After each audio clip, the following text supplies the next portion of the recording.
Welcome and good afternoon to the Muskingum County Fair in beautiful Zanesville, Ohio. I did say beautiful because we've got no precipitation right now. We did have some earlier today. Yes, we were supposed to start at 2 p.m. We've got a 3 p.m. post now. We don't have horses on the track. We still have they're still dragging the track, but it looked ominous for a while that we weren't going to get the card in. We did get some track crews out here. Mike Wilkenberg and friends got everything up and running. We've got some material on the track, and it looks like we're racing. Don Tiger, Barry Vickroy, Steve Taylor with you today. We've got a big card. We got 14 races. We do got to get these in relatively quick, though, because we do not have lights here, so we've got to get this in before darkness.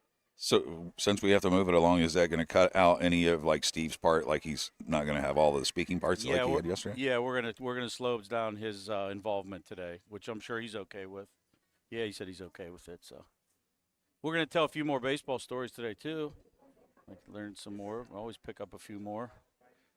How do you be 33-1 as a baseball pitcher and not remember at least 5 of those wins? That's kind of interesting. I said I think that's what it was but those weren't my. It is interesting. When I talked to Corey Diermont, I told you the only memory he had of pitching and playing baseball was the 3-run shot he gave up in the first time he ever played college baseball. And I always prided that because Dean Smith used to always say it. You ever heard of, Dean Smith, obviously the basketball coach? He won, 800 games, 5 national titles, whatever it is. Statistically, I don't know the true number, but he said he always remembered the losses, never remembered the wins. Yeah, I could. Yeah, there was one time when I was like 19 and I'd first went into that Dayton league that was all ex minor league and Division I baseball players. It was like 95 that day, and I pitched complete game, 10 innings, but the 10th inning that I pitched was like 3 pitches maybe. The third pitch, there was a guy who was ex-minor leaguer. His name was John Young, and he played for the H.H. Morgan team that I told you about. The third pitch of his at-bat was the catcher wanted a breaking pitch, and I wanted to throw a fastball. I shook him off for a fastball, and John Young hit it about 8 miles, and that was the end of the game. So it just landed, by the way, even though that was 20 years ago. That was at the old University of Dayton field, not the new one that's out by the highway, but the old one where they used to play. And I'm telling you, he hit it 10 rows and into there's a parking lot out beyond left field. I mean, it was 10 rows into that.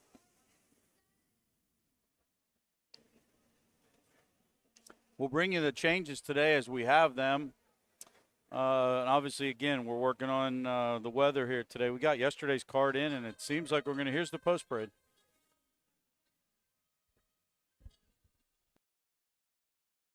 Here are the horses for today's first race. 2-year-old Colton Gelding Pacers, trophy by Polk, Scrap, Iron, and Metal.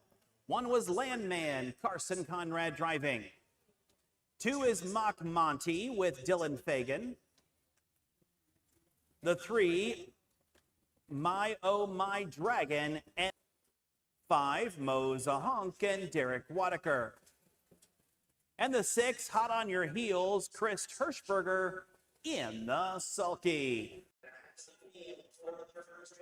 And there we go. So we're going to tell you first race over here to kick off the card. 41-32 is the pot. 2-year-old Colts and Geldings, first division. We've got 4 of them today. The 1, Landman, Carson Conrad drives for Steve Carter for owners Jay Mossberger, Steve Carter, and P. Skinner. Landman is a perfect 6 for 6 on the board. 2-2-2, 2 wins, 2 seconds, 2/3. Mark at 202. Last time out at Chillicothe, he draws the coveted rail here. He's your current second choice, 8-5. 16-1 on the 2. Mock Monty, 7-year-old Buckeye, $7,000 Buckeye Classic sales, second career start, 3rd in his first go at Washington Courthouse. 3, My Oh My Dragon. Eric Nessel Road trains for Ryan Householder. Brady Clemens has the line today. This one's perfect. 3 for 3. And this is your current betting's favorite at 3-5. Big win last time out. This one's won by open lengths in every single race on the card. Prohibitive favorite at 3-5. 4 is VH Dancing Guy. Tim Van Horn owns and trains. Win a second, a third, and 5 starts. Andre Nara drives. Interesting enough, had a second-tier start last time out at Athens and was charted as being off the gate. I guess that's a good thing when you have the second tier, right? 5 horse, Mo's a Hunk. David H. Miller trains for Danny Hostetler. Derek Wadaker has lines today. This one's 0 for 2, but does come off 2 straight third-place finishes. Far outside post here, 16-1. 6 second-tier start, Hot on Your Heels. Catch the Fire Colt for Darren Harvey. Owns with Wayne Mass Jr., Eden Acres Farm. Stephen Miller, Chris Tersberger will drive. 2 wins, 4 starts this year. Break behind the gate at Berea last time out. Finished third and was placed for the break in that one. It's a second-tier start here today, 8-1. And there's your full field of 6, all heading to the gate here shortly. We appreciate your patience as we were delayed due to weather. There is some weather supposedly coming back into this afternoon. Hopefully it misses us or doesn't affect it so we can get this whole 14-race card in for you. If you're close, want to come by, passport program, already signed a bunch of passports today. Come up, we'll mark your passports. And great betting here, too, at Zanesville. It's a little earlier. Typically, we always have this Monday afternoon card around 5:30, but we did start earlier today at 2. And due to the number of entries, we're still getting things kicked off here shortly after 3. So hopefully we'll be able to bring all these races to you. And the weatherman cooperates as best as he can. Looking at the final tote board odds here, we're still waiting for the starting gate to begin. 3-horse Brady Clemens and My Oh My Dragon for Eric Nesselrod. Looks for 4 in a row here. Perfect 3 for 3 and is 3-5. The 1-horse Landman 8-5 for Steve Carter and Carson Conrad. Yeah, they had the delay for the track where the spots where we saw where from up here it looks like the water was standing on the track, but down from track level you couldn't see as bad yesterday. I guess those got pretty bad overnight, and they were working on those. So there's some spots that I don't know what it's going to look like on the broadcast. Some spots where we can see standing water, but I've watching the horses score down. I haven't noticed any other like bumps in the track. I mean, every fair track has its bumps and dips, but I haven't noticed that even in those bad spots that when the horses were warming up that they were dipping. Yeah, we've got a slight delay here. Mike Wilkenberg, our starter, is outside of the starting gate. He's over by the tractor. I'm not sure if he's taken to the track superintendent, but an excellent job by Mike. I did see Mike about an hour before post, right around 2 o'clock.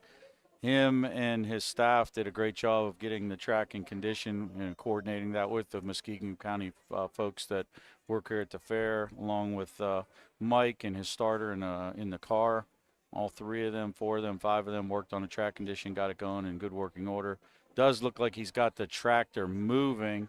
I'm guessing Mike did not like where that tractor was sitting, and or if he's got some more work to do here. Not sure, but they did have a discussion. It looks like the tractor did at least make a move there. Sure if he's dragging something or not. I don't have the greatest eyes. But they're starting to assemble up the backside. It looks like maybe we're going to give this a go now. Carson Conrad in front of the stands with us with the 1-horse, 9-5. He's drifted up slightly from 8-5. Solidly still, Brady Clemens at 3-5. And honestly, that might be a bargain on this horse. I mean, 3 for 3 blowout wins.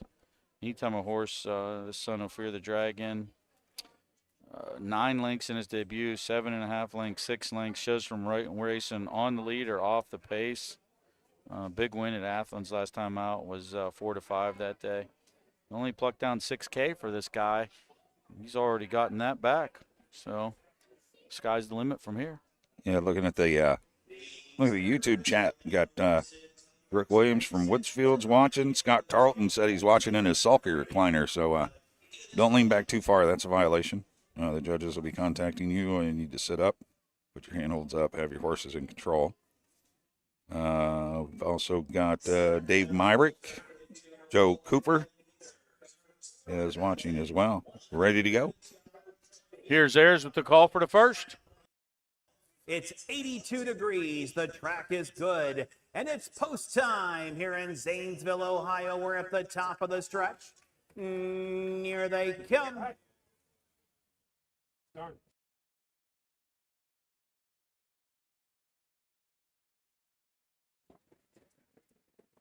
They're off into pacing. My oh my Dragon looks for the lead on the inside. Landman, those 2 square off around the turn and off stride. Hot on your heels. Hot on your heels made a break there as they move on into the back stretch. On into that backside they go, and it's My Oh My Dragon with the lead. Landman is there in second, over there third. VH Jansen Guy. Then we have Mock Money in fourth. Over in there to be fifth, Moza Honk and the trailer. Hot on your heels. They went by the opening quarter in 30 and 4/5 into the turn they go. My Oh My Dragon with the lead. Mock Money is cranking it up on the outside there second. Landman is at the wood in third. In their fourth is VH Dancing Guy. Underway now is Moza Honk and the trailer hot on your heels. Moving here by the half, 3 in. 3 out. On the inside, My Oh My Dragon. He's undefeated thus far. Right alongside is Mock Money halfway home in 103 and 4. On into the turn they go. My Oh My Dragon fronts them. On the outside, Mock Money is their second. On the inside, Landman third. Moza Honk is out there fourth. Also to the outside, hot on your heels. The trailer is now VH Dancing Guy. They're off the turn. They're up the backside on their way to 3/4. My Oh My Dragon still the one. Outside, Mock Money second. Landman third. Saving ground is VH Dancing Guy. 3/4 and 136 and 2. They'll pace the turn. They'll head for home and with the lead. My Oh My Dragon. Over there in second is a Landman. Then it's VH Dancing Guy. Through the stretch they come. And My Oh My Dragon, the undefeated one, has opened up by 3. My Oh My Dragon to win. Tight for place. 205 and 3. 205 and 3. Day 2 card is officially kicked off here. My Oh My Dragon went right to the lead. Kind of played cat and mouse there and just sat off easy fractions. And about the 3/4 pole, that one finally said go. Dylan Fagan made a nice move up on his outside with Mock Monte. But when Brady pushed the pedal down, away My Oh My Dragon did, pacing right through the wire. Tight for second. I'm not going to call it, especially yesterday. We had a horse that we thought was dead second and did not get there. But I'll call it. you're going to call it 3-1-4? Yep. Okay, 3-1-4 for Barry. He's seen a lot of these, so we're going to go with him, folks. But 3-1-4, unofficial, race number 1. No doubt about the winner. Very popular here with the locals. My Oh My Dragon at 3-5. I love that old school half-mile track strategy that you see there. Like, Brady had plenty of horse there, but I think the horse that probably was going to have the best shot was right in his back, Carson Conrad from the rail. He stuck in the 2-hole with Dylan first up, so instead of Brady just hammer down in the middle half, he just sat there. He just kind of kept Dylan on the outside of him. It kept Carson locked in. And then he had to go there. Once Dylan started to give way, then now we got to go because the one's going to get clear here in a second if we don't go. And I just like that. I like that strategy of the race and the way Brady did that. Really turned it into a spot where his horse only had to sprint for like 1/8 of a mile. And when your tons are the best and you only have to go for 1/8 of a mile, it makes it pretty easy. Yeah, in some respects, I miss that about the half-mile racing when we did even have a hub rail, even the 5/8s, where you had that strategy. You know, if you did get the lead, you could back them down. We still have it in kind of a different way, which I'm sure we'll talk about that as the day goes on. But here's your winner.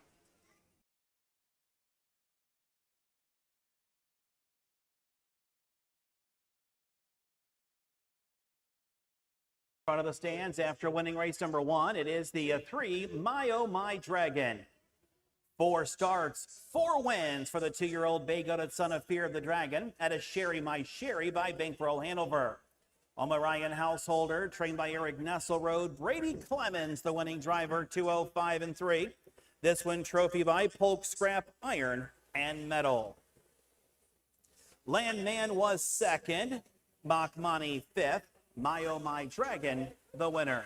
VH Dancing Guy was third. Moza Honk 6th. Hot on your heels was 4th. Recheck top down at 251, 364 on the bottom, 30 and 4/5, 103 and 4, 136 and 2, 205 and 3. Race number 1 official, 1-340 to win. Try 1740, Quinella 340. A lot of short prices on the tote board. 3-1-4, as Barry told you, it is now official. Takes us into race number 2.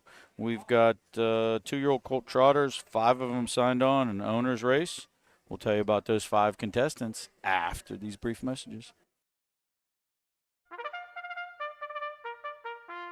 They're often racing in the Southern Valley Colt Circuit. Catch the excitement of Ohio harness racing at one of the county fairs in the Southern Valley Colt Circuit. For over 150 years, people have gathered at county fairs to cheer on their favorite racehorses. Keep the tradition alive. Visit one of the 10 fairs in the Southern Valley Colt Circuit this summer. Horses, racing, and winning. It's the Southern Valley Colt Circuit. 10 great fairs in southeastern Ohio. At Ohio State's Galbraith Equine Center, our veterinary champions are here for your champions 24/7, 365 days a year, providing advanced specialty care for sports horses from all stages and disciplines. Our expert team of boarded surgeons and sports medicine and rehabilitation specialists, together with veterinary cardiologists, internal medicine, and ophthalmologists, make our hospital your best resource for all sports horse performance issues. The Ohio State Veterinary Medical Center's Galbraith Equine Hospital. Call us today at 614-292-6661.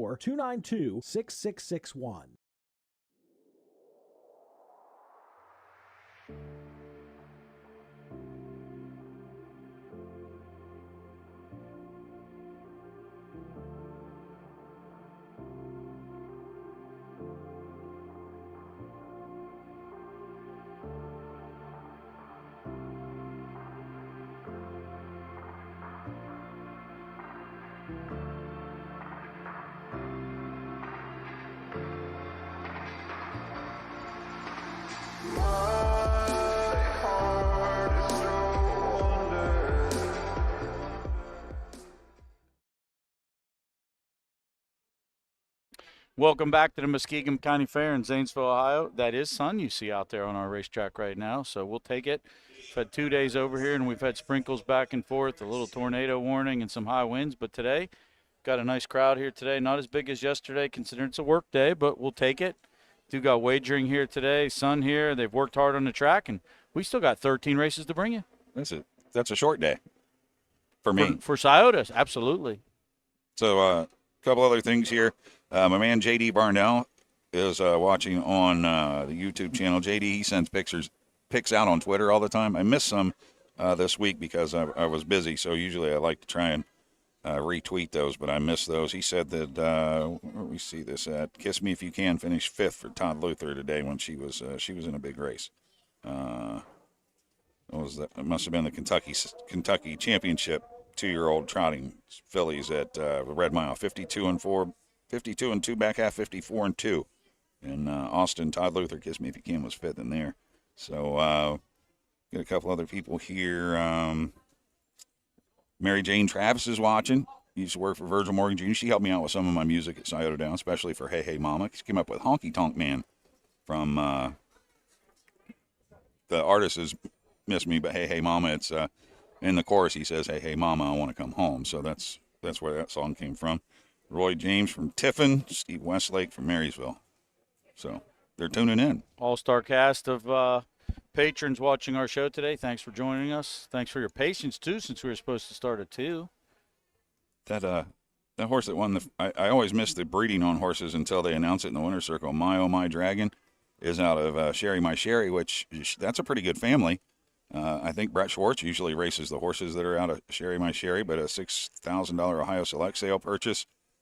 Somehow those always end up, I think, in the Brett Schwartz barn, but bred by Midland Acres. I would tell you more about the family, but I don't have access to Pathway, and I'm not going to pay the They don't fee. pay us enough money to access Pathway, right, Barry? Well, I mean, they're the record-keeping company of the harness racing, but I think that for the people that are out promoting the sport, like we're here promoting the sport, the people that are at the tracks that go on and do the handicapping and promote the sport and talk about the sport that makes them all the money, maybe could gift some free memberships so that you could look up some of the families and help promote the breeding and the breeding farms and everything about the sport. But I'm a little cheap. I'm not paying the $75 membership fee.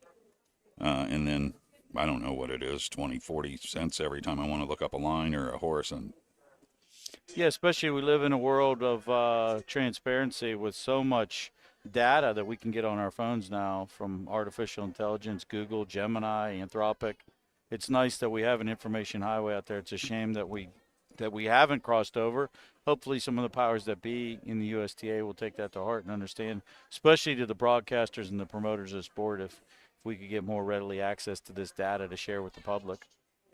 A lot of it I can remember. All of it I can't remember. But that's a good family. That mare, Sherry, my Sherry. When you go to the sales this week or this fall, remember that mare because she usually has a pretty good producing. Speaking of sales, we have sales coming up soon. The first one is the Jug Select sale. It's always the Thursday before Jug Week, Thursday or Friday before Jug Week. I'm not positive on that date, but I know that's when it occurs. So they'll be, I'm sure the book's either out or close to being out right now, correct? That I don't know. Have you been to they have it at the Circleville Fairgrounds now? Yes. The Pickaway. I've been there.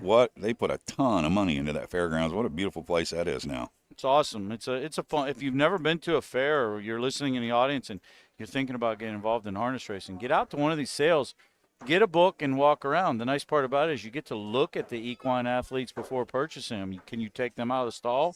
Yes, you can walk them down the runways. You can run your hands over them, look at the conformation, talk to the consigners, do a lot of cool stuff. So, I mean, it's hands-on. You don't have to look at them through a glass. You get to touch them, feel them, see where they're at. You don't even have to buy them. No. Get the sale book, and if you like, say, if you like that horse in the first race there, My Oh My Dragon, if you see a brother or a sister in the sale and you're a fan of this horse, you can come out. Tell him you want to look at it. Can you pull him out and let me look at him? You can just to pet the horses. If you want to just go pet the horses. You don't have to tell him you're not buying. Just, I want to look at him.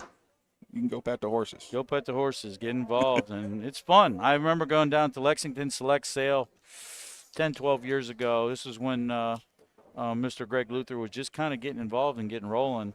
There was a mare that was there. She was in one of the Ohio breds, and the Ohio breds always last day of the sale. But she was going to sell good, and I really liked her. And I only went down to see her and go to buy her. And I was willing to buy her to $100K. I had a couple of partners that wanted to buy her to $100K.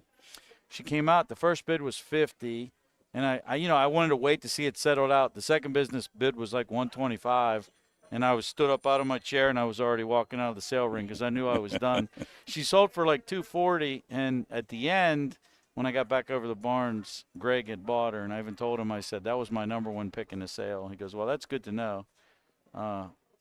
Fast forwarding, she didn't turn out, though. She wasn't one of the better ones, but you never know. Sometimes you can buy horses like the horse in the first race, My Oh My Dragon, $6,000, and he's already earned $8,000, and he's only 2 years old, and he's only 2 months into his racing career. Yeah, it wouldn't be surprising to see that they gave $6,000 for a yearling, and maybe they didn't make him eligible to Buckeye Stallion Series or Ohio Sire Stakes. I mean, you gave $6,000 for one. You're buying a little fair horse, and then race him at the fairs at 2, which I love the education that these horses get at the fair. They learn about the racing without having to have that 152, 151 stress on them. Yeah. And now they've learned a little something about this horse. He likes to compete. He likes to win. Now when we come back next year as a 3-year-old, we may see him in all kinds of stakes. I'm not positive. I think Jurassic Hattie did only at 2 had either Buckeyes or fairs, and then because they didn't stake that one to the Sire Stakes. I'd have to. Did she win the Next Generation? She won the Next Generation and then raced at the fairs the rest of the year. Because they could make her eligible after the stake payments had to be done because we do that staggered. Yeah. It's like $8,000 at April 15th, $10,000 on May 15th, and $12,000 or $15,000 if you wait later until the middle of June before to get eligible for the Next Generation. But the sooner you know what you have and you want to race for $150,000, get them eligible to the Next Generation. That is such a fun race. And you look at the horses that have gone through and won that race, and because they'll say it's too much too soon. Was it too much too soon for Charlie May, or how did he turn out? He did all right, I think. He did okay, didn't he? Yeah. Yeah, that's a good one too. So we're getting taking a little time to get the horses out. Although you can hear pretty good back here in the barn. I know when Rod Newhart's calling for drivers and entry fees that the people over by the Ferris wheel, they flinch when he comes on the microphone, so everybody can hear back there. But we've only got 4 of the 5.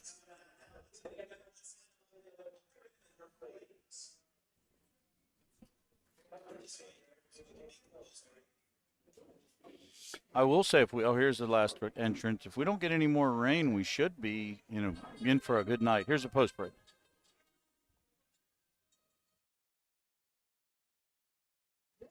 That's the call to post for race number 2. Trophy presented in memory of Doug Ginsler. 2-year-old Colt and Gelding Trotters, a purse of $4,025. Alex Hawk on 5. 1 S Up on My Chest and Derek Flowers. 2 Long Gone Attaboy, Carson Conrad. 3 Cyclone Blast, Derek Wadaker. 4 is Valley Ranger and Dylan Fagan. And the 5, Be a Buckeye, driver change, Alex Hawk in the sulky. Here we go, race number 2. First of 4 divisions for 2-year-old Colton Gelding Trotters. This purse is $4,025 to 1. S Upon My Chest. Rosuna Trigg trains for Charles Hurst. Derek Flowers has the line today. This one's 10 starts this year. 1 win, 3 seconds, I'm sorry. Last time out made a break, 2 back made a break. If you take those breaks off the program, this one's been pretty consistent getting checks. Has the inside draw here and is your current 2-1 favorite. 2 is Long Gone Attaboy. Charlie Conrad trains for co-owner driver Carson Conrad. Recent edition of Trotting Hobbles. Interesting enough, the Trotting Hobbles first time, second place finish at the Piketon Fair, and then jumped it off at qualifier in Scioto. Looks like this one's plenty fast enough. If he minds his manners, he's 2-1 right now. 3-horse Cyclone Blast. David H. Miller owns and trains this one. Derek Wadaker has the line today. This is the last one that was on the track today. This one last time out made a break, still rallied to salvage second there at Lisbon. Made a break actually in 3 of the 4 charted lines here. So I think the main key here, this one's a little bit steppy on the track. And keep this one flat today, and current third choice at 7-2. 4 is Valley Ranger right now, 13-1. Dylan Fagan for Brett Schwartz, Hired Gun Racing Stable, Racehorse Express, the ownership. Third start for this one looked like he is still learning his craft. He was a $9,000 blooded horse sale purchase, in range, learning his profession here. We'll see if he takes another step forward. 5-horse Be a Buckeye. Make the driver Alex Hawk. Alex Hawk will be behind Be a Buckeye in this second race. Be a Buckeye is trained by Ed Ryder. Ed Teefy owns this one. 0 for 4 on the season, 2 third-place finishes. Nice qualifier, though, 5 back at Scioto when this one just got going. 2-1 and 2 that day. Cut them off from the 6-hole, kicked home in 30 and a piece.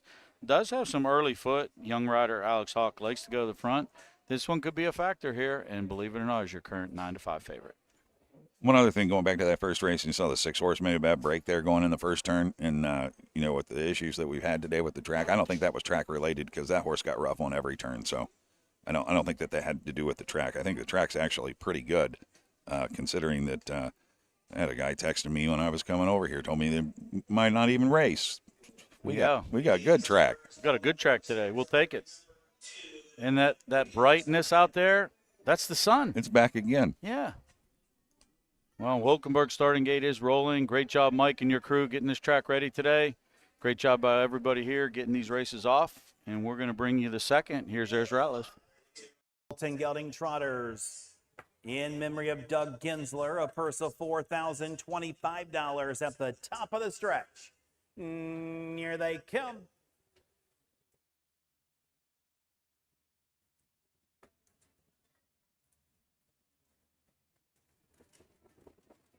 They're off into trotting. Be a Buckeye goes out there seeking the top. S Up on My Chest is along the inside as they move around the turn. Be a Buckeye got a bit fumbly, still trotting though. In their second, S Up on My Chest. Then we have Cyclone Blast in third. Over there fourth is a Long Gone Attaboy. And the trailer Valley Ranger. Up the back stretch they go, and Be a Buckeye and Alex Hawk out there by a length and a half. S Up on My Chest is there in second. Cyclone Blast is gapping third. Over there fourth as they move by the opening quarter. In 31 and 4 is Long Gone Attaboy. The trailer Valley Ranger as they move around the turn. Be a Buckeye has the lead. In their second is S Up on My Chest. Cyclone Blast is further back in third. Long Gone Attaboy in fourth with Valley Ranger. Moving down here to the halfway mile mark of the race, Be a Buckeye has them out there by a length and a half. S Up on My Chest is there in second, 103 and 3. In their third is Cyclone Blast. Long Time Attaboy is getting around that one with Valley Ranger. Around that turn, they'll head into the backstretch, and off stride went Long Gone Attaboy. And the leader is Be a Buckeye. Over there in second is S Up on My Chest. Further back to Valley Ranger, still on a break is the long gone attaboy with Cyclone Blast as they trot by 3/4. Be a Buckeye has them there in 136 and 1. Over in their second is S Up on My Chest, and off stride, Be a Buckeye. So S Up on My Chest inherits the lead. Be a Buckeye came back down trotting as they're at the top of the stretch. And the leader, S Up on My Chest, Be a Buckeye is on the outside. S Up on My Chest, Be a Buckeye is coming. S Up on My Chest and Be a Buckeye. Be a Buckeye and S Up on My Chest. Photo for win. Finishing third, Cy Valley Ranger. Time of the mile, 2:08, 1/5. Well, if you weren't here yesterday with us, which myself and my companion Barry Vickroy were, when you saw the first race yesterday, we saw a track record performance, 56 flat by Hunka Hunka. So we kicked off the meet here pretty good. We had some good racing yesterday, a lot of photo finishes. Day two, got another great race there. We had a 5-horse that was loose on the lead, looked really good. Made a bobble in the first turn, made a bobble in the third turn, and I thought lost sufficient ground, came back on, made it a great photo finish. Now, you were 1 for 1 on the first race. What are you calling there? Who got up at the wire? That was 5. Five got up at the wire. 5-1-4. Valley Ranger was up for 4. 5-1-4. That did end up your betting favorite here, too. The Zanesville locals punched the money in. They've been great on the money. Will probably have to survive an inquiry, I would still say. Yeah, I would think, but I'm not even gonna attempt it because I don't give. Push button talk. That's right. Those guys up there can make the decisions, but certainly they'll probably look at something anyway. But it does look like the 5 trotted right back to the wire. Be a Buckeye. Take nothing away from either one of those. S Up on My Chest. Derek Flowers did a nice job with the 1 as well. Got that one right on the 5's bumper and took advantage of the miscue of that one. Both those horses trotted right to the wire. So regardless of the order of finish here, good race and some good racing. Yeah, those are the names that you want to remember. Those are 2 nice little 2-year-old trotting colts. S Upon My Chest and Be a Buckeye. Remember those because someday they're going to be in some big ones probably. Be a Buckeye made a couple breaks, but 2-year-old colt, he got rolled in the first turn there pretty hard. I'm not even sure if that was a break or if he got rough. 5-1-4 unofficial. And then he did make a break in the last turn, though. No doubt about that. But I'm with you. I thought that he lost the lead. He didn't impede the 1 because he immediately went to the outside. Lost ground, got brought back to his gate. So I guess I'm kind of telling you my opinion without telling you my opinion. I thought he was okay. Judge. Official winner of the second race, it's the 5, Be a Buckeye. Be a Buckeye, a 2-year-old bay-gutted son of Long Tom. At a Beatrice by Photo Keller on by Ed Teefy. Ed Ryder trains. Alex Hawk, the winning driver, 208-1. Trophy presented in memory of Doug Ginsler.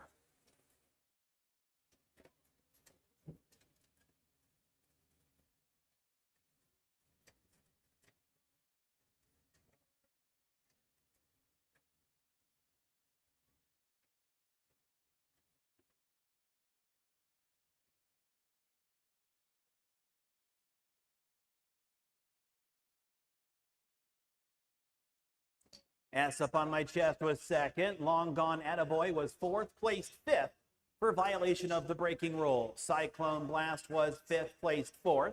Valley Ranger 3rd. Be a Buckeye, the winner. Recheck top down 2, 4 place 5, 5 place 4, 3-1, 31-4, 103-3, 136-1, 208, 1/5. There you go. Race number 2 is official. Check your tickets again. 5-1 all. Did pay in the try. The Quinella $7, $5.80 to win. Again, 2 straight favorites over here at Zanesville. Takes us to race number 3. 3 of 14 today. We've got 3-year-old filly Pacers. We got a headliner in here too. This is the first of 2 divisions, 73-25. Got VH Goldie, who's been a terror on the fair circuit. We're going to tell you more about her and the contestants in race number 3 after these brief messages. Hickory Lane Farm is proud to have bred or produced 3 Dan Patch champions over the last 3 years. Located in Findlay, Ohio, Hickory Lane Farm bred and sold world champion It's Academic. We also co-bred and sold sophomore Breeders' Crown winner Yo Tilly. Our stallion in range set new sales records at the 2025 Jug Sale and is the sire of Set Your Sights High, who was last season's Dan Patch 2-year-old trotting filly. Find your next champion at the Hickory Lane Farm. Consignment. When you need supplies for your horse, one name stands out: Big D's. Since 1976, Big D's Tack and Vet Supply has been the equine experts you can trust. Whatever your horse needs is available at Big D's Tack and Vet Supply. Visit the retail outlet in Streetsboro, Ohio, or order online at BigD'sWeb.com. Sign up for text messaging and receive $10 off your order. Big D's Tack and Vet Supply. Own a little and love it a lot. TheStable.ca is an award-winning fractional ownership operation. Buy as little as 1% of a racehorse and experience 100% of the thrill. TheStable.ca makes ownership easy, accessible, and affordable. Communication and customer service are at the heart of everything we do. Get started at TheStable.ca.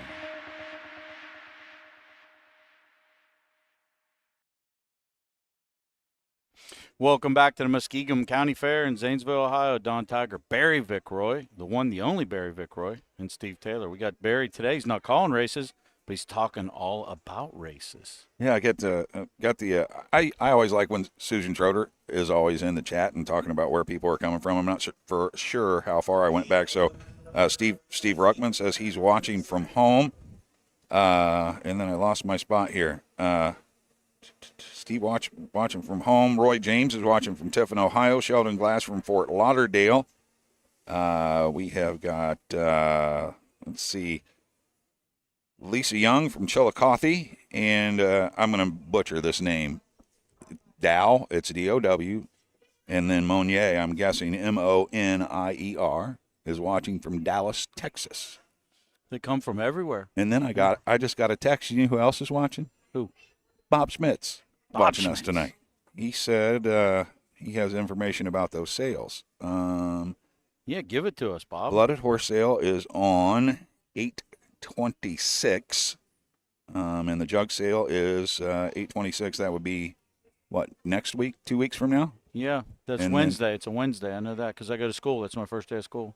And then that would be a week from this Wednesday. Mm-hmm. And then September 18th is the jug sale, and both catalogs are out, he says. Good. That's great to know. So you can find those, I believe, if you Google them. I'm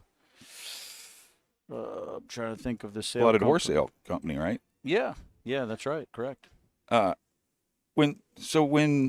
Before Charlie May, you race at the Meadows mostly. Who was your trainer at the Meadows?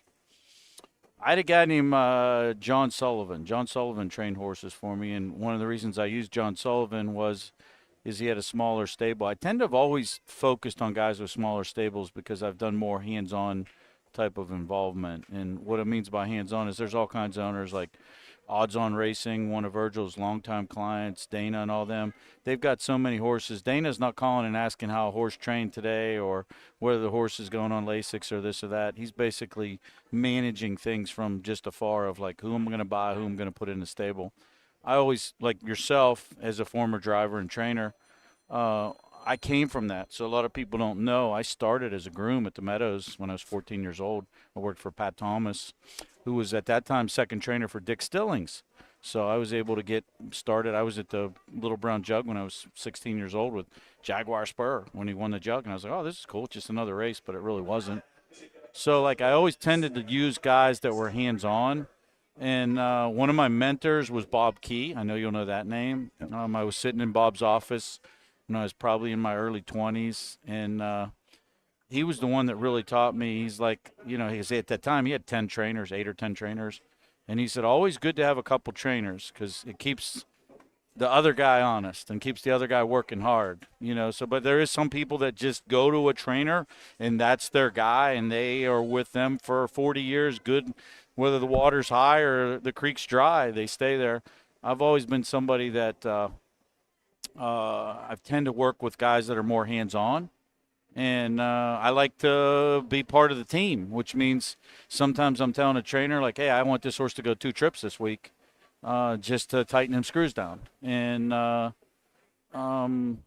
so that's how I pick trainers. Yeah. So then when you got Charlie, he was Ohio bred. Is that how you moved to Steve Carter? So I give some credit to Chris Page because I always did business with Chris, and Chris is a friend. And I asked him, I said, hey, I'm breeding horses, which is crazy how I got into that. I was like, who do I send this to? And he told me to send it to Steve. And I really enjoyed going to Steve. And at the time, Steve was a little too big for me, but he had the time for me. And I still love him. He's a great guy. I know he's going through some health issues right now, but, I mean, the music that Charlie May and Steve Carter made, you can never take that away from them. I think it was phenomenal. I think if you ever ask Steve who the best horse he ever had, I think he'll say Charlie May, even though Steve, if you know Steve, he's not that kind of guy. He's always next man up, and he's back to work the next day, and that's one of the things I commended about him. But I was always really tight with his grooms, David Young, Dustin Bothman, Ben Lindsay, Cato Young. So, like, those guys, we no one had any egos. And I think that's the best part about it is when you don't have an ego and you kind of can work with someone directly.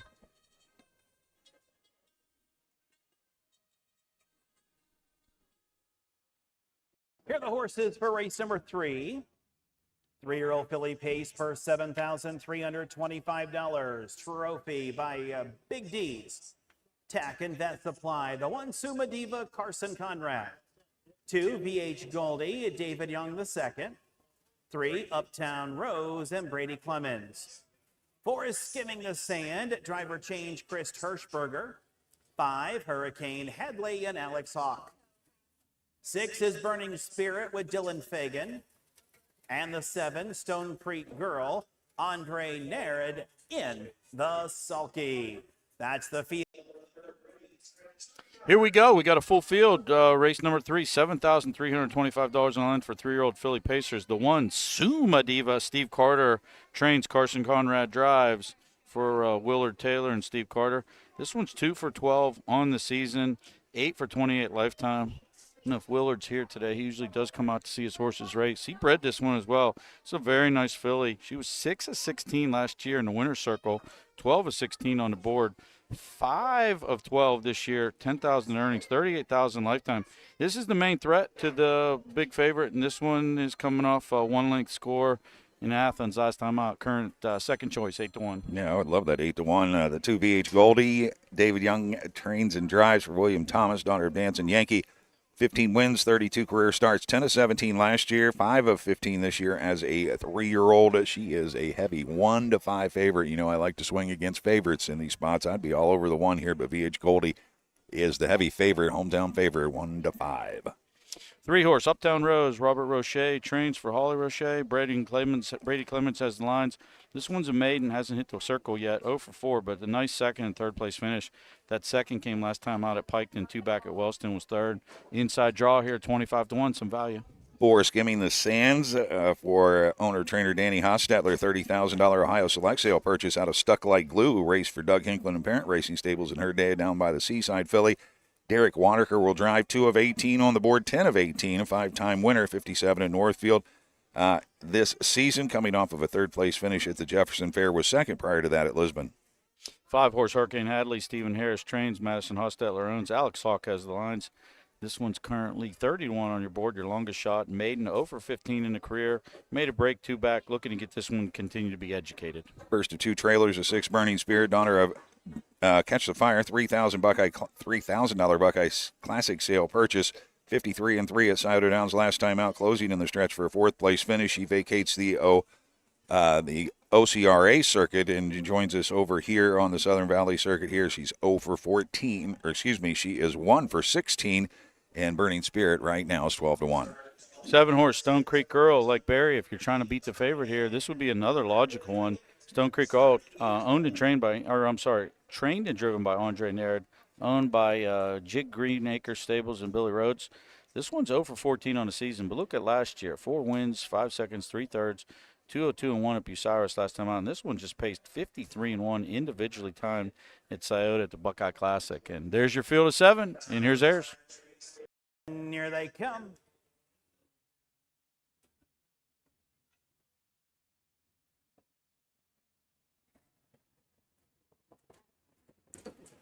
They're off and pacing, and it's skimming the sand, trying for the lead, getting caught wide into the first turn. That one's inside Uptown Rose. And old Rose is trying to blossom out to the top. Skimming the sand is still forging forward. Along the inside, VH Goldie is third. In there to be fourth, Hurricane Hadley. Fifth at the wood is Suma Diva. Then we have Burning Spirit, the trailer Stone Creek Girl. On to the opening quarter, and the leader is skimming the sand on the outside now. Here comes VH Goldie, and old Goldie wants the top two, the quarter in 30 2/5. Into the turn they go. Inside, skimming the sand on the outside is VH Goldie. In their third is Uptown Rose. On the outside, Suma Diva. As they now straighten away and roll down here to the halfway mile mark of the race. And on the outside, VH Goldie wants the lead. On the inside is skimming the sand. As David Young, he wants to go. Chris Hirschberger has said no by the half in a minute. Into the turn they go. Skimming the sand protects the rail. On the outside, VH Goldie is still taking it to her. In their third comes a Suma Diva. Stone Creek Girl is fourth. Over there to be fifth is Burning Spirit. They're into the backstretch and on their way to three quarters. VH Goldie is relentless. Now coming on, here comes Suma Diva. From the back of the pack, Stone Creek Girl. They go by three quarters. VH Goldie made the lead in 1:31 2 on the outside. Suma Diva, three wide. Stone Creek Girl. In there next is Skimming the Sand with Burning Spirit to the top of the stretch. And VH Goldie, tough as nails. She turns with the lead. In their second is a Suma Diva. Driving to the wire, VH Goldie. Suma Diva's coming. VH Goldie, Suma Diva. Suma Diva may have got up over VH Goldie. A photo for a win. 2:03 That's a good one right there. Good race. Great race, and Willard is here today. So I met Willard at Washington Courthouse last year. He's been a longtime breeder and has horses with Steve. Great race, and I looked around when we went through the post parade. Didn't see him, but owner Willard is here today. So Willard Taylor. The video on YouTube is a couple of seconds behind, but the bald gentleman that you saw standing up pumping his fist, that's Willard. That's Willard. That's exactly right. So he's pretty happy, and he's on his way to the winner's circle, and he should be given out by your local. I would have done it. It was 8-1 and got off at 11-1. 11-1. Great price. Good job for Barry. Nice pick on Barry. It's what you get when you get these guys that see a lot of races and understand value. Good place to take a swing against the favorite. A lot of action in that race. Don't take anything away from VH Goldie. That was huge today. 3 quarters and 1:31, and she was out there the whole way battling with, Skimming the Sand she was battling with? Brady Clemens, Uptown Rose maybe. I don't know. It was Uptown Rose. That's who they hooked up, and they went all the way around there battling, and great race. It looked like going to the 3/4 pole that Andre Nard was in a perfect spot. It looked like he was going to put, as Jenna likes to say, the swoop to the group because it looked like he had a ton of pace, but that just flattened out. Yep. This is what's great about harness racing. They just won at the Zanesville Fair. They're celebrating like it's the jug. They are the happiest people. If I don't put a smile on your face, there's something wrong with you. That's right, 100%. On to the stands. Now the official winner of our third race. It's the one Suma Diva. A 3-year-old bay filly by Summa Cum Laude. Out of Charismatic Kelsey by Dragon Again, owned by Willard Taylor and Stephen Carter. Steve Carter trains. Carson Conrad is the winning driver. Time of the mile 2:03.1. This one sponsored by Big D's Tech and Vet Supply.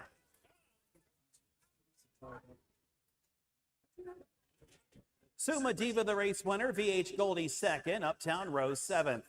Skimming the Sand was fifth. Hurricane Hadley sixth. Burning Spirit was third. Stone Creek Girl fourth. Recheck top down a 1:27, 5:63, 4 on the bottom, 30 2/5, 1 minute, 1:31 2, 2:03.1. There you have it. Race 3 is official. 1-2-6, 25-60 on the winner. Hopefully Willard had a couple bucks on his own horse. A lot of the exotics not bad there. 19-20 for the exacta. He'll circle through. I believe we might have an all ticket again on a try. So if you're local and you bet money in the try, make sure you check your tickets.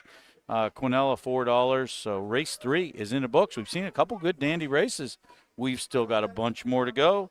Takes us to race number 4. We've got 3-year-old filly trotters, first division of 3.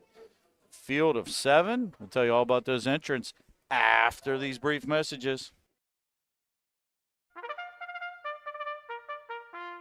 They're often racing in the Southern Valley Colt Circuit. Catch the excitement of Ohio harness racing at one of the county fairs in the Southern Valley Colt Circuit. For over 150 years, people have gathered at county fairs to cheer on their favorite racehorses. Keep the tradition alive. Visit one of the 10 fairs in the Southern Valley Colt Circuit this summer. Horses, racing, and winning. It's the Southern Valley Colt Circuit. 10 great fairs in southeastern Ohio. It all begins with a dream. In Ohio's lush pastures, a foal is born with the heart of a champion. Through dedication, care, and generations of world-class breeding, that spark grows into raw power. Today, Ohio's Standardbred industry offers nearly $24 million in purses for Ohio breds, drawing the best and rewarding the brightest. Breed, buy, race, and win in Ohio.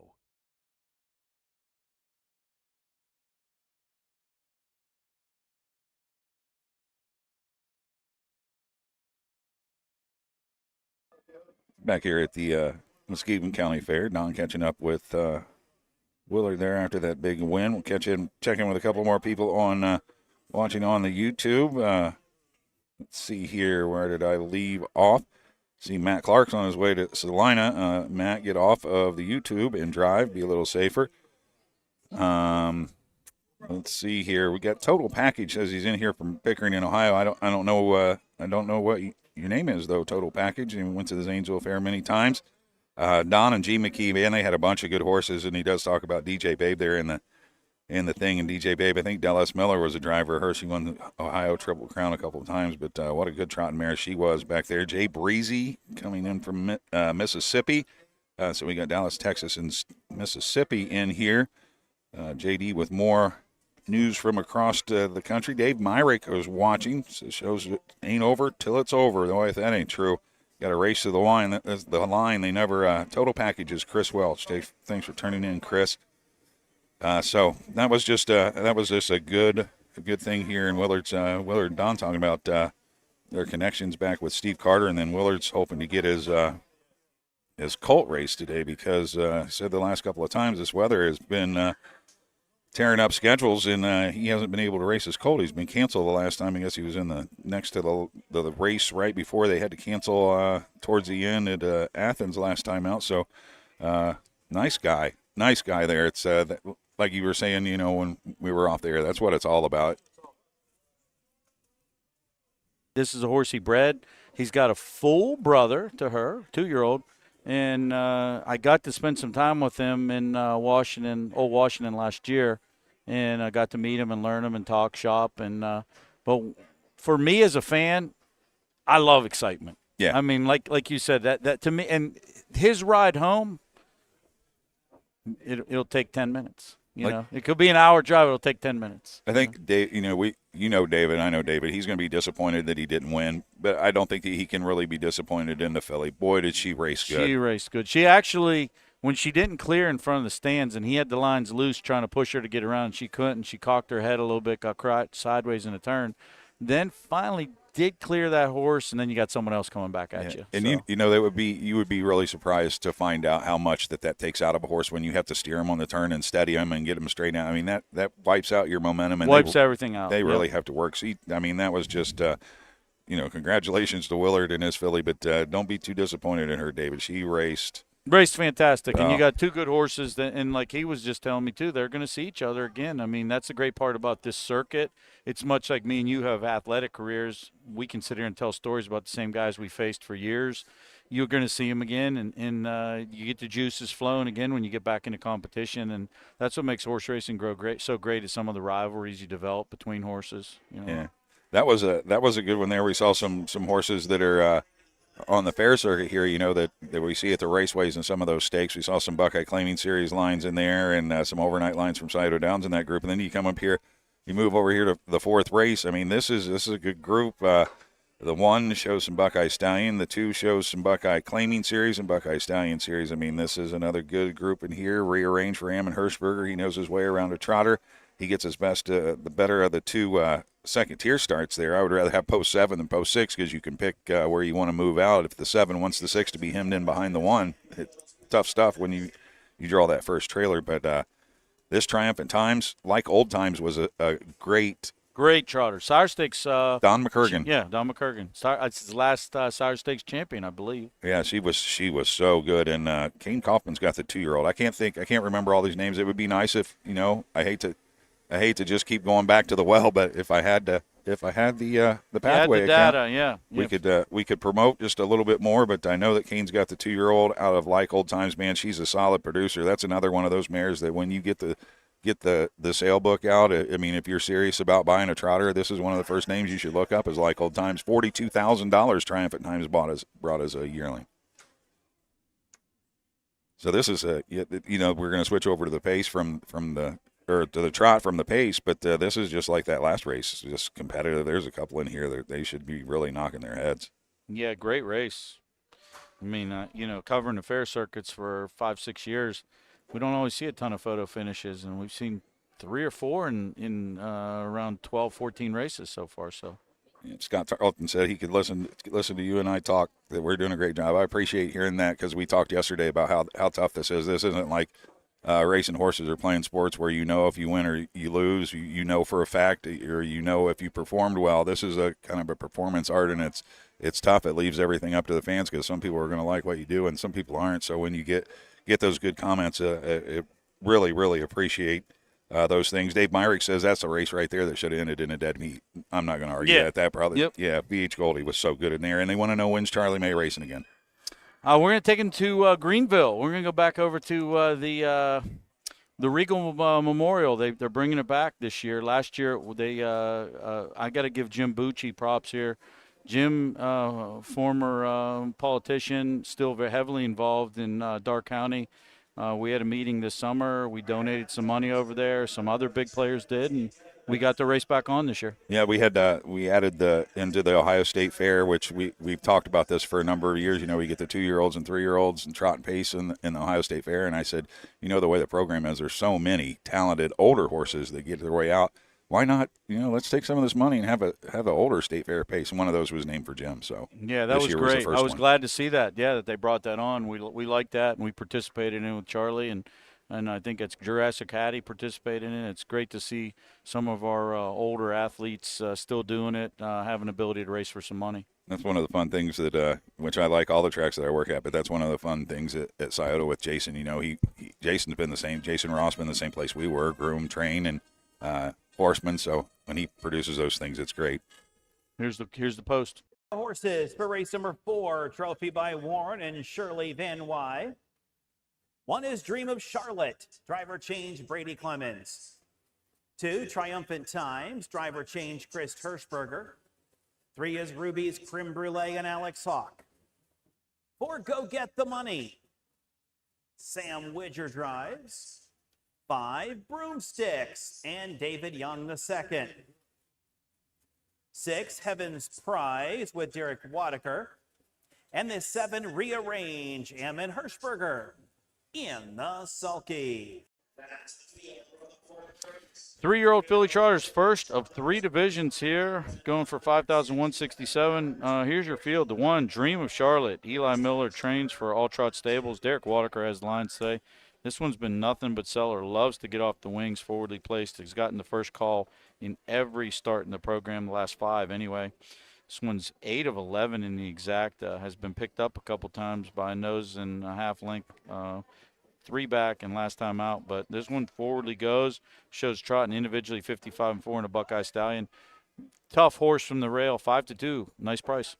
2 is Triumphant Times, co-favorite 5-2. We talked about her. Darren Harvey trains for Waymass Jr., Callum Racing, Stephen Miller. She's working on a 2-race win streak. The judges' personal scratch was Cortland, one of Cortland's programs, was that canceled and then had to come back and couldn't go back with that one. That was a scratch of that one. 4 wins, 11 starts this year. She's a co-favorite. 3-horse Ruby's Cream Brulee. John Hostetler trains and owns. Alex Hawk has the line today. This one was a winner last time out at Northfield in a condition race. First win, broken maiden that day. But this one's been knocking on the door. Good 4th 2-back, 2nd 3-back over at Piketon. Cream Brulee is 2-1. I forgot to mention Triumphant Times. The driver is Chris Hirschberger as well. 4, Go Get the Money. Rosie Weaver, Sam Widger. Rosie owns this one. Scratch 6 from Attica last time out. Just 5th start of the season for this one. Pretty good year last year. $20,000 at the fairs. 2-6 at Old Washington. Still trying to get underway this 3-year-old season for the daughter of Ready. And money, she is 15-1. 5 Broomsticks. Phil Swatzel owns and trains. David Young II has the lines today. Far outside post. 0 for 6, 0 for 8 lifetime, 0 for 2 this year. Late start to the year. Skipped 2 back, but last time out, cut the whole mile out. Did tire. Shows some ability. Has the tough outside post here at 6-1. 6 Havens Prize, daughter of Enterprise. My man Steve Baker trains. Diane Baker's wife is the owner. Derek Waterker will drive. 4th career start, still trying to get lined up. Did pick up a little bit of money last time out. This is another one of those that's about it. When I talked to Steve yesterday, he is on oxygen. When he warms this horse up, he wears a backpack with oxygen in it. I saw that today. I did. That's the first time I did see that. 7-horse Rearrange. Amon Hirschberger trains and drives for William Hirschberger. This one will be starting from the 2nd tier. 1 for 6. Guess what, though? That came last time out, and that came from being off the gate. Rolled up, power move, 1 by 2, and that was over at Mansfield. I was there that day for that race. Nice effort. 12-1 and 9-2 today. And that's your field of 7. Starting to have the gate going to be rolling here shortly. They're assembling up the backside and ready to roll. Hey, Pennsylvania guy, Southwind Firm. She was a Chapter 7. Did she race in Pennsylvania a bunch? I think so. Yeah, I want to say Ron Burke too. Yeah, she was a good one, I think. Yeah, she was a very good one. Yeah. Quick look at the tote board. We've got co-favorites at 2-1. The 1, Dream of Charlotte and Ruby's Cream Brulee. Money's well spread out here. Here's Ayers with the call of the 4th. Van Wy at the top of the stretch for the 4th race. 3-year-old filly trotters. First $5,167, a field of 7, and here they come.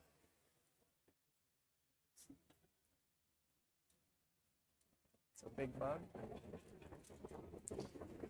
They're off into trotting. Triumphant Times has made a break at the start. Going out looking for the lead, Dream of Charlotte. Dream of Charlotte is on top and losing stride. Heaven's Prize, losing stride. Go Get the Money. So filly trotters, they do run.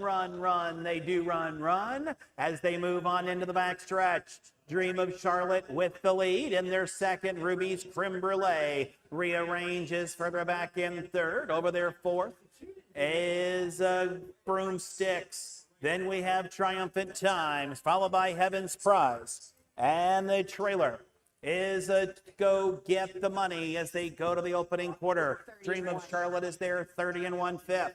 In there to be 2nd as they come down here in front of the stand is the Ruby's Creme Brulee. Then far back to rearrange in 3rd. In there trotting 4th as they come in front of the stands is Broomsticks. Then we have Triumphant Times, Heaven's Prize, and Go Get the Money. Moving by the half in 101 4, and into the turn they go in the leader. Dream of Charlotte in their 2nd. Ruby's Creme Brulee. Further back is Rearrange in 3rd. Triumphant Times has moved into 4th. Broomsticks in 5th. With Heaven's Prize as they move into the backstretch on their way to 3/4. And the leader is Dream of Charlotte. Ruby's Creme Brulee has now been sent to the outside by Alex Hawk. 3/4 and 133. They'll trot around the final turn. Here comes Ruby's Creme Brulee. Up to look her in the eye and trot by as they come to the top of the stretch. Off the rail, Ruby's Creme Brulee turns with the lead. Dream of Charlotte is there in 2nd, but Ruby's Creme Brulee by 3, by 4, by 5. Ruby's Creme Brulee drawing away. Dream of Charlotte finishing 2nd. Rearrange was 3rd. Time for the mile, 2:03 and 4. Another great race there. The public really zeroed in on those two horses, the 1 and the 3 in that race, Dream of Charlotte and Reewe's Cream Brulee. As I said, John Hostetler, this one broke the maiden last time out at Northfield, but had been knocking on the door, getting better and better and better every week. This one sat right on the bumper of Dreams of Charlotte all the way to the upper turn. Alex said go, and Ruby's Cream Brulee responded, collared the winner there, circled right by, and opened up lengths in the stretch. Nice mutual here, too, as this one had a lot of tote action. The barn must really like this one today. This one went off 5-2. Co-second choice will return at least $720 to win. Dream of Charlotte did hold on for second. So 3-1, unofficial. We'll wait for the judges.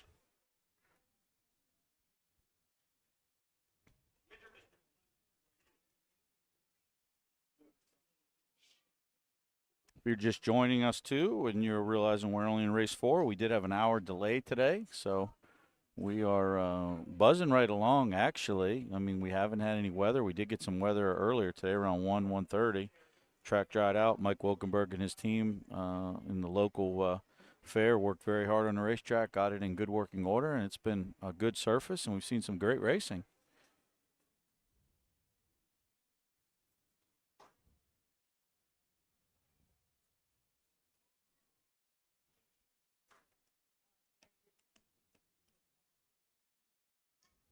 Board inquiry here in the first turn. Does not affect your top 3 finishers. Back in front of the stands after winning race number 4, it's the 3 Ruby's Creme Brulee. 2, 4, 5, 6. A 3-year-old bay filly by Volstead at a Wendy's Girl by Lucky Chucky. I'm a John Hochstetler. John Hochstetler trains. Alex Hawk is the winning driver, 203 and 4. Trophy by Warren and Shirley Van Wy. All right, so what I saw.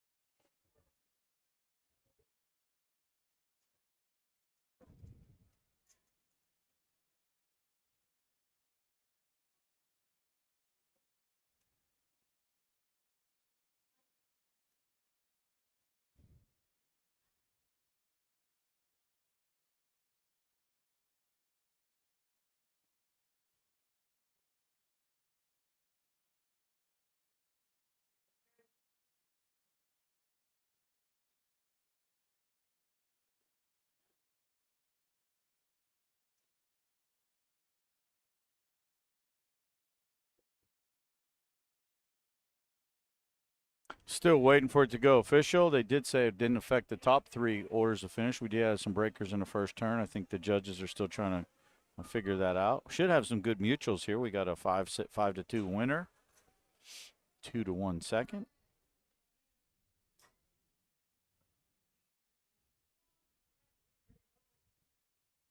Starting to get a little bit of wind to blow in here. Sometimes that is a signal for rain coming.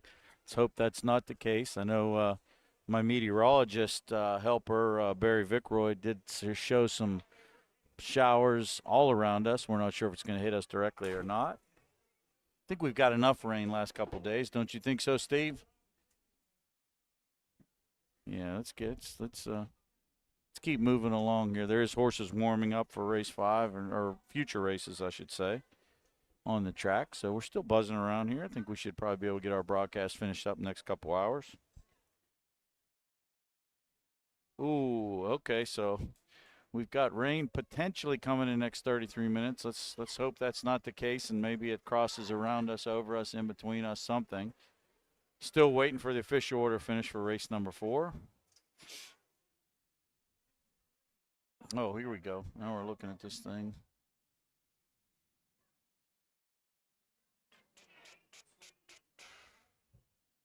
Well, it's kind of interesting because it's moving north to south, and sometimes it adds and dissipates. But what I don't like is that colors that's in there, those yellows.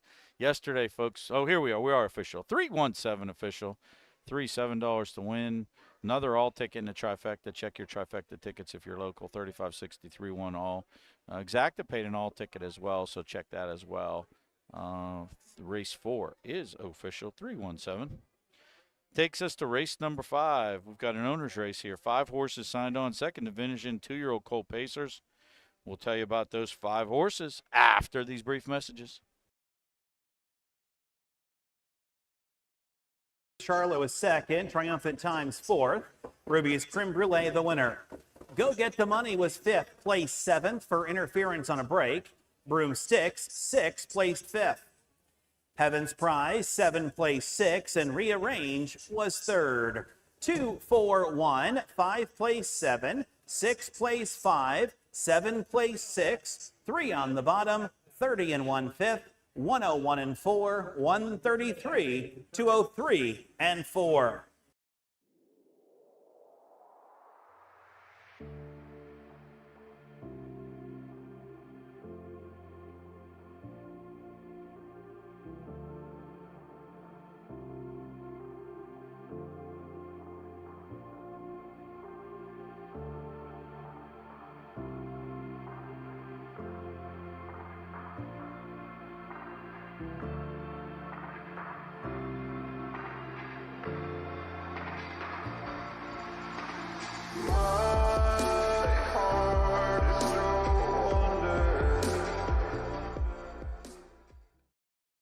The Ohio Harness Racing Passport is back.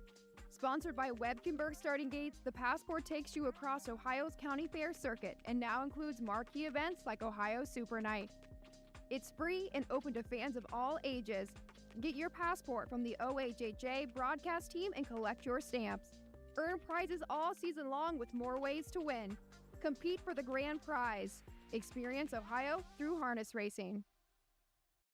At Ohio State's Galbraith Equine Center, our veterinary champions are here for your champions 24/7, 365 days a year, providing advanced specialty care for sports horses from all stages and disciplines. Our expert team of boarded surgeons and sports medicine and rehabilitation specialists, together with veterinary cardiologists, internal medicine, and ophthalmologists, make our hospital your best resource for all sports horse performance issues. The Ohio State Veterinary Medical Center's Galbraith Equine Hospital. Call us today at 614-292-6661.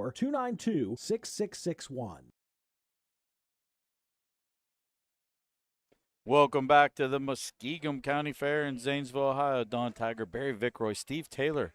We're bringing you all the action today, and we have a lot of it. We have 14 races on today's card. We already got 4 in the books. Still gives us a bunch more to go here. And next race up here, race number 5, it's an owner's race. The reason it's an owner's race because we got 5 contestants. All 5 horses will get some placing here and make some money. Second division of 3, actually second division of 4 today. This one's going for $4,132. As Barry was saying earlier, we do appreciate all the people that reach out and give us feedback on our broadcasts. It takes a lot to put something like this together, from all of our cameraman, Steve, Matt, Chris, Steve-O from Northfield, all these guys. I mean, we're traveling 50, 80, 200 miles to bring you this. With the technology that we have in a lot of these old fairs, we don't have wired internet. We're using wireless internet to provide a lot of these broadcasts to you. We've got tons of equipment that we have to log around and put up and set up. So it takes a lot to bring you these broadcasts, and we always appreciate the feedback from the patrons. Barry got the ultimate compliment yesterday. One of the local fans here at Zanesville had told Barry that they always watch him at Scioto Downs in the pre-show, and he does a great job. So we do appreciate the feedback. Anything we can do to make our broadcast better, please let us know. We're glad to do our best to try to accommodate everybody. A lot of weather we've had in the last 2 days, but so far it looks like we're going to get both of these full cards in today, which I know makes the Horsemen happy when we can see races. No places like Croton had to cancel their whole meet. Urbana only got to race Monday, missed out on Tuesday, Wednesday. So we do our best, the OHHA, the Ohio Racing Commission, everybody, to get these races out to you. We do the best we can, and sometimes the weather does not cooperate.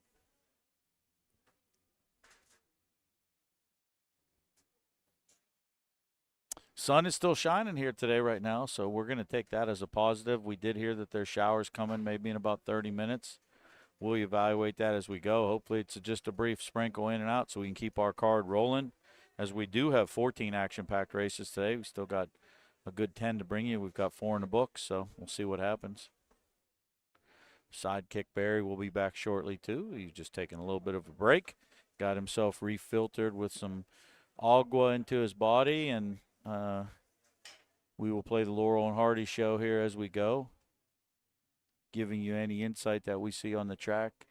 Zanesville, again, is probably one of my favorite fairs. One of the reasons I love this fair is the barns area are behind the grandstands and kind of circle everything that we do. So you get a lot of upfront and close and personal stuff here. Great food choices, too. So if you are local on track, we've got the Cattlemen up in the upper turn, first turn. They sell ribeye steak sandwiches up there. Very good. We've got corn on the cob right behind the grandstand. We also got a fresh chicken pit back there. They've got these pork tenderloin sandwiches that are back there, too. A lot of good choices here and your normal promenade with lemonades and all that good stuff. But great place to be on a Sunday, Monday. If you can't join us this year, come on out next year. Some great wagering. I've already got $62 into the pools, and as people continue to get off work from our businessman special, I'm sure we'll get some more people over here. It's a lot of steps to get back up here. You did it, though. Proud of you. I learned stuff, too. What'd you learn? Give us to it. Tell us. Let's see. 50th anniversary of Ohio Sire Stakes this year. Did not know that. Bill Long Jr. is here and was telling me the first Sire Stakes winner was, I'm going to tell you, All-American Bruce, Joe Adamski, driver trainer. And I knew part of this, but I didn't know all of it. Did you know that Scott Mogan and Jim Arley Jr. were second trainers for Joe Adamski? They came on underneath him. I did not, but that's really cool. That's really cool. That tells you how the family tree kind of gets separated. And I know it's a sister sport, thoroughbred racing, but in thoroughbred racing, like Dwayne Lucas, if you ever look at his tree of like who just passed away this year, Coach is what he's commonly referred as, won more derbies than anyone, but all the people that came out from underneath him, Kieran McLaughlin, Todd Pletcher, it's kind of neat to see these assistants go on. So get back at us to say, wow, we had, Arledge and who's the other one? That came up under Mogan. Adamski? Scott Mogan. Mogan and Arledge came under Adamski. That's really cool. Well, I mean, in Jim Arledge Sr. was a good trainer, too. So Excellent. if your dad is Jim Arledge and then you go to work for Joe Adamski, you got pretty good background, I would say. It's a huge background. And then I saw a flying Ryan Holton here. Yes, I saw Ryan earlier today, too. And he said, this right here is where it all started. This is where Big T was. Terry Holton said he was here, said, I think he said the name, the good one that he mentioned, they said they had a barn on the backstretch there. Said that's where Playboy Hanover was. That was before my time, but. Before my time, too. Said that's where that one was. And then they moved from there somewhere, and then the barn that's directly behind the grandstand, the good one with the bass stall and all on that they did that. Huh. So I didn't know that. Learn all kinds of stuff today. You always do. I'll give you more trivia. Charlie May got turned out at his 2-, 3-, and 4-year-old season at Ryan Holton's farm. Yep. So, Ryan and Holly. Yep, Ryan and Holly, wonderful people, took very good care of Charlie in his younger years. Great little farm, good horsemen, good people. Did you give him his nickname, the Flying Ryan, from when he tried to get on top of the flagpole? No, that was I don't know where that came from, but I made sure that it stick. Have you ever seen the picture of that?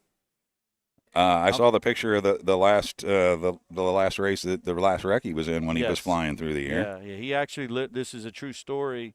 From the telephone poles, he was 3/4 of the way up one.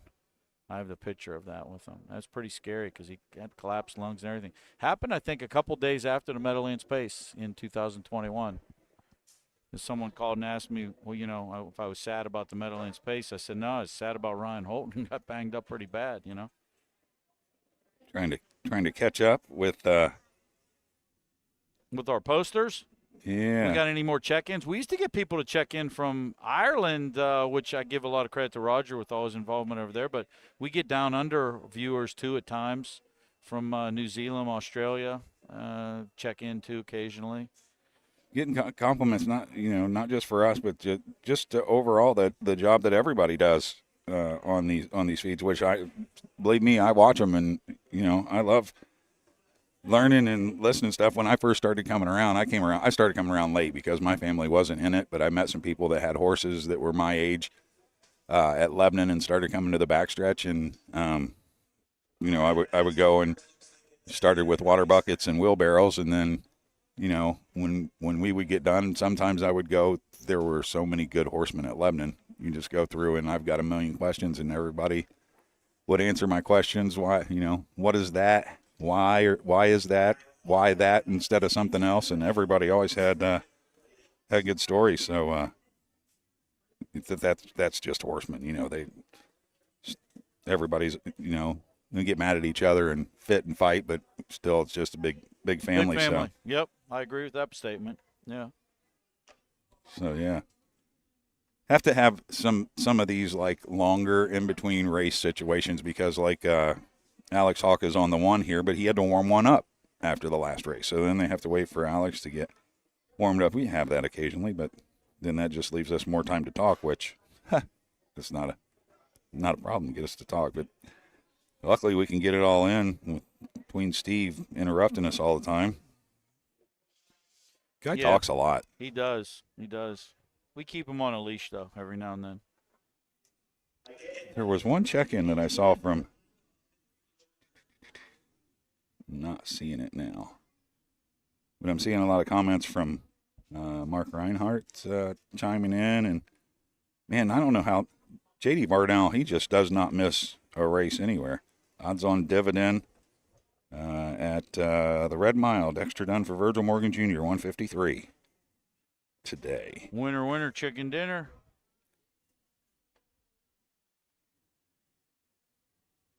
If you're local here and you're firing, you might want to pull up the feed and pay attention to Joe Cooper. He's all over the handicapping today. I think he's had a few good tickets. So here's the field for the 5th.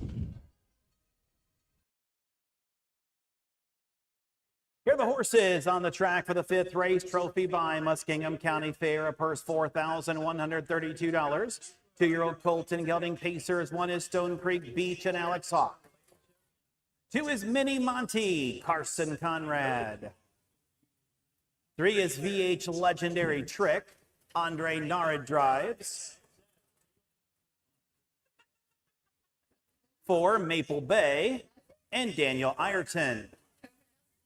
And the 5, Rising Ember, Brady Clemens in the sulky. That's Here you go, race number 5, 2-year-old Colts and Geldings, 41-32 on the line, 2nd Division 1, Stone Creek Beach. John Hostetler trains and owns. Alex Hawk has the lines. That might sound familiar. Those are connections that just scored in the last race. This one's still made an 0 for 3 on the season. Last time out, did some wicked fractions there at Athens. 29-59 was cutting all the fractions, did tire. But prior to that, this one's gotten home, kicked home in 29 and a piece. And this one's a player from the rail, 7-2. 2 Mini Monty Mickey Philly, Steve Carter trains, Tom Sarasso Jr. TKO stable. Carson Conrad listed to drive. I have not heard if He's there on. was. Is he on him? This is a 5th start for this one. A couple of seconds and a 3rd. Back-to-back seconds trying to get to the winner's circle for the first time. 3-horse VH Legendary Trick, owned, trained, and bred by Tim Van Horn. Andre Narid has the lines today. This one's 2 for 5 on the season. Both wins came last time out by open daylight. This one keeps getting better. It's just a little guy, but this one can race either way. Tim's done a very good job with him. He's always well represented this fair, and that's your current 4-5 favorite. Yeah, I forgot to mention that Mini Monty 3-1. So we're looking at 3-2-1, the favorites right now.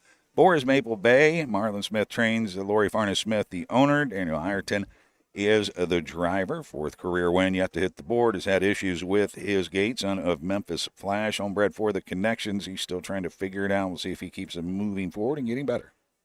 If I didn't know any better, Robert Vickroy I thought would have been on the 4 here, but luckily he's standing next to me, so we're good. 5-horse Rising Ember, Eric Nesselrode trains, Susan Offenberg owns. Brady Clemens has the lines, 0 for 2 on the season. That second did come last time out at Piketon. Good second-place finish, drew the rail, came overland first and just kept grinding down, kicked home 29-3, 202. It was well meant that way, bet 2-1. Far outside poach, but this is a tight, compact field. I could see a bunch of them winning here. Yeah, the other thing that you see in here is you don't have to have $1 million to get into this business. Rising Ember, $7,000 Buckeye Classic sale purchase is gonna go against a $55,000 Ohio Select sale purchase and 2 Monty Mickey. So you can never tell. You don't have to break the bank to get one of these horses to be able to race in some of these stakes races and make a little nice coin. Dream start right here. The future stars of tomorrow are heading to the gate. Race number 5. Quick look at the tote board. Well money, well spread around. 3, Legendary Trick, 4-5. 1 horse, 7-2. 3 horse, 3-1. 4 and 5, both 6-1. Gates in motion. We're sending it up to Ayers Ratliff for the call of the 5th.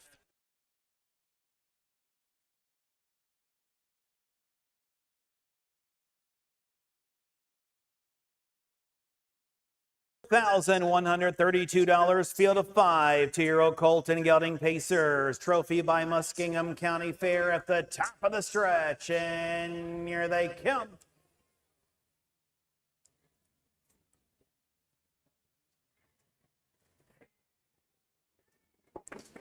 They are off and pacing along the inside, Stone Creek Beach. Mini Monty is on the outside there in second as they move around the turn. VH Legendary Trick is 3 wide and a wingin' as they move into the backstretch. In there to be next is Rising Ember in the early trailer. Is Maple Bay. They go to the opening quarter, and Hawk is letting nobody go as they go to the opening fraction. It's Stone Creek Beach on the lead. In their second, Mini Monty. On the outside, VH Legendary Trick. Opening quarter, 28 3/5 as they move around the turn. On the inside, Stone Creek Beach. On the outside, VH Legendary Trick as they straighten away and move down here to the half. And VH Legendary Trick wants the lead. Stone Creek Beach is there in second. Back on the move on the outside. Mini Monty is coming on third. Over there fourth comes Rising Ember, and off stride Maple Bay. Halfway home in 59-1 as they move into the turn. And out there with the lead, it's VH Legendary Trick.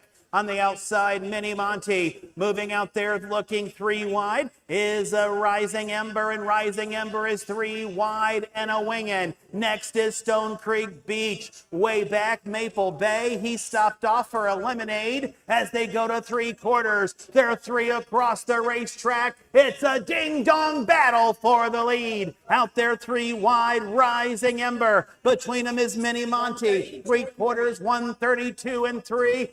Moving around the final turn. Rising Ember on the outside. At the rail is Mini Monty trying to drive back as they come to the top of the stretch. They'll cut the corner. They turn for home. Rising Ember off the rail. Inside Mini Monty. Rising Ember. Mini Monty is fighting back on the inside. Rising Ember and Mini Monty. Mini Monty comes back to win. Rising Ember there in second. VH Legendary Trick was third. 205 3. Fireworks at Zanesville. Alex Hawk protected his position from the rail, and Gundis went out there. We had 3 of them across the track. They finally grabbed leather. Did not for long as VH Legendary Trick back out for the drive, grabbed the lead, and plugs were already pulled in front of the grandstands. That one was well used. We used 3 of them across the track in at the backside. Wasn't sure exactly what was going to happen, but looks like class prevailed a little bit here. This horse they paid $55,000 for. Dug in gamely between horses. Mini Monty. I keep saying how these Monty Mickeys are just racing so well. Nice effort by Rising Ember. Take nothing away from that one. Still a maiden, but raced very good. 2-5-3 unofficial. This is the track is good, but it is a little tiring. It's a little heavy, you would expect, with all the rain, and that was just survival of the fittest there. They just some of them. The one was first to get tired, and then Andre was second to get tired, and the 2 that finished there at the wire together, they were a little tired too. But you know, that's a competitiveness that when you go to the sale and you look at and they stand out and you look at the individual or you look at the sale page, you can't see that. You never know if they're going to want to compete or not. Those 2 did. Those 2 did. The 2 will pay at least $8 mutual here to win, as went off 3-1.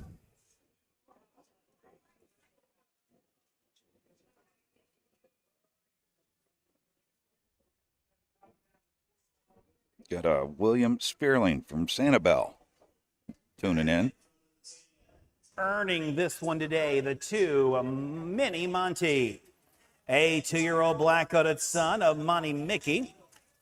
Had to Remember the Dragon by Fear the Dragon on by T. Carasso Jr. TKO Racing. SM Carter, Steve Carter trains. Carson Conrad, the winning driver, 205-3. Trophy by the Muskingum County Fair.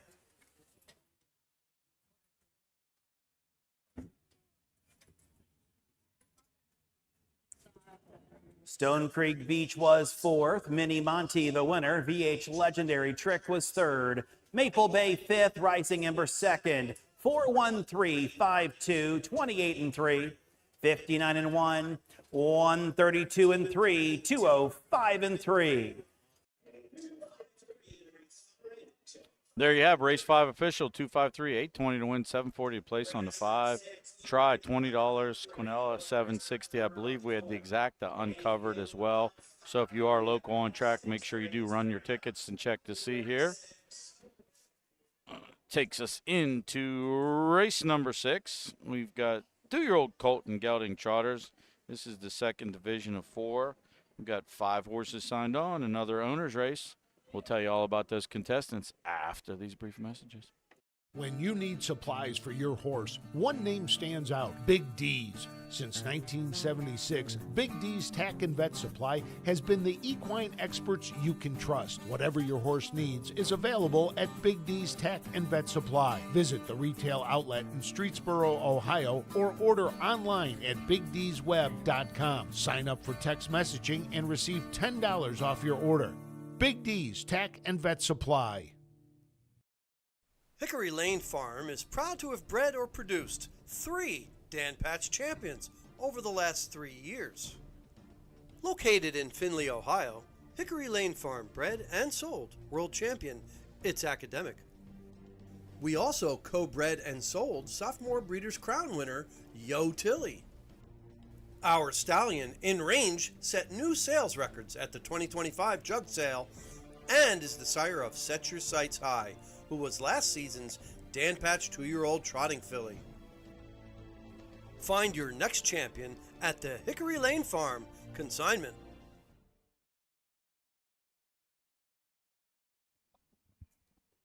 Got some of that weather moving in, checking the radar. I see some darkness up over the horizon to the north of us, but hopefully the wind prevails here because there's a little cell that's moving, if you're familiar, out of Newark, the Hanover area, up north of Hopewell, but the wind here at Zanesville is kind of moving to the north, so if it can keep pushing it to the north and we get clear of that cell, we should be good here for a little bit longer. So you're an amazing track announcer, one of the best in the business. We're blessed with a lot of great track announcers in Ohio. But also, a little birdie told me you're a cover singer for Air Supply. No, that is, yeah. There you go. Are you? I was singing a little Air Supply on the way home, just being funny. Okay. There is nothing musical about my singing voice, though. Well, you know, if we go on another delay, we're gonna pull you in to sing a couple covers tonight. Let me tell you something. When I sing Air Supply, I make Cartman sound good. You ever hear the Cartman version of, Sailing? It was worse than that. Nice looking trotter warming up. The 1 horse in a few races from now. You ever have trotters? Yes. I'm more. If I had the choice, I like the trotters. I think I just like pacers because I like the speed, just like I like Jacob Mizorowski because he can throw 104 or whatever he's throwing nowadays. But well, let's talk about. I think it's an art. It's an art to have a trotter. Let's talk about the 100-mile-an-hour fastball here real quick. Yeah. So when I played, I threw 90, which was in comparative times high 90s. I'm going to say that. So when I played and threw 90, they measured the ball. They measured the speed of the ball 6 feet in front of home plate. Then you threw a lot faster then. Now they throw it out of the hand, right? Now they measure it. The guns. They measure it 6 feet in front of the rubber. Okay. So basically, they're catching some of those taller guys, 6'7", 6'8". They're catching the ball as soon as it leaves their hand when it comes up and says 100, 101. Which Nolan Ryan, the guy that caught him, I watched a special on that like 5 or 6 weeks ago. A guy asked me to watch it with him because he knows I'm a baller. And it was really cool because the catcher said he threw 106, 108. Now, again, this is 80s, 90s, and maybe 70s, too, because he won the World Series with the Mets.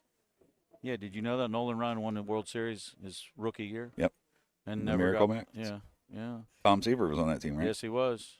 Tom Terrific. That wasn't a bad pitching staff that they had that year. No, they had a great team, top to bottom. But I know that, like they always talk about your eye, what you can see, and it carries over to horse races. You know good when you see good. You know somebody's throwing hard when you see them throwing hard. I went to the Reds game. I can't remember who the pitcher was, but I'm sitting and I'm watching his fastball, and I'm like, this is trash. And then I start looking at the thing, and he's throwing 89 now. Yeah. That's batting practice. Yeah, that is. I knew it was a trash fastball. Here's probably get our post parade here.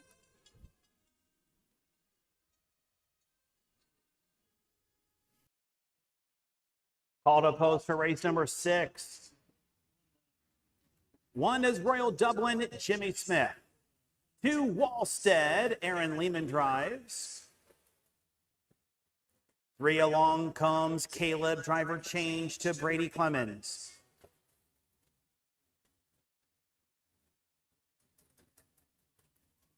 4 is Sugar Snap, make the driver Chris Hirschberger.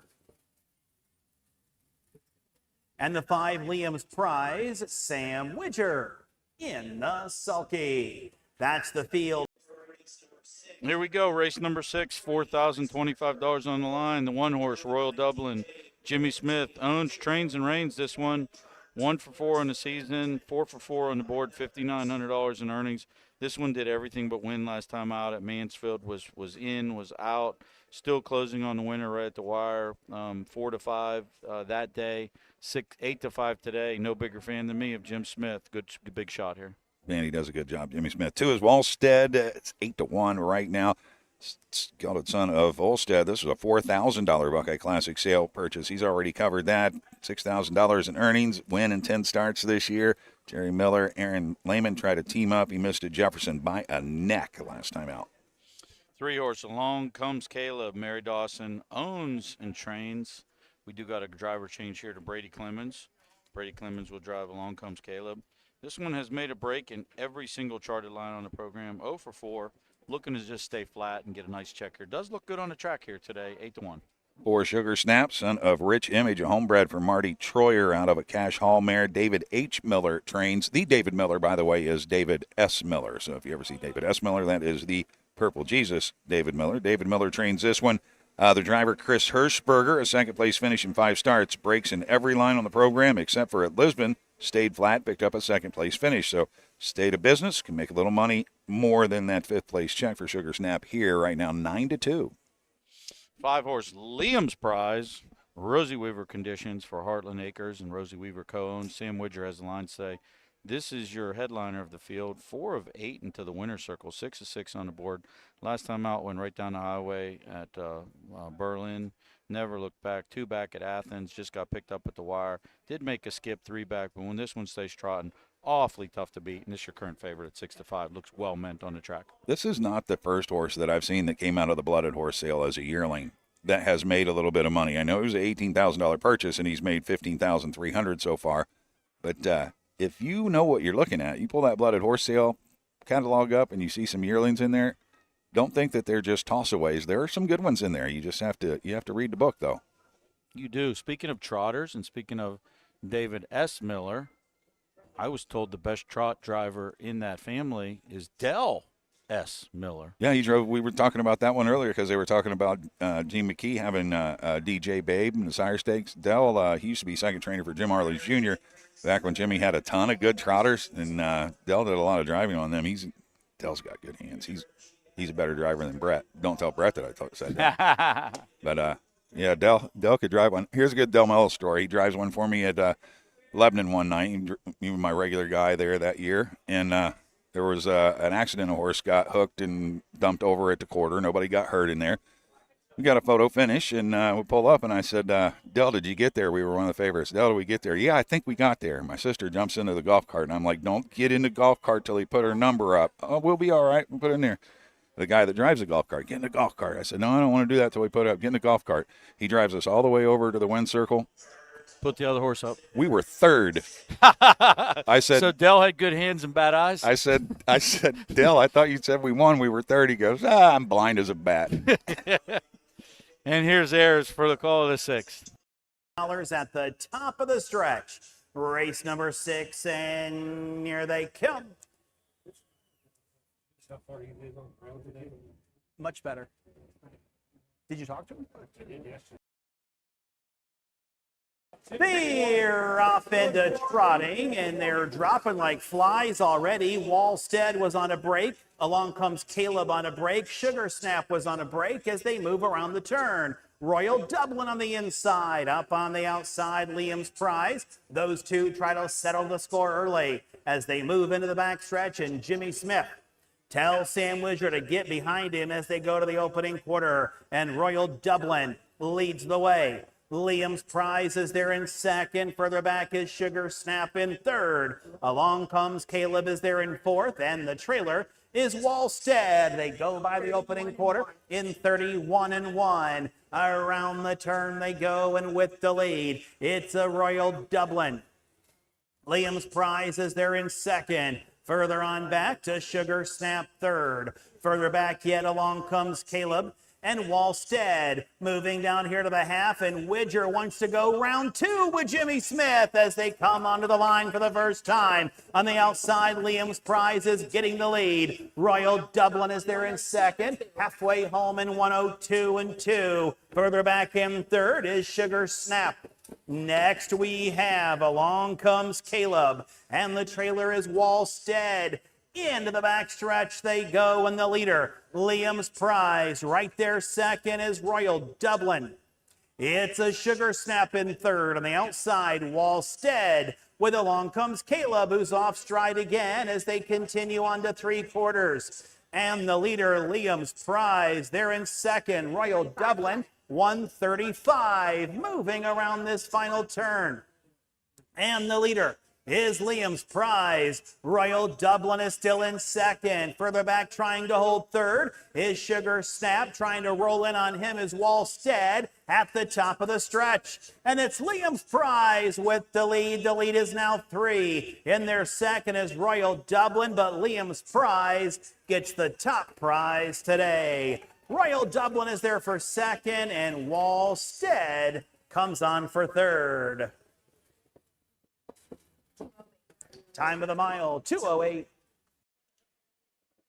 2:08, a little bit of overlay there as Jimmy took the money, 6-5. Liam's Yeah, Prize, no. 2-1. Liam's Prize, and this one was a 4-time winner here. No offense to anyone else in the race, but no one else had won one race. And Sammy actually a good drive. Sammy sometimes doesn't like to take a seat. He took an early seat, early tuck, made a power move in front of the stands, and kept on going, smooth sailing right to the wire. And if you had that one here locally, you're getting at least $6 back on your win ticket.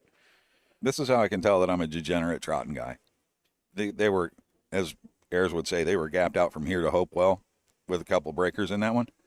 But even the horses that finished 3rd, 4th, and 5th that finished well off the first two, I'm looking at them like, Go by, get up, keep moving. They're all right. They're going to be okay. They look pretty good. You know, there's a lot of tinkering and a lot of changes and a lot of education that these 2-year-olds go through. I mean, you know, even the ones that finished 4th and 5th in there, I'm like, yeah, there's an upside to this. This is, you know, this. I know things weren't perfect today, but a lot of good things happened. I like it. That's how I know I'm a degenerate trotting guy. What's even better for a degenerate trotting guy when you see them again down the road and you see the improvements and you say, I remember that course, you know? Just need to get around the turns a little bit more. Needed a hood on the outside or needed trotting hobbles. Or You remember Southwind Pepino that Sandy Beatty had? Yes. Mm-hmm. His first win at Scioto was like 2 minutes and 4/5 or something like that. And Jason Roth was in the booth that day. And we both looked at each other after he raced and was like, that's a good one right there. He's going to trot in 52, 53. Well, I don't know that we said that, but we were like, wow, that's a good-looking horse. That's a good one right there. So I always remembered every time that Southwind Pepino, then when he got to where he would trot 52, I always remember back to that first start when we were like, that's a good one right there. That's another good trot. That's a guy to watch. I love to watch the way he brings around trotters. I mean, he really conditions them, teaches them how to race, and then when it comes time when the money's down, they perform. Not a lot of bad actors there going to the gate. They learn the right way over. Liam's Prize, a 2-year-old bay-gooded son of Enterprise at a Lady Montague by Kintab Hall of my Heartland Acres and Rosie Weaver. Rosie Weaver trains. Sam Widger, the winning driver, time of the mile, 2:08. Trophy by DJ Realty.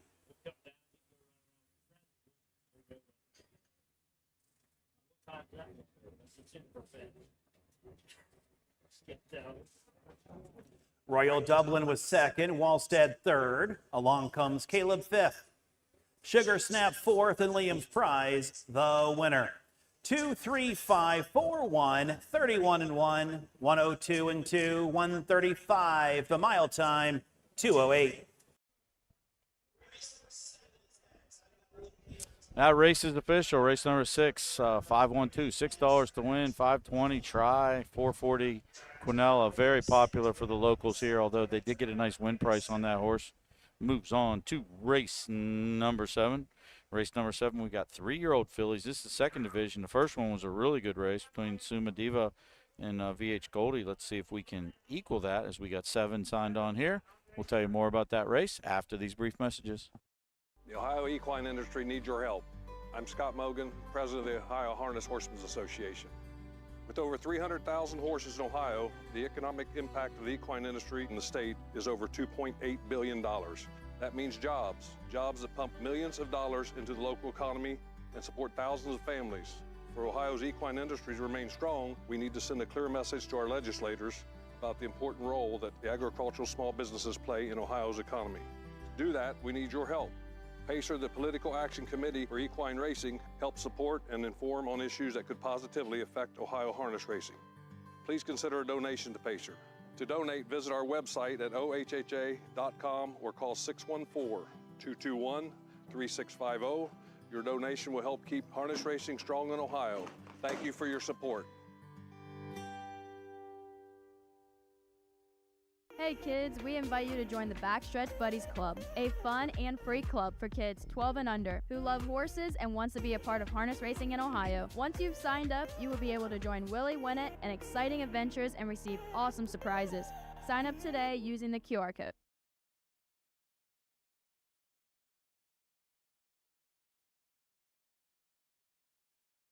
So we were talking about during the commercials the pronunciations of some different names and stuff.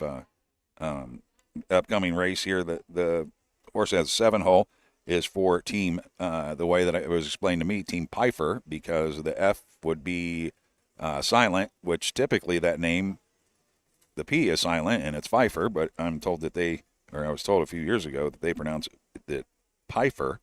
You were talking about Lee Unkefer, some of the names that we see that that we may mispronounce. Lee Unkefer. I've got one at Scioto. Dean Gillespie's owner. I'm going to get this wrong even now that I talk about this. She owns one horse. Her name is Nina Todorov Georgieva. That's a tough Georgieva. And so I don't know the lady, but I know that when I first saw it, I looked up the pronunciation, Georgieva. So I always try to get that one right. But then the one that plagues airs in me is the Irvine family. Some of them say Irvin. It's what are you doing? It's Irvin. And then the other ones say don't listen to them. It's Irvine. But it's always been Irvine to me just because of the spelling with the E on the end of it tells me that it's Irvine. So I've always just said Irvine. But Keith Cash Jr. I've always known him as Keith Cash Jr. Always known him as Keith Cash Jr. Josh. Yeah, so the only reason I took that up is because Jeff Siddick, my longtime friend, race caller at Meadows, he came over and looked at this because Roger was in Ireland. And he's like, Josh Cash is on it too. It's like Keith Cash. So I have integrated that and I call it Josh Cash. And I'm sure, because I know Keith's dad is Keith Cash. See? Yeah. So probably that was. Waltz Across Texas. I love that mare. The other one, and then you go back to was it the race prior to that or 2 races ago? Andre Narid is, his mother is a Tharps. So Randy Tharps' uncle. So he's been around it forever. I remember Andre before he turned into a smart aleck, which that's all right. I can appreciate that because, no, I like Andre. He's a good dude. But then we were talking about, Jenna talks about this too. She says, she keeps saying, I know that I'm getting older because I'm starting to recognize some of the brood mares, some of the dams. And I was looking at the 7th race, like, I know I've heard of Holly Rocker, but Diamond Creek Racing, or Diamond Creek Farm, the breeder, so you know that she wasn't a cheap horse. So I've probably heard of her. And then being in Ohio, all the dams in here: Fine Art Mendale, Express Jet, Carmel Kissed, My Marie, Pink Magic, and as advertised is always a Piper horse. I'm pretty sure that I've seen a brother or sister from out of every one of these mares in this race, except for Holly Rocker, which I know that she's not, like I said, not a cheap mare from Diamond Creek Farm. So I'm getting old, is what I'm saying. But there's some. This is a good one. There's you could go a bunch of different ways in your top spot here. I mean,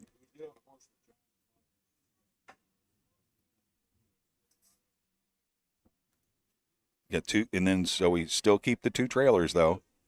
You draw the second tier, you start in the second tier. So two trailers, four on and two behind. That'll make the first turn fun.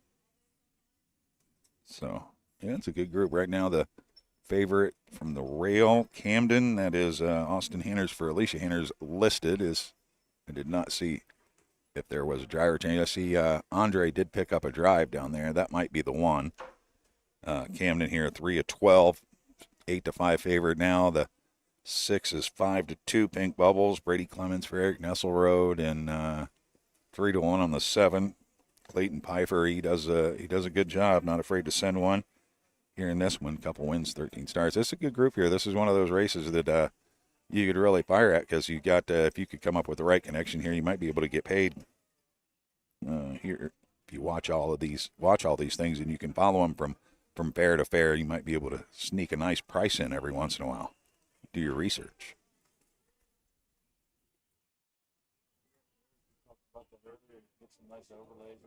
Tracks. Money spread around. Sometimes you catch a nice exacto with the only ticket. Trying to pick up all the drivers here and see Alex Hawk on 1, Alex Hawk on the 2. That's right. So we need that is Andre Nard on the 1, and I'm looking for the 3 because that was TBA in the program. So that looks like it is Chris Hirschberger. Here are the horses on the track for race number 7, trophy by Muskingum County Fair, 3-year-old filly Pacers. First $7,325. 1 is Camden, driver change to Andre Naret. 2 is Twice Shy, Alex Hawk. 3, Anna's Styles Nay, make the driver Chris Hirschberger. 4, Kiss My Accolades, Aaron Lehman.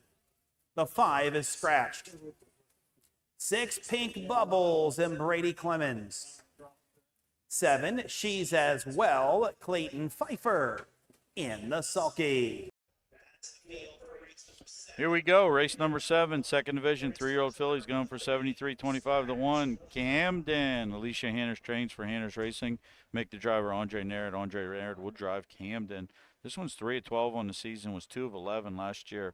Quietly has made $30,000, just shy under $28,000.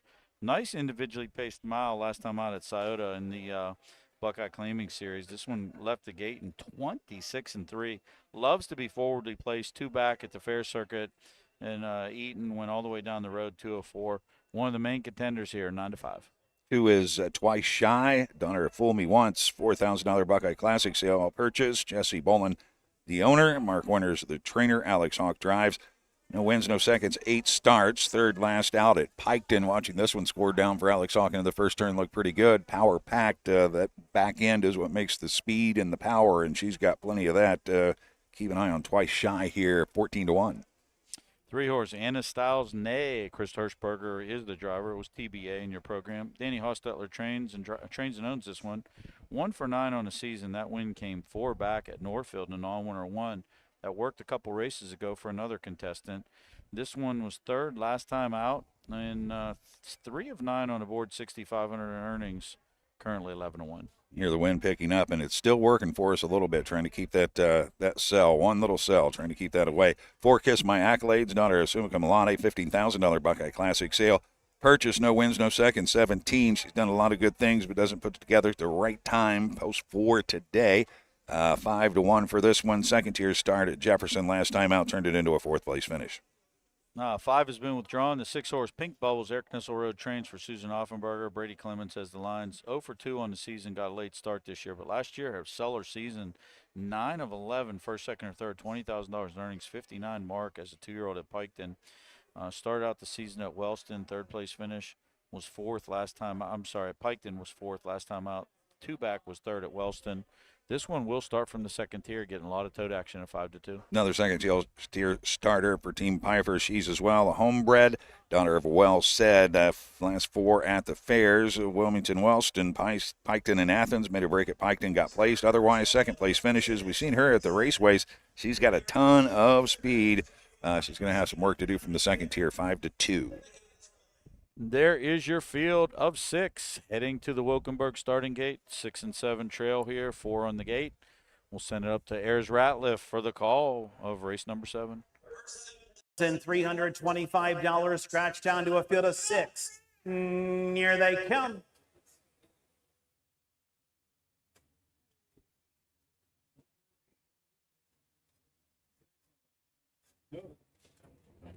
It's better this way than we had top there. They're off and pacing and trying for the lead, twice shy along the inside. Camden as they move around the turn. An early third, She's as well as they make their swing. In there to be next is Pink Bubbles. Then we have Anna Styles Nay, the early trailer with Kiss My Accolades as they move on into the backstretch on their way to the opening quarter. And the leader, twice as shy, in there to be second is a Camden. It's She's as well in third. Over there to be fourth is Anna Styles Nay. Then we have Pink Bubbles and Kiss My Accolades. They went by the opening quarter in 31 and 4. On into the turn they go. Twice shy leads them.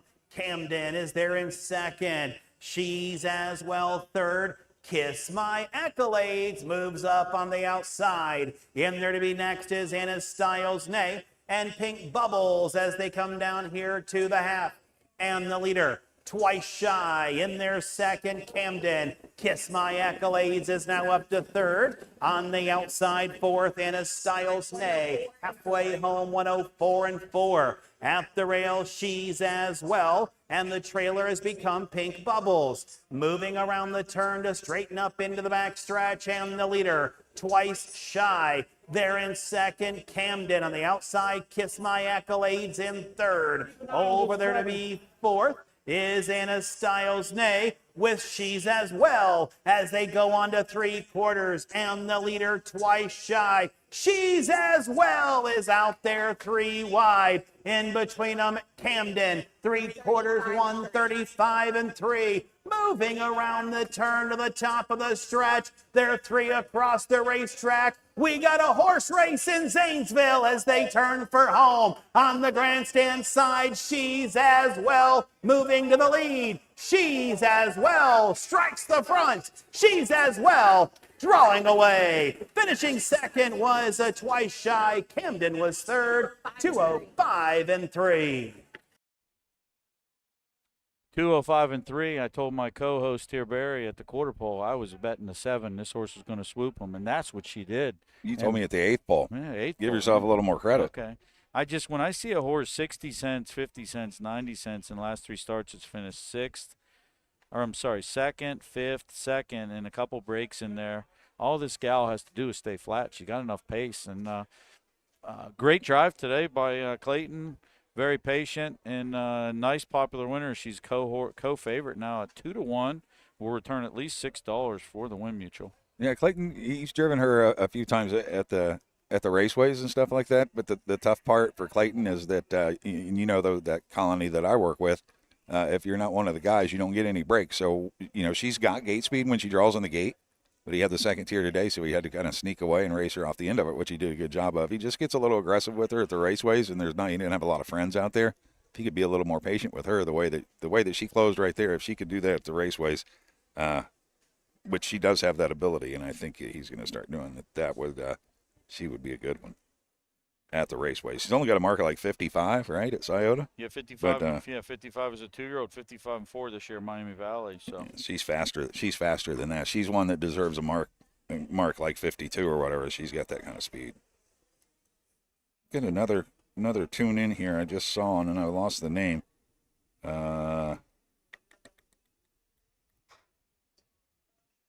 I'll find it. Sheath as well, a 3-year-old. Bay, filly by Well Set. Out of As Advertised by Real Desire, owned by Paul Pfeiffer. Dustin Pfeiffer trains Clayton Pfeiffer, the winning driver. Time of the mile, 2:05 and 3. This one trophy by the Muskingum County Fair.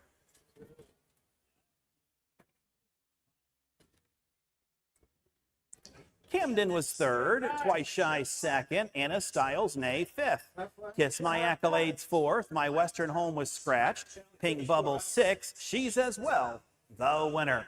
3, 2, 5, 4, scratch 6, 1 on the bottom, 31 and 4, 104 and 4, 135 and 3, 205 and 3. We got bad news. Weather's coming. The wind has turned on us. I don't know if you can feel it or not. It's I hitting us feel in the it. face now. I That's feel not it. good. I always look at there. I'm not the most best forecaster, but I know everything comes from the west, and the west doesn't look good right now. Yeah, somebody told me from Zanesville, like over the cell phone tower that you see up there, Yeah. said all the weather comes from there. Well, that doesn't look good either. No. Race 7 in the book, 620 to win, 340 to place, 2480 exact. I believe all the exotics were covered. Yeah, 59.60 for the try, 13 for the Quinella. Finishes up with race number 7. Takes us into race number 8. We got 3-year-old filly trotters. It's the second of 3 divisions.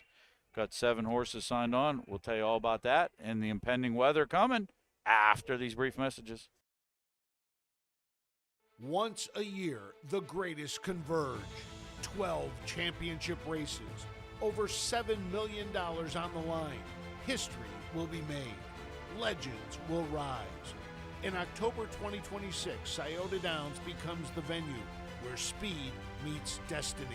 The Breeders' Crown, harness racing's ultimate showdown. It all comes down to the Breeders' Crown.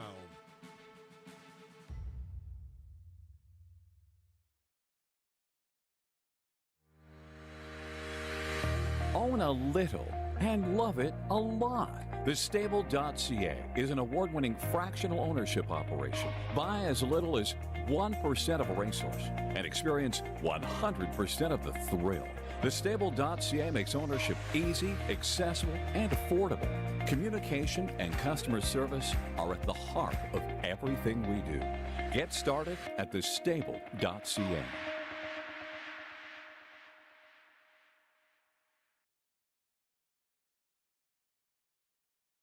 Yeah, we're not gonna. The weather coming. If we can get it to blow through like it did yesterday, I mean, I'm not a fan of those straight line winds that we had yesterday during the program, but if we can get it to blow through like that, minimal rain, we'll be all right because it's one cell. We were the only 2 guys that didn't have to grab onto something yesterday. You know that. Yeah. So I weighed myself down too at Roosters last night, so I'm good. I'll be good. I'm not going to move. Let me tell you what we did. Kim keeps the local. I'm not a native Circleville or Chillicothian. I'm not sure what I grew up in Dayton. I know everything. I know every good place to eat in Dayton, but over here.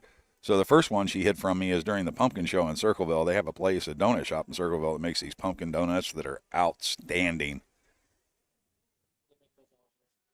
All year? Yeah, so Kim and I are together for 6 years. And you didn't get this information. And not only do they make them year-round, they have a drive-through.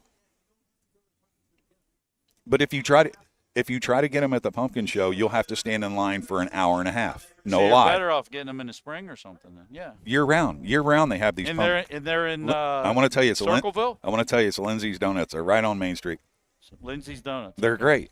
I don't hear anything. I'm never told about this. For our first 6 years that I live in Circleville, I don't get told this. I think that you can only get the pumpkin donuts during the pumpkin show.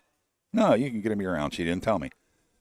So there's other examples of this, but the most recent is there's a pizza place in Chillicothe that is outstanding. It is called Giovanni's. It's on the south side, southwestern side. It's out on Western Avenue. It's a little family-owned pizza place. It's delicious. Baked spaghetti, baked lasagna. They'll add in whatever ingredients you want into it. The pizza is fantastic. So you just give me main courses and desserts.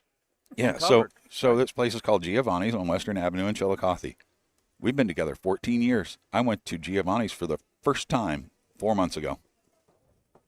And she says she likes me. Believe that? I'm going to have to question that. So that we went there last night. I had the baked spaghetti, had add mushrooms. I'm a mushroom guy. Add mushrooms, and then we had the 16-inch pepperoni sausage, mushroom and onion. Oh boy. So me and you will be good if the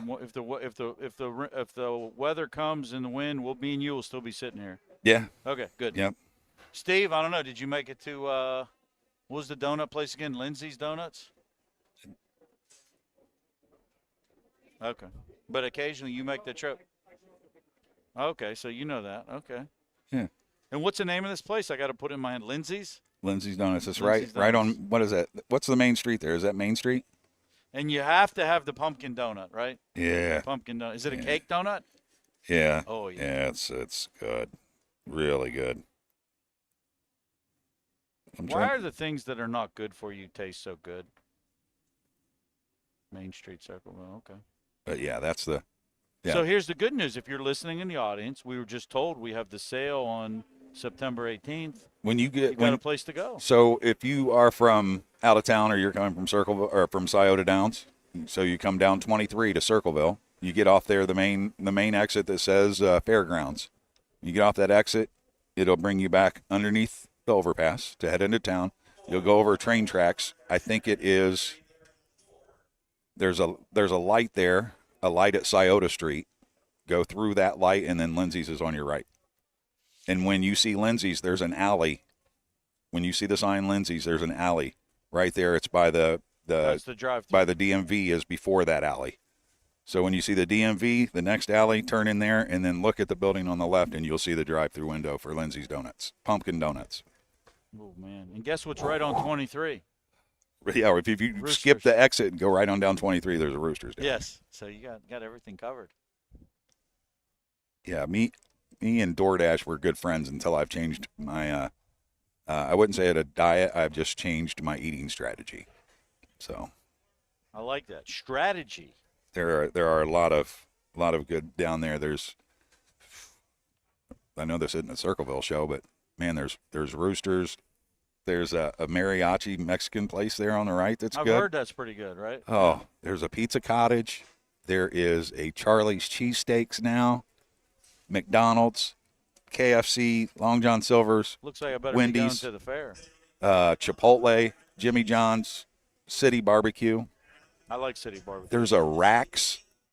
A Rax is still around? There is a Rax down there. Rax roast beef. You can still Huey Magoo's? you can still go to Rax and get the bacon Cheddar Deluxe? bacon cheddar beef. Yeah. It comes on a hoagie bun. Huh, man, if you ain't ever had one of those. I'd rather Rax. We got You everything. never even heard of Rax, did you? Oh, you have? Okay, all right. Man, we've got everything. Hopefully we've got everything but rain, but I'm going to tell you what, that looks like rain. That looks like rain right there over those trees, I'm Sure telling you. does. But, hey, we were talking about, let me get to the right race here. We were talking about Victory is Coming world's record at Scioto Downs yesterday. She's the Victory dam of the Praise. one. Here are the horses for the 8th race. Trophy by Big D's Tack and Vet Supply. 1 Victory Praise, Ammon Hirschberger. 2 Lady Princess, Alex Hawk. 3 Lost in Hollywood, Carson Conrad. 4 All About Hope, driver change Andre Nerid. 5 is Vondra, driver change Jimmy Smith. 6 Tom's Crazy Peach and Derek Wadaker. And the 7 10 times harder, John Hochstetler in the sulky.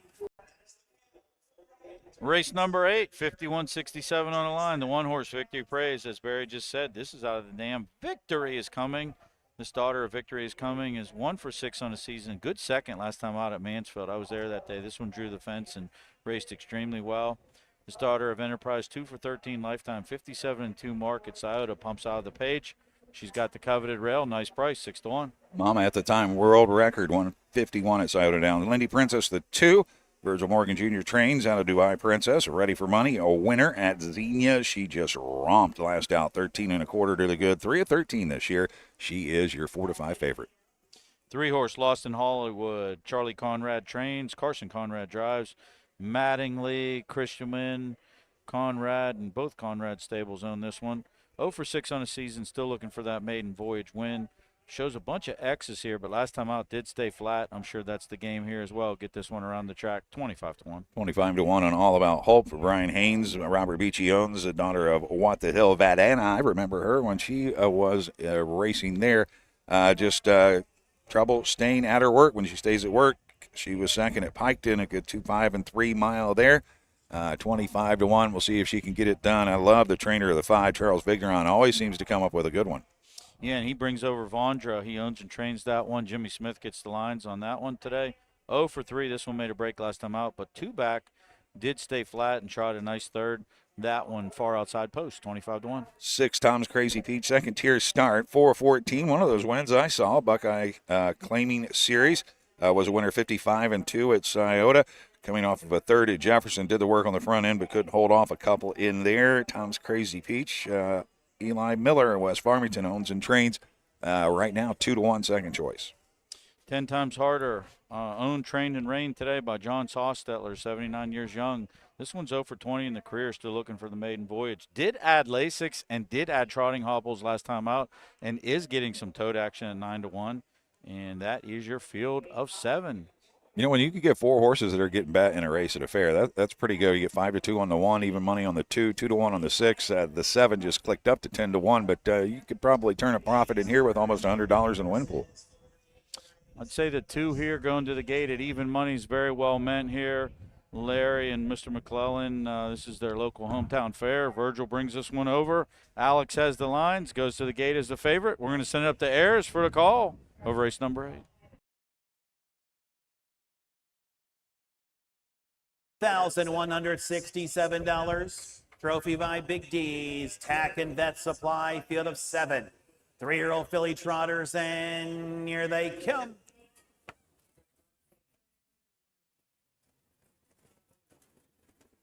Ten times harder was on a break. Vondra is on a break. Also off stride is a Lindy Princess. Lindy Princess is off stride as they move around the first turn. Over there with the lead, Victory Praise. They're in second. Tom's Crazy Peach. All About Hope is there in third. And early fourth comes Lost in Hollywood. Then we come back to Vondra, Lindy Princess, and 10 times harder as they go to the opening quarter. And they're being led by Victory Praise. In their second is Tom's Crazy Peach. It's All About Hope in third. Moving up on the outside and coming on is Lost in Hollywood. Vondra is next. Opening quarter, 33-3. Moving up expeditiously is Lindy Princess, and far back the trailer, 10 times harder as they now swing off the turn. Coming down here to the halfway mile mark of the race. And out there with the lead, it's still Victory Praise. Off stride again. Lindy Princess got driven off of her feet there as they come down here to the halfway mile mark of the race. Victory Praise leads the way in 105-3. In there to be second, Tom's Crazy Peach. It's Lost in Hollywood third. In their fourth, All About Hope. Back on stride and coming again is Lindy Princess as they're into the back stretch and they're on their way to 3/4. Victory Praise. Out there, the daughter of the good mare Victory is coming. She leads the way by 3. In their second, Tom's Crazy Peach. Lost in Hollywood is third as they went by the 3/4 and into the final turn after 136-3. In and around this final turn, and Victory Praise is out there hot to trot by 6. Further back in second, Tom's Crazy Peach. They're on their way home, and it's all Victory Praise. Victory Praise and Ammon Hirschberger in charge here. Victory Praise will win. Lost in Hollywood comes on for second. Tom's Crazy Peach is third.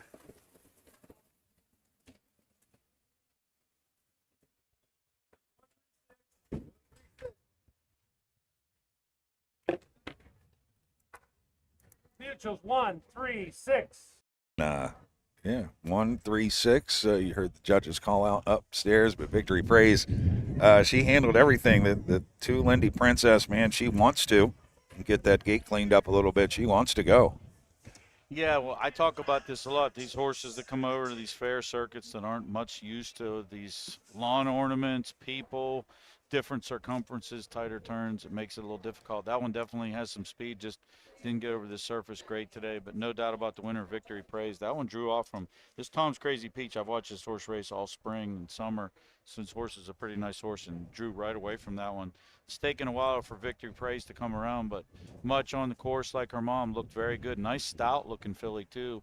Nice thick filly, and she was very good today. Victory Praise.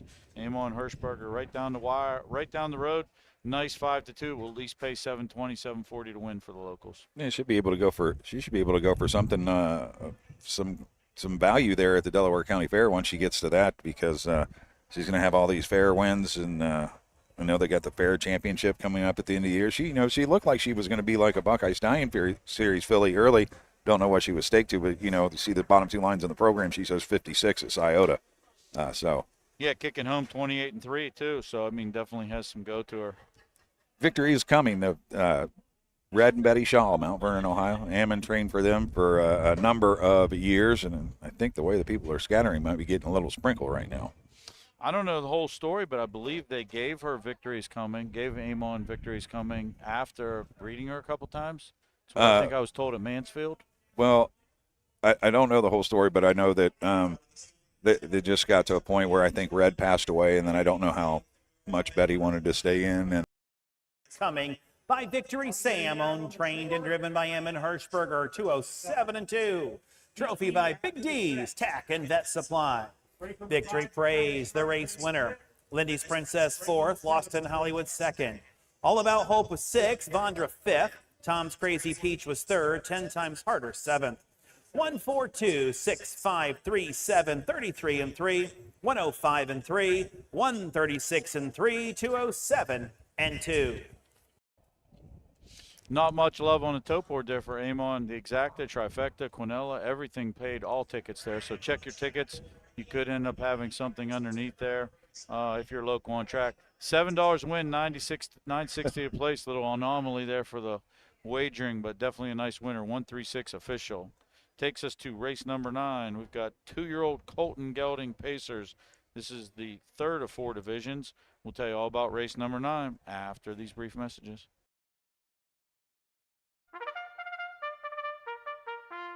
They're often racing in the Southern Valley Colt Circuit. Catch the excitement of Ohio harness racing at one of the county fairs in the Southern Valley Colt Circuit. For over 150 years, people have gathered at county fairs to cheer on their favorite racehorses. Keep the tradition alive. Visit one of the 10 fairs in the Southern Valley Colt Circuit this summer. Horses, racing, and winning. It's the Southern Valley Colt Circuit. 10 great fairs in southeastern Ohio. Who feeds your need for new ideas for your family's best farm future? Ohio Farm Bureau. We work with our members to shape ag policy that will positively impact our industry. Farm Bureau is advancing business solutions to give you a competitive advantage. We help you gather information to stay ahead of important topics and technologies. Plus, Ohio Farm Bureau creates opportunities for growth. Ohio Farm Bureau, feeding your need for new ideas.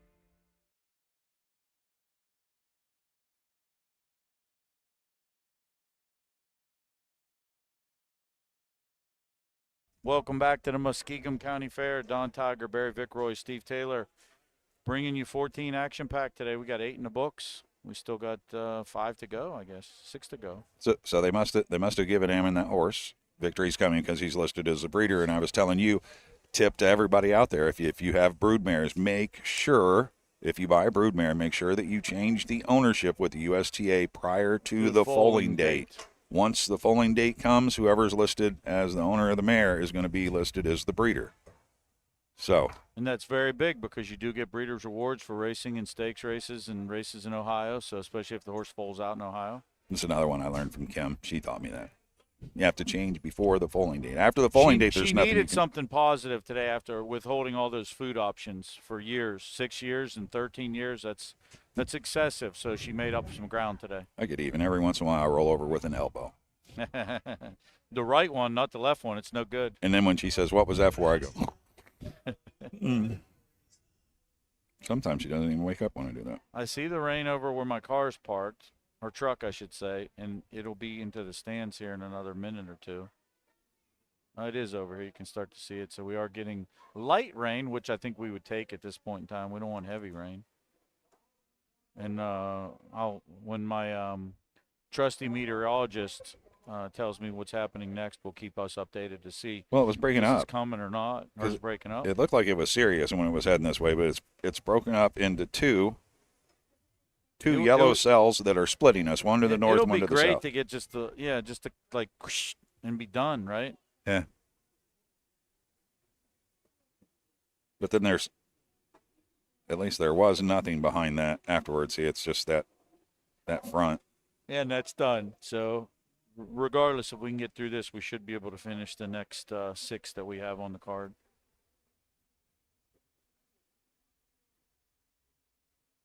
Being in the grandstand and up and covered and stuff, and not having to be out on the track and driving in, I can say with some authority that little rain never hurt anybody.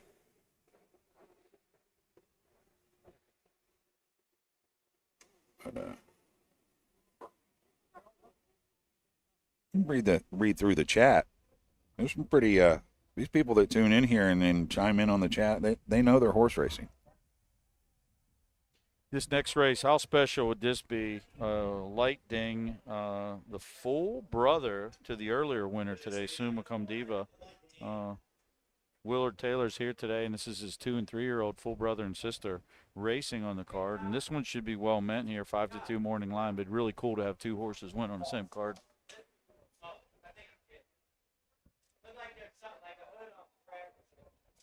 I thought they were talking to us. I did too. Nobody's talking to us, though. So we got Willard in front of us. We're good. We might want to ask him to leave, because if his horse starts racing well, nobody's going to be able to see anything. Correct. That's very correct. Because he's going to get excited. That's what we want to see. All we'll see is a pumping fist and a bald head.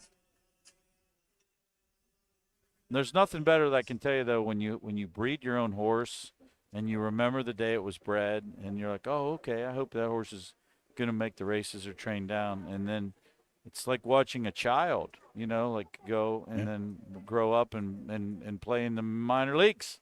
Yeah. So, like, it's pretty cool, man. You can see he's getting nervous. Oh, yeah. His face is getting serious. A little bit. Getting that game face. It's game time, right? Getting that game face on. Yeah, it's game time.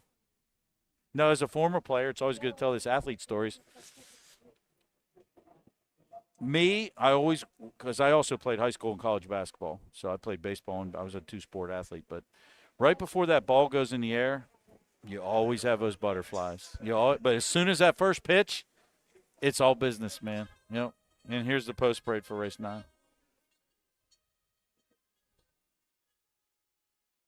Here are the horses for the 9th race. Trophy by M&C Trucking, a purse $4,132.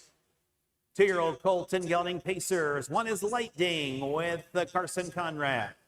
2, Meshach, Alex Hawk. 3, Mark My Words, Aaron Lehman. 4 is Scholar Athlete, Dylan Fagan. And the 5, You Should Be Dancing. Driver change, Brady Clemens in the sulky.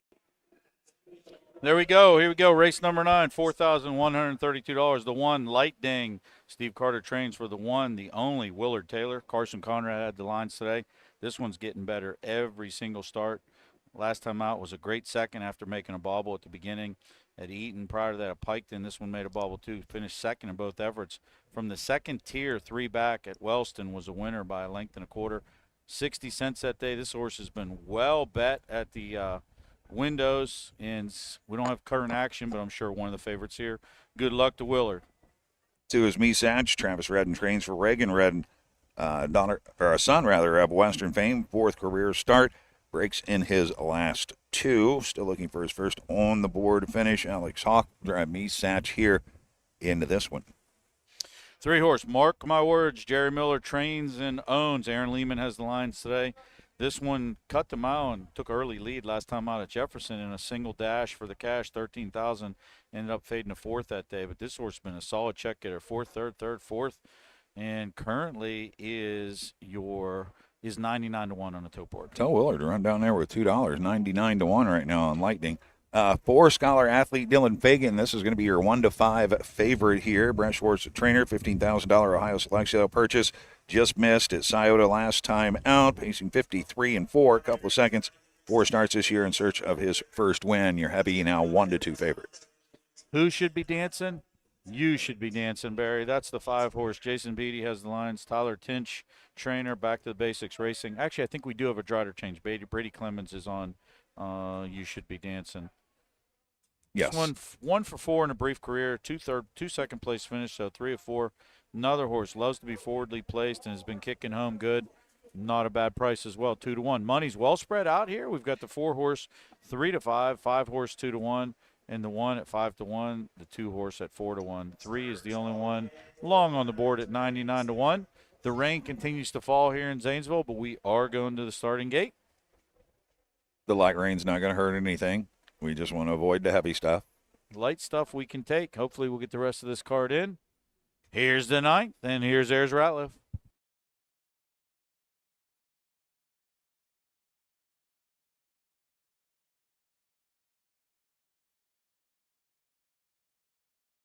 Purse of $4,132 trophy by M&C Trucking. 2-year-old Colton Gelding Pacers, field of 5, and here they come.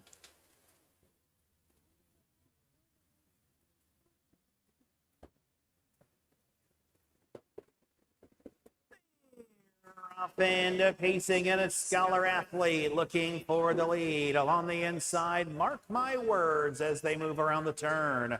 You should be dancing is on the outside 3rd. In their 4th is Meshach and the early trailer Lightning as they move on into the backstretch. And the leader, Scholar athlete, and Fagan out there by almost 2. In their 2nd, mark my words. And early 3rd, you should be dancing. Then it is Meshach and Lightning as they go by the opening quarter. And the leader is still Scholar athlete in 31-3. They're in 2nd. Mark my words. Over there to be 3rd. You should be dancing.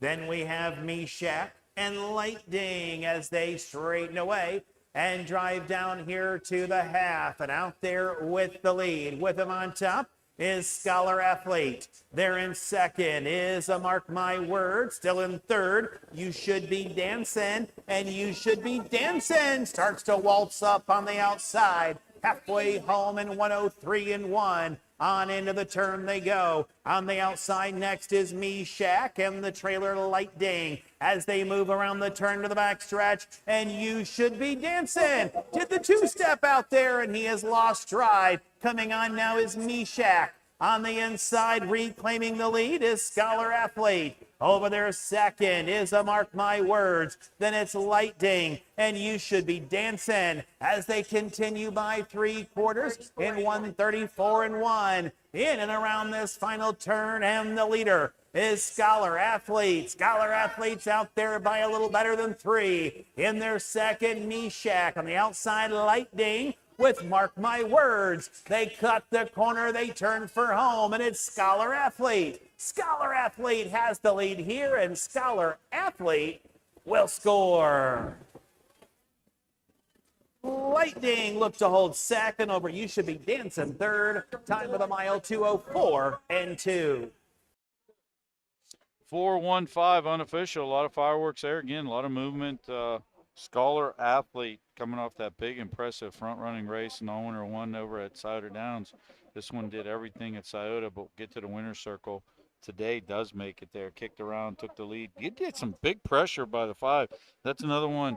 Barry's telling you how to put rings around horses for when they race. Put a ring around that one. That one looked kind of a bad break up the backside. Lost all momentum. It's all one bad step. One bad step, but did come back to rally back in the race to finish 3rd. Just photoing for 2nd. So that one's will live to race another day. But no doubt about the winner. Scholar athlete beats you. Or 2nd is Lightning. Lightning played a very good race as well. That one was way in the back of the pack. Did stay flat and rallied up very nicely for a good 2nd place check. 4-1-5 unofficial.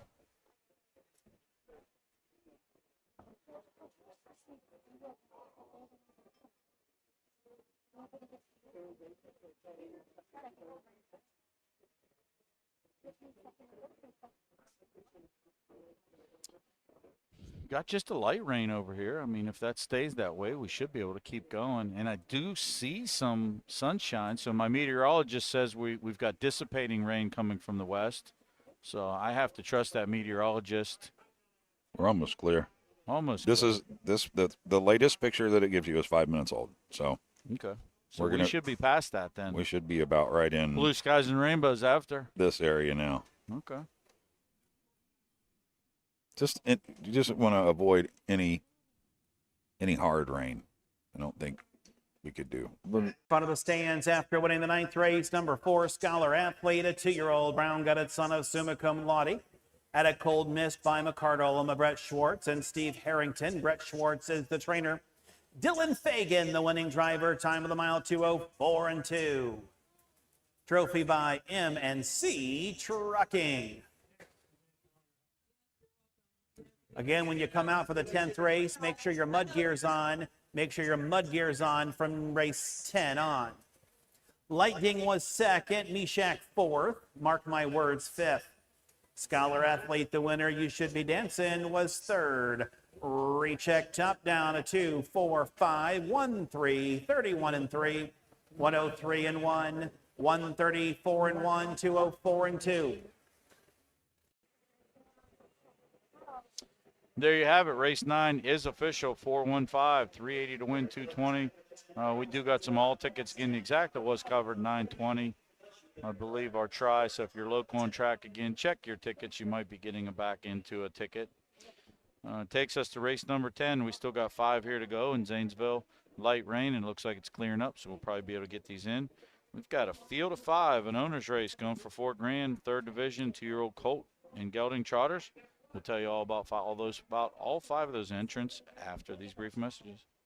Feel the thunder, experience the speed, witness the excitement of Ohio harness racing. Ohio is home to 4 pari-mutuel tracks with exciting action at Northfield Park, Scioto Downs, Miami Valley Gaming and Racing, and Dayton Raceway. Plus racing at 66 county and independent fairs statewide. From legendary events like the Little Brown Jug to the Dayton Racing Derby, Battle of Lake Erie, and Next Generation Stakes, Ohio is where champions race. The speed, the tradition, the excitement. Don't just watch it, be a part of it. Race Ohio, it's your best bet. Don't miss the North American Standardbred Mixed Sale in Mount Hope, Ohio, December 18th. Only 2 sales in and already gaining attention across North America. This exciting young sale specializes in high-quality racehorses, broodmare prospects, and stallion shares with industry-leading pedigrees. One of our exciting graduates is world record holder Allegiant, headlining a growing list of successful sale graduates. Last year's sale topper was Refined at $260,000, followed by Stardust Volo at $250,000. Visit the North American Standardbred Mixsale.com and join us December 18th in Mount Hope, Ohio. Welcome back to the Muskingum County Fair. Don Tigerberry, Vic Roy, and Steve Taylor bringing you races today from Zanesville. It's been a great day so far. We've seen a lot of good finishes, some good efforts, and I think we're going to roll on here in race number 10. We've got 2-year-old colt and gelding trotters, 3rd division, going for $4,000. All 5 signed on. Yeah, I don't know if we had any driving changes here in this one, but 1 horse bet so far in this race. That's the 4 Pleasing Jack, and then 99 to 1 the rest of the way in this group. In range, Jimmy Smith. I always knew before I knew anything that it didn't take me very long to learn that if you see Jimmy Smith with a trotter in, they've usually got a shot. He's a good trotting guy. Very good trotting, guys. Dad's name is Jack Smith. I never did get to see this, and I didn't know if this horse was named after Jack, Pleasing Jack. Talked about that a little bit yesterday about names and how horses come up with different names. They had a little bit of a thing in here when we were talking about trotters before and who's a good trotting guy, and some of the old names, and I can't go back far enough in the thing, some of the old names that like Don Rankin or Dave Rankin. You knew Dave Rankin when you saw him in an Ohio Sire Stakes. You knew that this was one that was going to have a shot in there from around here. And part of his family, John Ryan Melsheimer, he's down here southeast Ohio. He always has some trotters that are pretty good and ready to go.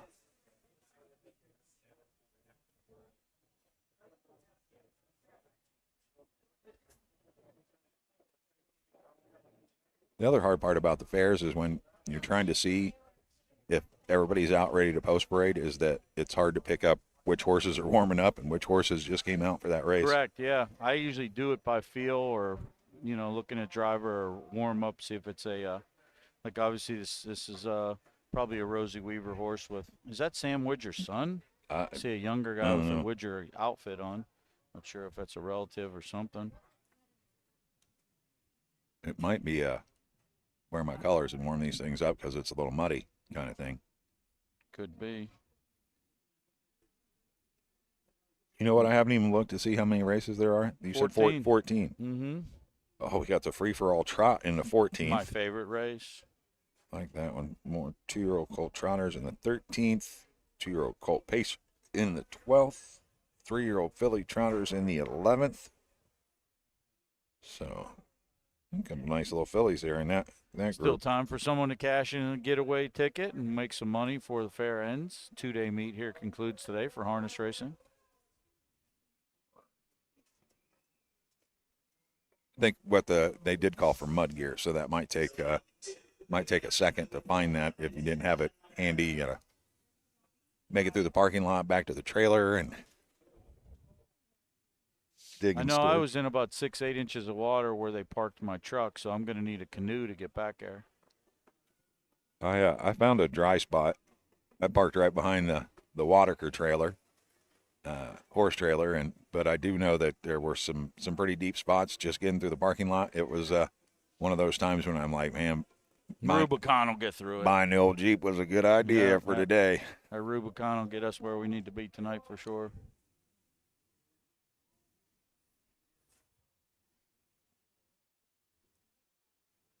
Do we know where?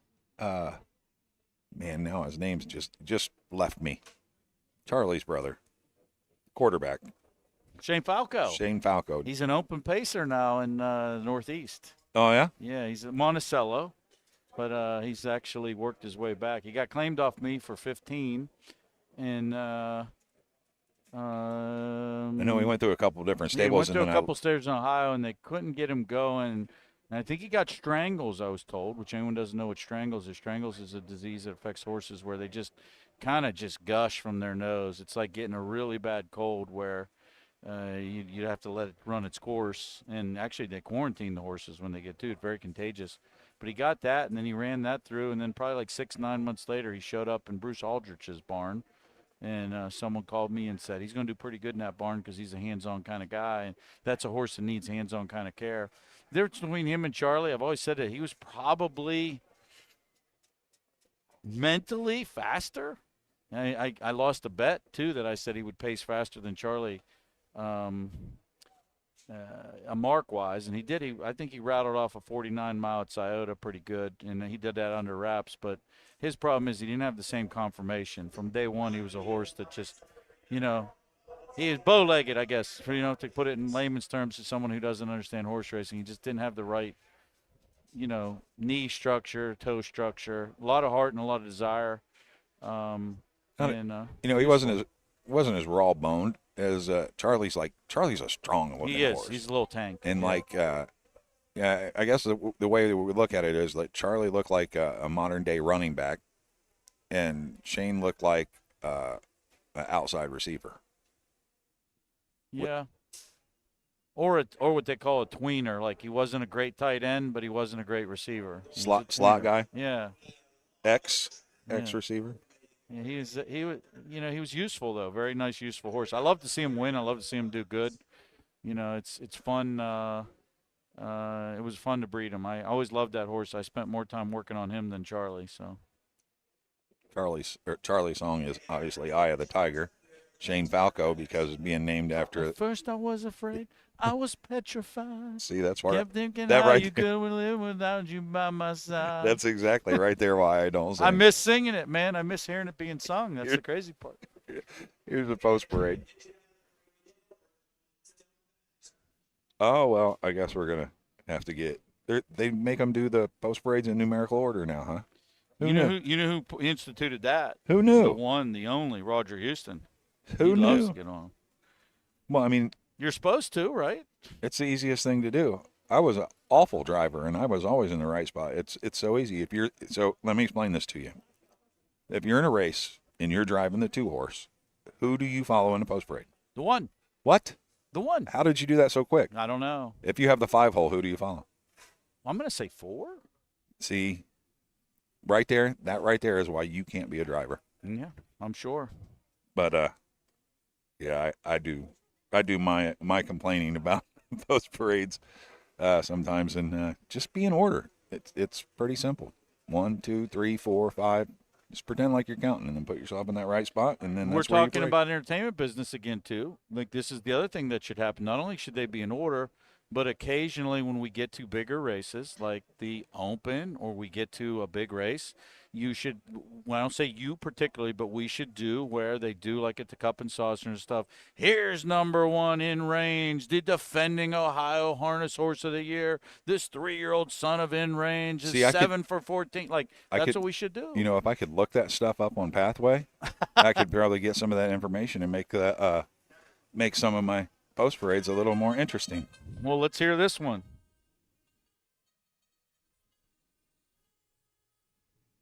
Horses for the 10th race. Trophy by Muskingum County Fair. A purse $4,025. 1 Beautiful Eyes. Driver change Andre Nard.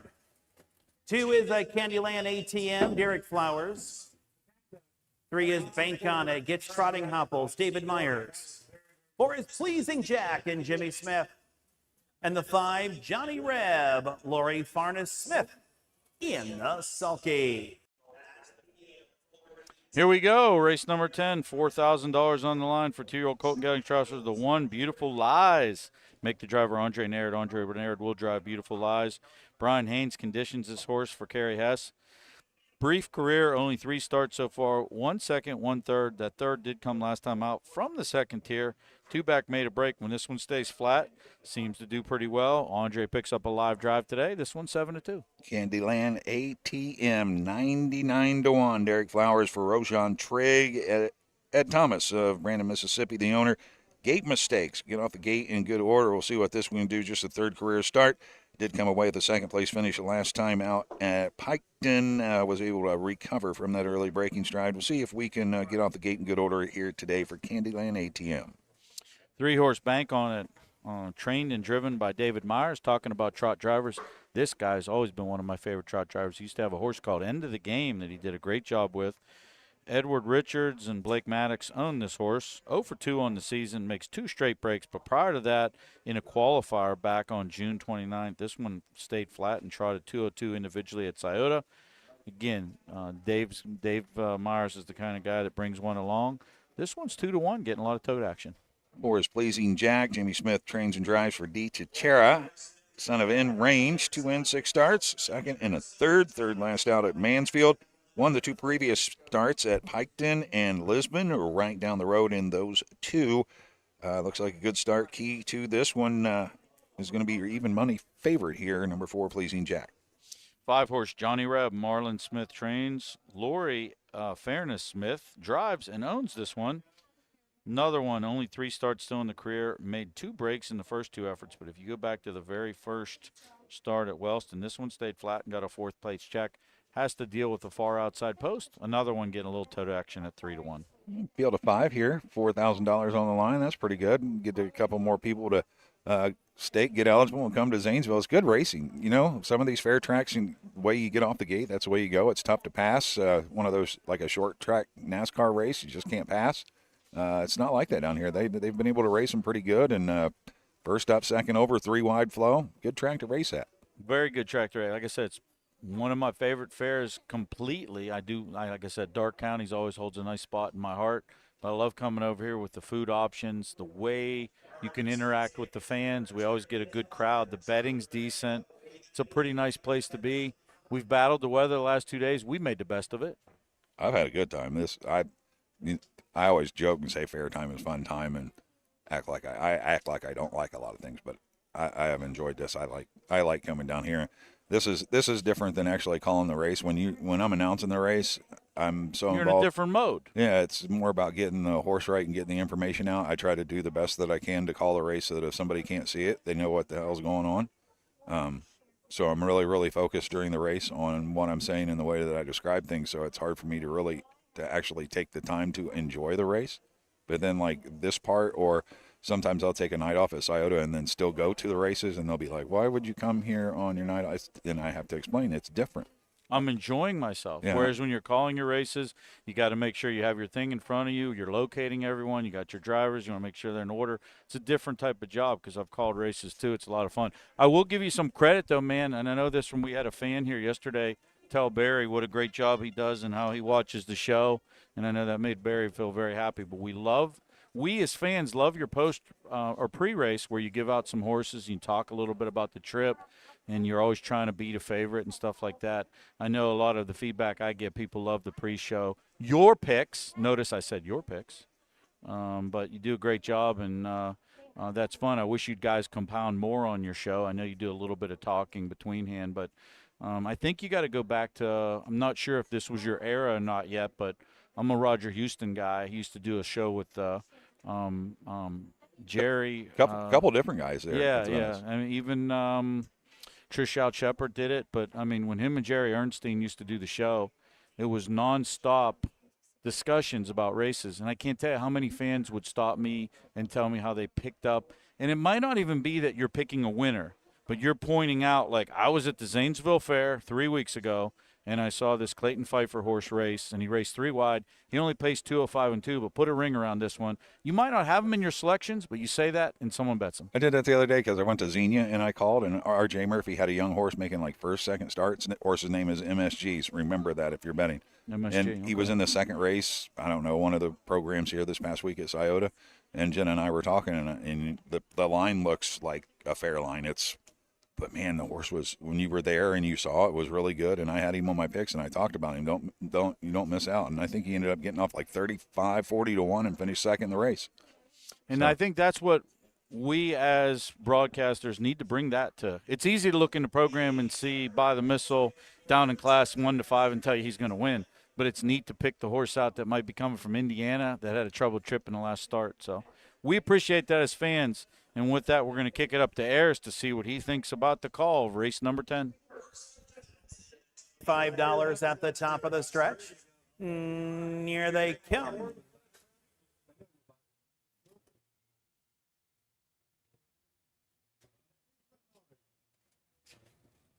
Johnny Reb is on a break.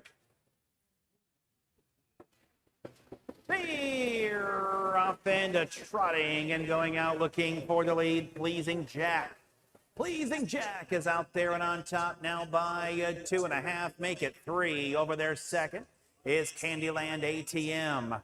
Bank on it is an early third. Over there fourth, Beautiful Lies. And way back to Johnny Reb as they move around the turn and head on into the backstretch. And the leader is Pleasing Jack. Pleasing Jack leads the way by 3 lengths in their second. Candyland ATM. It's Bank on it third. Over there fourth, Beautiful Lies with Johnny Reb. As they move by the opening quarter in 35 and 1. Into the turn they go. Pleasing Jack and Jimmy Smith lead the way by 5.5 lengths in their second. Candyland ATM. It's Bank on it third. In their fourth is Beautiful Lies. And the distant Johnny Reb coming down here to the halfway mile mark of the race. And the leader, Pleasing Jack. Pleasing Jack leads them out here. Further back in second, Candyland ATM. Bank on it, tips to the outside, comes on third. The half in 109 and 3. Beautiful Lies is next, and Johnny Reb as they move around the turn to the backstretch. Off stride went Candyland ATM, and the leader is Pleasing Jack. The lead is now 3 3/4 lengths in their second. Bank on it.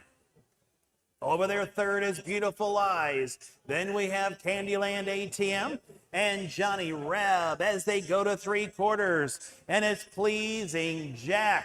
The lead is down to 2. There in second is Bank on it as they move by 3/4, 145 and 3. In and around this final turn, Pleasing Jack leads the way. In their second is Bank on it. Then we have Beautiful Lies as they come to the top of the stretch. They turn for home with Pleasing Jack turning with the lead. Bank on it is there in second. Beautiful Eyes in third as they drive down to the wire. It is going to be Pleasing Jack coming on. Bank on it. Pleasing Jack holds on. Bank on it there for second, and Beautiful Eyes was third. Time of the mile 2:18 and 1.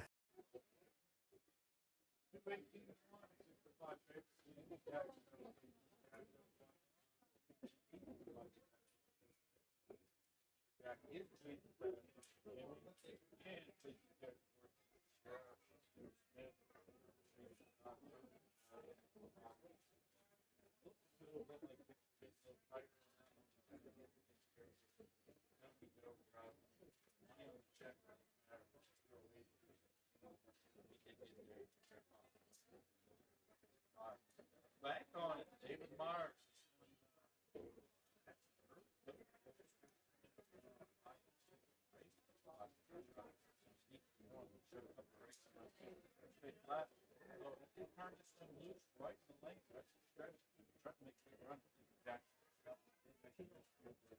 Very important.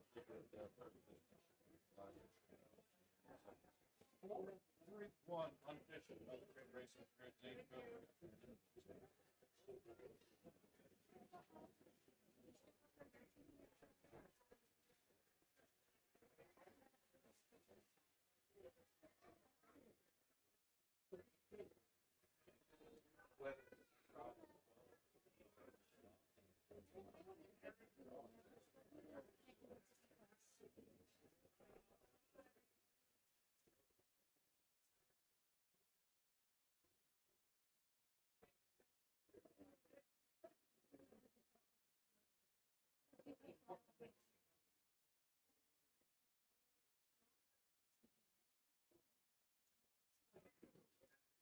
Stands after winning the 10th race. It is the 4 Pleasing Jack, a 2-year-old bay-gutted son of In Range at a pleasing form by Plesac.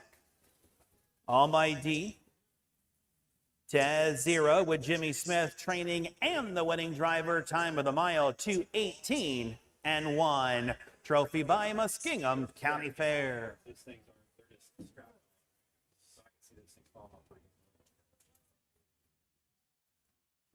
Beautiful Eyes was third. Candyland ATM fourth. Bank on it second. Pleasing Jack the winner. Johnny Reb fifth. 3, 4, 2, 1, 5, 35 and 1, 109 and 3, 145 and 3, 218, 1 5.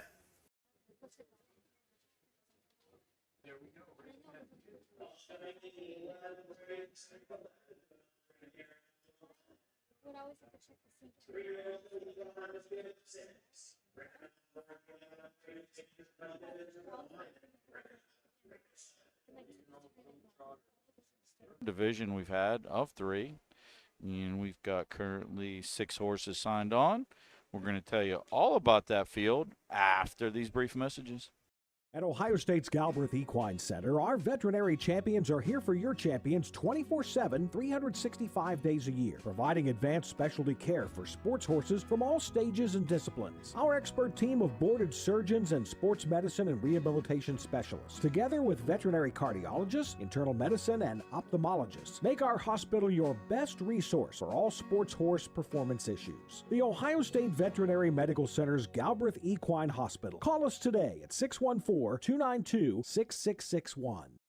When you need supplies for your horse, one name stands out: Big D's. Since 1976, Big D's Tack and Vet Supply has been the equine experts you can trust. Whatever your horse needs is available at Big D's Tack and Vet Supply. Visit the retail outlet in Streetsboro, Ohio, or order online at BigD'sWeb.com. Sign up for text messaging and receive $10 off your order. Big D's Tack and Vet Supply. Welcome back to the Muskingum County Fair in Zanesville, Ohio. 2-day meet here. Yesterday we got them through with a bunch of rain and puddles and wind. Today, same situation. We were delayed till 3 o'clock. We appreciate it if you stuck with us this whole time. Myself and Barry Vickroy have tried to add some insight, make it entertaining, as fun as possible. We're into race number 11 here. We still got 4 races here to go. Got 6 trotters signed on here, 3-year-old filly trots. You know, giving you the changes. I know we got at least a TBA on a driver, and we have 1 other driver change here as well. It's been a great day, and this is the meat of our fair season, right in the middle of everything. Got fair points accumulating here for the next couple months. Got lots of fairs still to come. Kids starting to go back to school, middle of August, a lot of fun times. For myself personally, I believe from here, the next fair I have up will be Woodsfield next week. Barry's actually doing Woodsfield on Wednesday, and I will be handling it on Tuesday. I don't know if either one of us will have co-hosts that day. Woodsfield does not have any gambling there, and kind of nestled in southeast Ohio, but a lot of other fairs coming up here too. We've got in a few weeks the Dark County Fair coming up in Greenville, Ohio, western side of Ohio. A lot of still good right in the middle of our schedule. We pretty much have fairs all the way to Lancaster, which is the beginning of October. So some fun times still to come. We're dead in the middle of the season. It's been a great season. Takes a lot to put these broadcasts together. Special kudos goes out to Susan and Frank for all they do. Matt Clark works tireless hours. Chris Santarina, another one of our cameramen. Steve O and Steve Taylor, both of those guys, they show up everywhere we need to be. Again, these places we go, this isn't like when you're going to Panera Bread or Starbucks where you've got internet that's strong. We've got to pull our own signals. We don't have wired signals, so it takes a lot to bring these broadcasts. We have our broadcasters come from everywhere. Ashley Daly, the western side of the state, me, the eastern side of the state. We've got some of the best race callers in the business with Barry, Ayers. Kenny Livingood does an amazing job at Northfield. He covers some of the broadcasts, calls some of the fairs as well. So everybody pitches in to spend time to make sure we bring this to your living room, camper, cell phone, wherever you're watching from.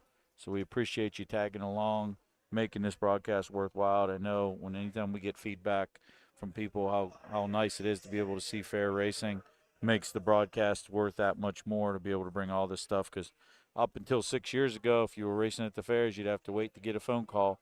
I know I had horses racing at the fairs with Mike Conklin 10, 15 years ago. Mike was a guy I loved to race.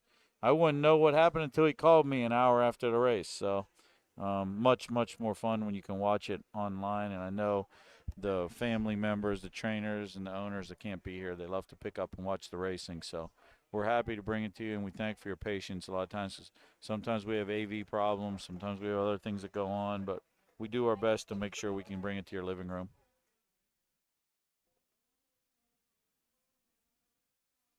Most of the horses are out on the track now. We're just going to wait. We've got 3 out, 4 out. We got to get a couple more, and then we'll run a post parade here for you. Passport program. Anybody that comes to a local fair, you got a passport. We sign it. We initial it. If you get 10 marks, you get a T-shirt. I think if you get 20, you get some different swag. Richard Miller was here today. Richard's my staple at most of the fairs that I cover. Last year, I think he covered 60-plus fairs. Bob Roberts wrote a very nice article about Richard Miller. He's a retired guy that loves harness racing, goes everywhere to see harness racing, and that's great to see. I think he said he'd see me at Greenville and Woodsfield. Maybe he'll be a couple other places. That Barry guy took a little break. He's coming back here shortly, too. Talk baseball, talk horses with me, and a lot of fun. I got to see for some of the listening audience doesn't know that Mr. Barry Vickroy also goes by Robert Vickroy, and when he goes by Robert Vickroy, he drove a winner. I got to see a race from the Red Mile earlier where this guy got away in the 2-hole, got way shuffled out of it. If I was an owner of that horse that day, I'd have been pretty mad, but it was almost like Moses at the Red Mile. He kind of parted the sea, and a young 18-year-old Josh Sutton said, "Get through there, Robert." No, he said, "Are you going to go or not?" Because I'm going if you don't, right? Right. The seas opened up, and Mr. Vickroy shot right through there, and he was looking right and left with a broken whip on his way to the winner's circle. So you never know who's going to drive one of these horses to the winner's circle. What about Deanna down here? She went and got an ice cream cone, didn't bring, sitting in front of 2 fat guys, went and got an ice cream cone, didn't bring one back. She's going to learn a valuable lesson in life. The fat guys like ice cream, right? Remember that for next year. She could have made the list, been at the top of the list. She came back with one ice cream cone. Luckily, I'm between you and her because I know with your hunger level, you might have leaped over and grabbed it. But she's good. She has it 3/4 of the way done, so we're going to protect her to finish that. But the good news is she told me where this stand was. So when I get out of here, I do have to walk that way, and I'm sure the bike, which is my body, will move to that side and stop in and get it to go ice cream for the way home. It makes the ride a little easier. I'm just going to hope that I get the Lindsay's Donuts before they close. I want some Lindsay Donuts. I really do. In fact, here's the bad part. You put that out there. The next time I'm coming out of Scioto, I'm going to be coming to the booth because you're going to have brought me some Lindsay Donuts. Well, yeah, all you have to do is because my wife loves pumpkin donuts. I have to, when pumpkin lattes come out at Starbucks, I have to go there like 5 straight days. Yeah, but pumpkin spice wife? Yes. She loves pumpkin lattes. They're due out soon, too, because it's kind of funny how the world works. The fall stuff comes out at the end of the summer, and the spring stuff comes out when it's still snowing. But that's how it goes. So, well, we're not even to September yet. There's already Halloween stuff on the shelves. So, did you meet any more fans when you were down there? I got to do a little trash talking. I ran into Andre Nard and Derek Wadaker, and I gave him my best driving strategy for this race. I said, when Mike says go 2 laps.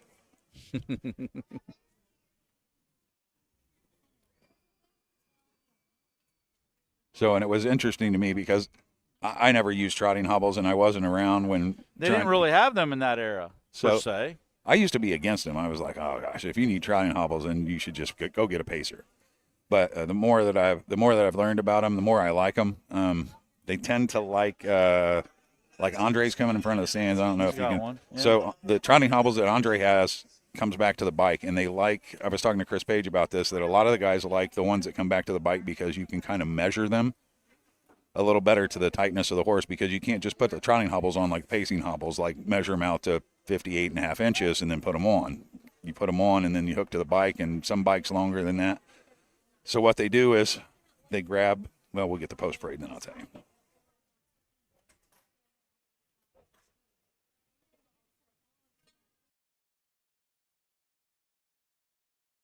Here are the horses for the 11th race. 1 Extra Flirty, driver change Andre Narid. 2 Lady Missile, Alex Hawk. 3 Judy's Mission, Brady Clemens. 4 Lady Lena, Carson Conrad. 5 Remy Instead, driver change Derek Wadaker. And the 6 Supreme Dance, Sam Widger in the sulky. Here we go. We're going to tell you about these horses, and we're going to hear all about trotting hobbles after that. 3-year-old filly trotter's going for 51.61, 51.67. The 1 Extra Flirty, Andre Narid is the TBA. He's going to be driving for Virgil Morgan Jr., Joyce McClellan Stable, Larry Willis, and Ruff and Chat. This one's 1 for 9 on the season. Last time out, tried to get every pole, winning one at Xenia. Drew the rail that day, faded late to finish 4th. Alex Hawk did drive that day. Today we got Andre Narid, and we're currently 99-1. 2 Lady Missile, Charles Vigneron owns and trains, daughter of In Range, wins 7 starts with a second. The win came at the Piketon Fair a couple of times out, 99-1 right now on Lady Missile. And I said keep an eye on the Charles Vigneron trotters. They usually do good work. 3-horse Judy's Mission, Phil Schwartzel trains, Judith Moyer owns, Brady Clemens has the lines. This one's 1 for 2 on the season. That original win came at Wellston on the maiden voyage. Last time out, Drew the rail, finished 4th that day, was 4-5. Disappointed, looks to rebound, and 4-1 currently. 3-1 on the 4, Lady Lena, daughter of Muscle Up the Goal. I've liked what I've seen from them. Part-time stable owned. Steve Carter does the training. Carson Conrad in the bike, goes with a nice low head. 3 wins, 2 seconds, 3 thirds on the board, 8-15. Third place finish last out at Athens. 202, tried at home, good. The last 2, 29 flat, 29-1 at Sydney. Right now 3-1 on Lady Lena. 5-horse Remy Instead, make the driver Derek Wadaker. Derek Wadaker will be driving Remy Instead for J.H. Miller, who owns and trains. This one's 0 for 16 on the season, but was 1 for 5 last year, 4 or 5 on the board. Still has made $13,000 without those underneath finishes. This one added trotting hobbles 2 back, far outside post, 15-1. Seen this one a couple of times and really shows some speed and starts to put it all together. You're going to keep an eye on Remy Instead. 6 Supreme Dance, second tier start. Sam Widger for Rosie Weaver. Rosie co-owns with Scott Davis. 7 of 17, 11 of 19 last year. A horse that's won half of its career starts, 18 for 36, missed a neck at Berea last out, 204. Sammy back in the bike. Seeing this one at Cider Downs, second, they're at the Buckeye Stallion Series, bottom of the program, 57, just got tired on the front end. So the trotting hobbles, when they hook back to the race bike, what they do, they hook them to the race bike, and then they grab them, grab with your hand, like almost like you're holding a baseball bat out in front, and then you turn your hand to a 90-degree angle, and that's about where they want them. And then some you want it a little bit tighter, so you might want a little tension there as you turn your hand up, or some you might want a little less play, so you want it to be a little more relaxed when you do that. But that's the way they measure them. They'll grab that line that comes back to the bike, and then they turn their hand to a 90-degree angle to see.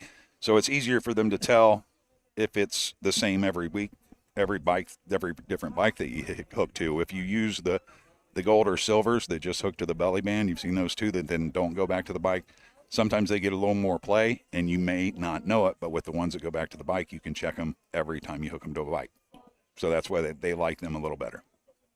That's the Good way information. Yeah. That's how it was explained to me by Chris Page, because I always go to Chris to ask those kind of questions. I go to Chris and Kane Kaufman when I have those kind of questions about why things are done the way they are now. I have a lot of respect for those two. And then I was able to ask Ronnie Burke the other day about when they pull shoes on horses, and it's pretty simple. He said, I said, why do you pull the shoes? And he said, well, if they have the shoe on, what's touching the track? The shoe that goes around the front of the foot. When we pull the shoe, what's touching the track? The whole foot. You get more grip. So pretty simple there, I guess. It's interesting because they also will race a lot of trotters barefoot, but not as many pacers. Ronnie said that he said when I asked him about that, he said it works with the pacers, but I don't know, I haven't really seen it make that big of a difference with a pacer. Sometimes they'll take the back shoes off in those situations to get more grip. He said he just wants one time at Lexington, he just wants to pull all four on a pacer one time. Just see what they can do. Just to see what they can do. Which some nostalgia when we, I think it was Charlie May's 3-year-old year, would have been 2021. If you remember, we had massively bad weather at Delaware, and that's when they were pacing like 2-minute miles. They were pulling the shoes of everyone. He raced barefoot that day and won with 55-2 or whatever it was. But when you get a little bit of rain at Delaware, it can get sticky. Very sticky. Like I would, I just. You get to Delaware and you get any kind of rain. If I had a trotter, I'd just yank everything. Yank them. Quick look at the tote board. Always a tough proposition here. You're like a swinger that likes to swing against these 1 to 5 shots. You got a 1 to 2 shot from the second tier. Jim Clip from Branson, Missouri has joined in. Christina Miller says the 5 is her cousin's horse, so that's who she's following here. You had mentioned Remy Instead showed a lot of ability down at your track at Scioto the couple times you've seen that one run.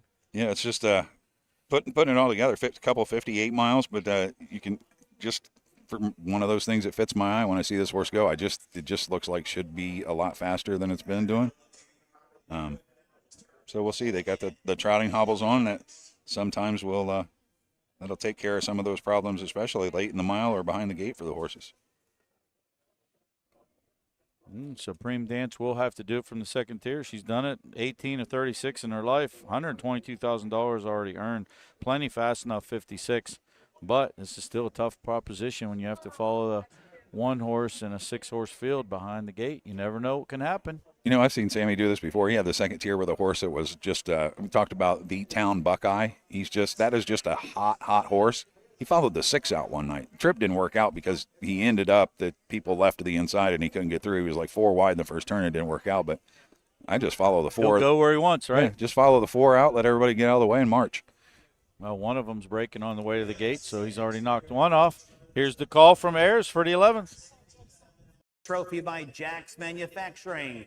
Top of the stretch, and here they come.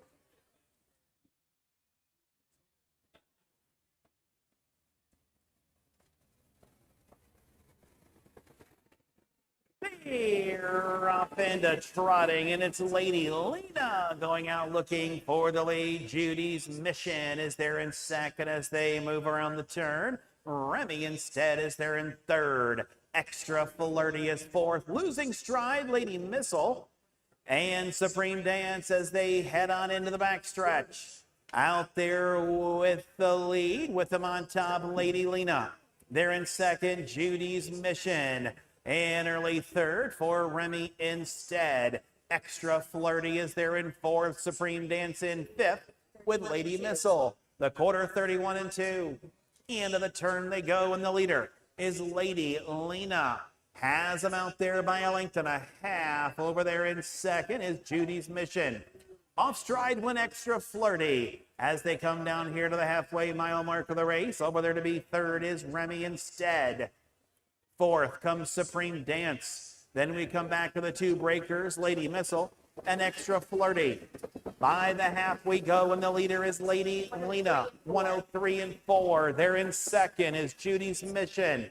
On the outside, Supreme Dance is coming on third. Over there fourth is Remy Instead. They're into the back stretch and on their way to the 3/4 mile mark of the race. And the leader is Lady Lena. Supreme Dance is now moving up on the outside as they continue by 3/4. Lady Lena bracing for the challenge. Supreme Dance on the outside, second, 3/4, 135-1. Up to third is Remy Instead. Nothing more from Judy's Mission. Around the turn to the top of the stretch, and the leader is Lady Lena. They're in second, Supreme Dance. As they cut the corner, they turn for home, and the leader is Lady Lena. Supreme Dance on the outside. Lady Lena, Supreme Dance is doing the can as she goes by, and it's Supreme Dance to win. Finishing second, Lady Lena. Remy Instead was third,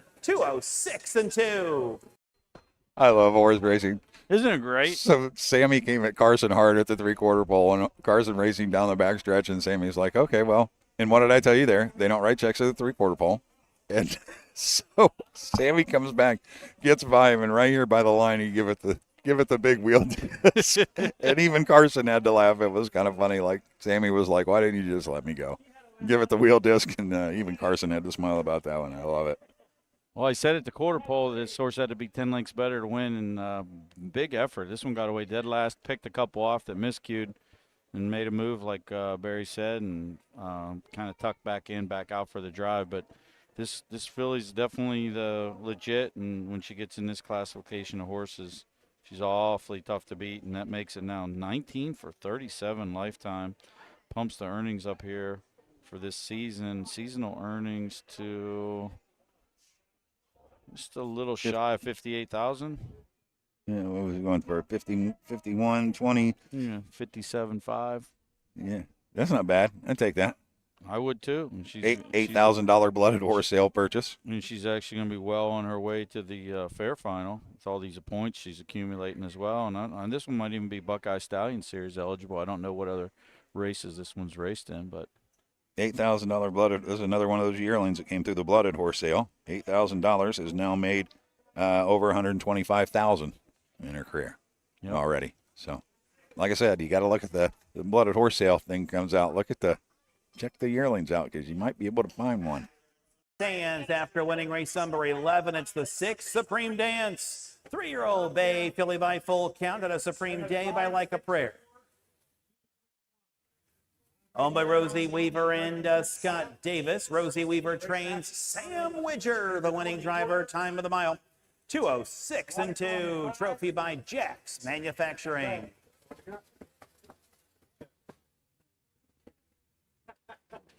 Extra Flirty was 5th. Lady Missile 6th. Judy's Mission 4th. Lady Lena was 2nd. Remy Instead 3rd. Supreme Dance the winner. Recheck top down, a 5, 6, 4, 2, 3, 1. 31-2, 103-4, 135-1, 206-2. Filled in for Ayers at Mansfield, and they had I think we had if we had 10 races in, they had 9 in. Yep. Hey, the only time that they're not working is when they're getting their picture taken. That's very true. Hard working stable. Race 11 in the books, popular winner here again, 320, 280. 280 to place on the 4, Exacta 680. Exacta's tries, everything covered there. Very popular winner. Takes us to race number 12. We've got 2-year-old Colton Gelding Pacers. This is the 4th and final division. Got a field of 5, owner's race. Tell you all about those entrants after these important messages. Do you love horses and the outdoors? There are hundreds of immediate openings across Ohio for caretakers and grooms. Work with these beautiful animals every day. Health insurance, vision care, prescription benefits, and a retirement plan are available to those that qualify. Help care for these beautiful animals. Immediate openings across Ohio. For more information, visit OhioHorseJobs.com. That's OhioHorseJobs.com.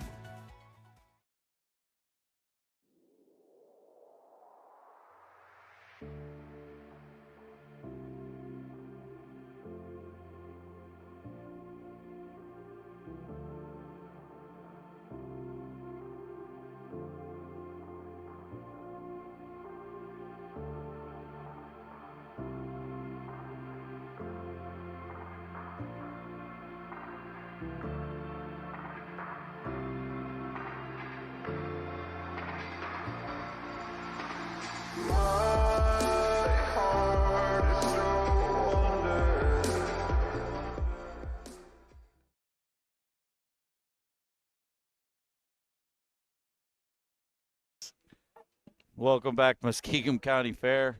Entertainment specialist here today, Barry Vickroy, Don Tiger, Steve Taylor. We're telling you not only about horse racing, we're telling you about life. And we're into race number 12. We've had 11 in the books. We still got 3 more to go. No more rain. I think we're good, right? Fingers crossed. Let's do an update and check the radar, see what it says. The radar says sunshine in Zanesville, Ohio. There we go. We'll take it. So cooler weather, wind out of the north. Temperature's down to 76. Anything else you want to know? No. We'll ask Steve. Steve, you want to weigh in on anything? Not the best color man in the league for nothing. You got a passport for us, too, you can pull out, too, while you got downtime? Not as good a crowd today as we've had in past years for the Monday night special, but we've definitely seen some great racing and a good time. And I know the patrons and I know the horse owners and trainers, everybody's glad we got this card in. I got a call on the way over that said I might not need to come. And I said, do you remember the song, Gimme 40 Acres and I'll Turn This Rig Around? I don't even know who sings it. Do you know that song? No, I don't. You're too young. But anyway, the guy that I did have that discussion with knew that song. And I said, if we do get, call me and I'll turn this truck right back around, head back home. But I never got the call, so we made it over here. We got the races in, and I'm glad we did. Always good to spend some time with you and jaw about certain things. We did lose as baseball. We lost. We talked to him yesterday. We did lose Tommy John today or last night. He did pass away. What a run! Like I, 83 years old, I think, and he had health and trouble. But when you get to look back and look at the life, what a good run for him. So he pitched everywhere too. I mean, you asked me yesterday. I mean, I saw I had to look it up. He was like 8 places. Well, he pitched till he was like 45 or something. Yeah. He was only throwing like 80, 84, but you couldn't hit him. You know what I miss? We don't have any more Joe Necros, Phil Necros, any guys like that. I'm trying to think of another guy. There was a guy that pitched for Everton in his late 40s, too, that didn't throw hard. Threw in Texas. I know he was in Texas. I'd have to look him up. But we don't have any of those guys that just are control artists that throw junk, They don't scout. EFIS pitchers. Don't scout, draft, or sign guys that are pitchers anymore. And that's why there's so many home runs, is that they just draft, scout, and sign a bunch of throwers. Throwers, yeah. And light up the radar gun, and then they think that, and this goes back even in my time, when I graduated high school, I'm a little bit under 6 foot and throwing a little less than 90. The only guys that were really getting drafted then were like 6'5", throwing 95, and they would always say, well, we can take this guy and turn him into a pitcher. No, you can't. You're either a pitcher or you're not. There's a bunch of throwers. In baseball to harness racing, Mary Coven used to say this all the time, and I loved it, talking about drivers. A lot of guys have a license, but only a few of them are drivers. That's a good statement. I like that one. I've kept that one for a long time.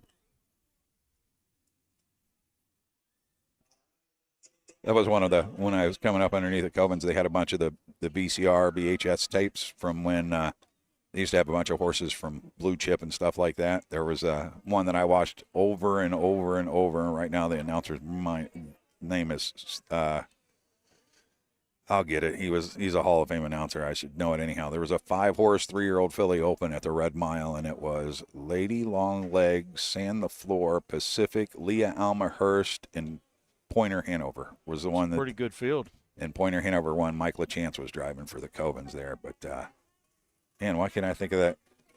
Legendary announcer. Her son did NASCAR, does some harness racing. Why am I not getting it? Who's in the chat going to tell me what his name was? You should do the. Oh, he went on and he used to read pedigrees at the sale, too. It is just completely skipping my name. Man. I hate when that happens. My man J.D. Varnell should know this anyhow.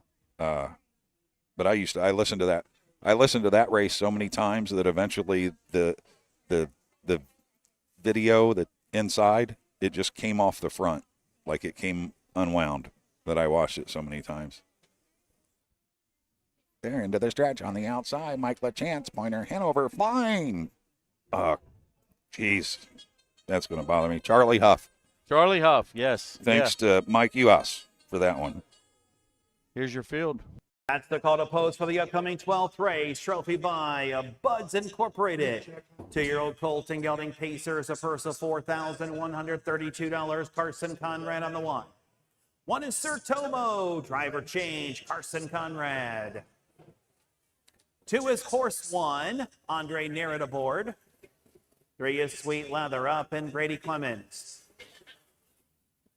4, Some Creek Somewhere, Alex Hawk. And the 5, CPF Choco Liquor, Aaron Lehman in the sulky. Here we go, race number 12, the 1-horse Sotomo. I believe we have a driver change to Andre Narrett. Carson Conrad will be on. Sir Tomo, Robert Roche trains for H. Roche, R. Miller, MK, and Foster. Sir Tomo is only making the third start of the career. Last time out, took the overland round, was parked every step of the mile at Piketon. Certainly will like the rail draw here at 9-1. 2 is Horse 1, 11-1. Heather France trains, Andre Narrett drives. Son of Catch the Fire, Ben Ackley and Travis Kelly team up on this one. Just a third career start, third last out at Chillicothe. Just talked to Ben the other night at Cider Down, said he had a couple of young ones with Heather that were on a slower learning curve that he really liked. This is probably one of them. Horse 1, 13-1. 3-horse Sweet Lather Up. Eric Nissel Road trains for Tommy Bush. Brady Clemens has the line today. This one was a nice winner last time out at Piketon. Kicked home 28-1. You usually don't see that second start for a young horse. This one's well met in here, and currently your 1-2 favorite. Yeah, that was a $7,000 Buckeye Classic sale, but Thomas Cave was the breeder, and Thomas Cave doesn't keep a lot of cheap ones around either. 4, Homebred for John Hochstetler, son of Beech Tree, which I think Beech Tree was a brother to some beach somewhere. Alex Hawk will drive. Third career start. Couple qualifiers up at Northfield. Not too bad. A second, a third in the first 2 tries at Wellston and Pikeston. We'll give it a go here at Zanesville at 2-1. Second choice right now. 5-horse CPF Chocolate Core. Jerry Miller trains and co-owns with Crazy Parrot Farm. Aaron Lehman has the lines today. This one's 1 for 6 on the season. That win did come 3 back at Lisbon. I was there that day. This one got placed the winner. 3 for 6 on the board, $7,300 in earnings. Has to deal with the far outside post, and this one's 8-1. Yeah, that was a pretty good, if I remember correctly, a pretty good little fair horse, Scooty Basilou for Hervey and Travis. She used to race on that OCRA back when I saw a little more of them. Would see her a little bit at Scioto Downs. Not sure what was going on there with Alex Hawk and Some Creek Somewhere. They had that one pinned up against the fence to make a change, and I think I saw Alex taking something off. Maybe they took earplugs off that this horse wasn't liking, but just got a quick look at it, so it was a little tough to say. Doesn't look too bad. Looks a little more comfortable here. Yeah, very comfortable, pacing very nice. Probably will go forward here. Alex likes to go forward off the gate. This one added Lasix 3 backs, been third, second, and fourth. It is currently your second choice at 2-1. You ever go to the Washington PA Fair? It's going on right now. Actually, racing today over there. I had a 2-year-old or 3-year-old that was eligible that I really tried to get going. One of the Charlie May siblings and just could not get him going. But that's close to my house, so they race this afternoon or morning. They race early. But it's a great fair, and actually it's a tough call though. I filled in for Roger and did. I did the Washington PA Fair, the Meadows in the afternoon double for Zidek got sick one year when Roger was out of town. Tough to call at races at Washington PA. They do everything in the infield. Everything in the infield. Yep. And here's your call for race number 11. Here they come.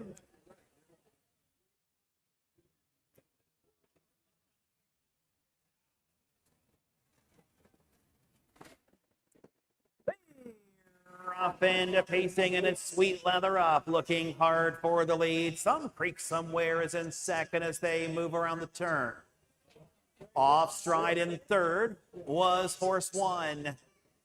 Now taking the third spot is CPF Choco Liquor, and the trailer is Sir Tomo as they move into the backstretch. The leader, Sweet Leather Up, and Brady Clemens by 2.5. Over there in second, Some Creek Somewhere. It is CPF Choco Liquor, then it's Sir Tomo, and that trailer is Horse One. By the quarter in 32 and 2 on into the turn, and out there with the lead, Sweet Leather Up. They're in second, Some Creek Somewhere. On third is CPF Choco Liquor. Then it's Sir Tomo and Horse One as they travel down here to the halfway mile mark of the race. And they're out there being led by Sweet Leather Up and Brady Clemens by 2. They're in second, Alex Hawk. He's got Some Creek Somewhere. Aaron Lehman's looking him over with CPF Choco Liquor. Now moving up on the outside, Horse One. The half in 106 and 1. The trailer, Sir Tomo, as they roll around the turn and straighten up into the backstretch. The leader, Sweet Leather Up. In their second is a Some Creek Somewhere on the outside. Horse One is third. CPF Choco Liquor in fourth. Sir Tomo trails as they continue on to 3/4, and now 3 wide. Trying to move up is CPF Choco Liquor, but the leader, Sweet Leather Up, in 139 and 1. On to the outside second, CPF Choco Liquor on the inside. Some Creek Somewhere is third. In their fourth, Horse One with Sir Tomo. Top of the stretch, Sweet Leather Up with the lead. On to the outside, CPF Choco Liquor second with Some Creek Somewhere. It is Sweet Leather Up to win. Some Creek Somewhere fought back for second. CPF Choco Liquor third, 2:08 and 2. Sweet Lather Up. The public didn't let this one get past it. That was a big, like I said in the pre-show, 28 kicker home. You don't usually see a horse like that the second career fair start. This one went right to the lead and never looked back. Brady looked pretty comfortable in the lane too. Ignore the teletimer. We've got a slower track here, a heavier track that's taking rain, 2:08 in a piece, but this one did everything needed to do. Yeah, it doesn't. We talked a little bit about whether yesterday or today they're starting to blend together. That the time doesn't matter. You watch the race. The horses will tell you what kind of work that they're. Yeah, that one did some good work. Now that's 2 in a row. That one looks to be good moving forward. Another nice job. Tommy Bush has a nice one here.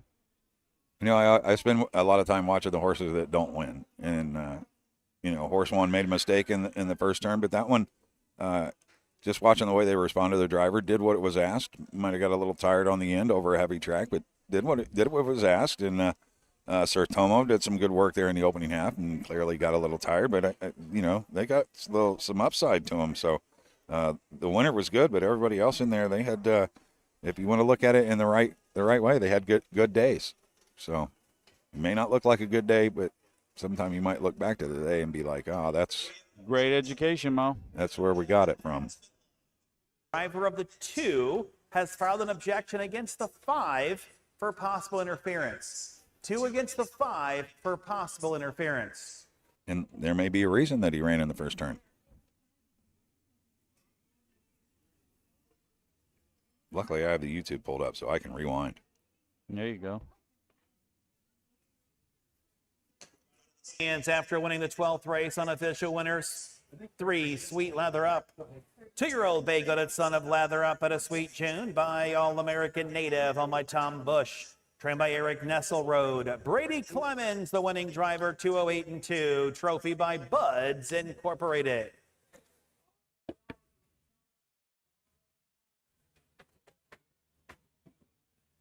Can we try to pull it up for you? Okay. Are you getting a video of Bill?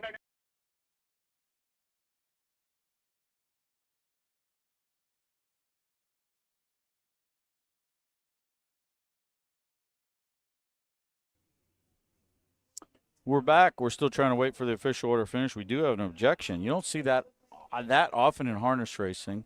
We do have an objection, 2 against 5 here. The 5 finished third, so 3, 4, 5 unofficial.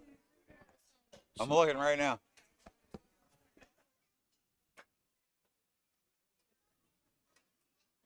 It was 2 against 5, right? Mm-hmm. Let's take a look and see what we see here.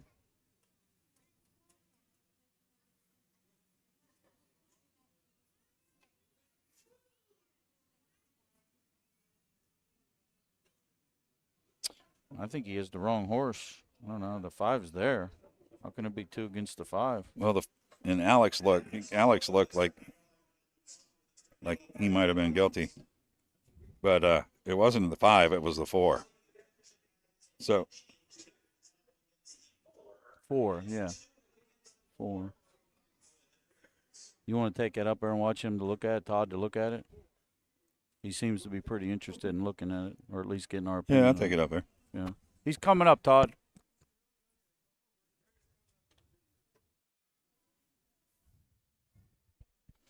One of our judges, Todd, wants to take a look at this. I didn't see a lot. It looked like the horses got into each other, but the 2 made a break, so I'm not sure exactly that. But the nice part about it is Steve Taylor's expert camera work will let the judges be able to see what he did and what he captured in the first turn. They can make their own decisions on what did or did not happen there. But I'm going to think that there's going to be no change. But I'm not on the racetrack. I'm just sitting up here in the grandstands trying to tell you what we see. Don't foresee that we'll see a big change there. Rarely see objection in harness racing. Rarely. Thoroughbred racing, it happens quite frequently, not in harness racing.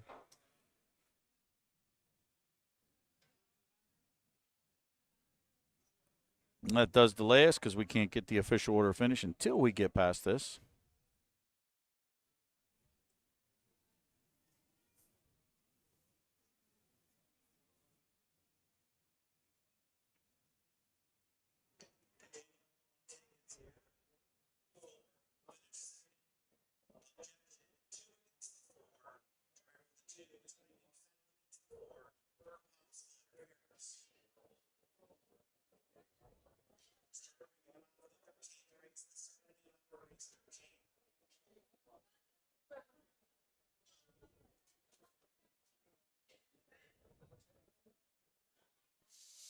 Still waiting for this to become official. We'll see.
In case you're wondering what the delay is, we've got an objection today, 2 against 4 here. So we've got 2, 4, 5 unofficial. So this does affect the payouts and does affect the race.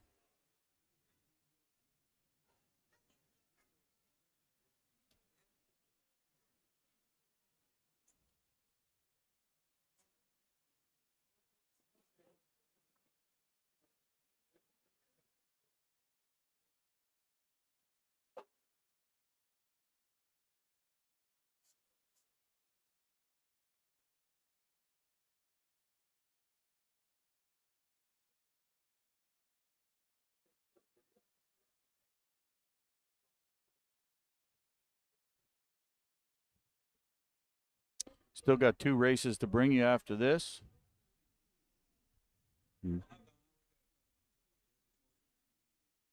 Just horse racing. Both kind of going for the same spot. I don't know that we could say one was right. Well, I've always been taught this. You never make a placing unless you see something that affects the outcome of the race. So, like, in that case with that, then I think that's just regular race riding. We'll see. So what Barry Vickroy says is it looks like pretty simple. Judges are going to be making a decision here shortly. They did get a chance to review the video, so we'll see exactly what the final result is. It's for minor placings anyway here, nothing to do with the winner. Yeah, and then I was there when I could hear when Alex called over and just kind of said, you know, I'm going for the same spot. Yeah. You know, sloppy track. Nobody can see into the first turn. I don't know. It was tight. You can't see anything on the video, really, as far as being able to see that something definitively happened. That's race riding, right? It'd be kind of like one of those things when they review a play. So when they come back and they say, inconclusive. We've reviewed and there's no change. Yeah. Instead of calling and saying it is confirmed that there was no contact, because you can't confirm that there wasn't contact, but you can't confirm that there was contact. Yep. So just one of them things. Yeah, I've had a lot of deep discussions about this stuff, and I just believe that unless you're doing something that egregiously changes the outcome of the race, it's hard to take horses down.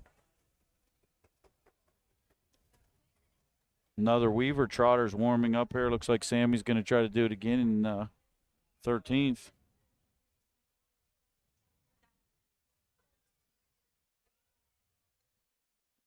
We're running out of time here. We need to like 10 more races. I know. Come on, man. We'll get that in when Delaware comes around. When there's So while we have downtime, like you know, I'm scared. Obviously, well, no, this is a good question for you. You're a race caller. That's your craft. That's what you do for a living. But also, people that are in a craft sometimes like marvel at someone else, and they'll put you on a spot. But like, who's your favorite race caller outside of Barry Vickroy? I got a bunch. Well, give me one to start with. Bunch. Like, I mean, it doesn't even have to mean like it's the best race caller. Like, I'll go first.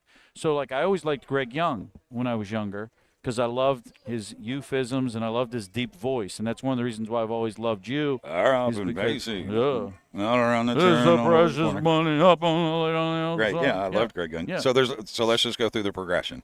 Mm-hmm. I grew up at Lebanon Raceway. So there's Don Houston. Yep. Houston. Yep. Going to the fairs, Doug Ballinger. Joe, let's take a short turn. So Keep you going, still so you not get Doug official. Ballinger at the fairs. Yeah. And then, like, I knew about the little brown jug, but being a baseball guy coming out of high school, I didn't know the little brown jug the way that I probably should have. So then once we get that, then you get Roger Houston. I get in the business and we start to travel. Steve Cross.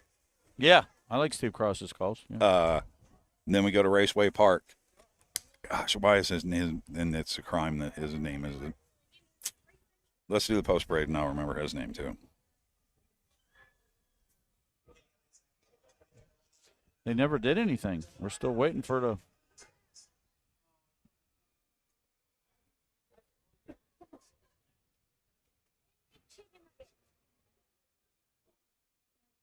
This is the first. I've never seen a race not be official yet and have a new post parade. Okay. Well, I'm glad because that would have been a first. I don't know how you can go to the. Imagine you got 2 outs in the 5th inning in a baseball game, and they're getting ready to play the 6th inning. Like, we need one more out. Well, we know this guy's going to strike out, so we'll just okay, it's different. Ron Supsack. Okay. Raceway Park. And then the announcer that was at the Red Mile that I was trying to think of that race that did that, Carl Becker. Carl Becker. Sam McKee. Live on TV. Mm-hmm. Sometimes they post it. I don't know what channel or anything like that. I'll tell you when we're done. And a placing in the 12th race after talking to both of the drivers and after looking at the replay of the race 12, it has been determined that the 4 did interfere with the 2 in the first turn. Again, the 4 did interfere with the 2 in the first turn and has been placed 4th.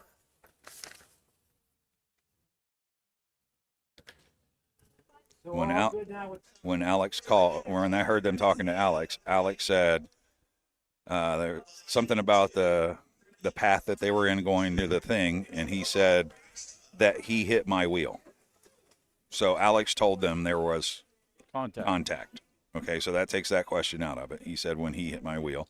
And so then when they talked to Andre is probably going to say Alex came down and hit me, hit my legs with his wheel. So they both confirm that there's contact, and then they look at the video, they look at their paths and see who changed path, and they have just determined that Alex changed his path into Andre, and that's how that placing gets made.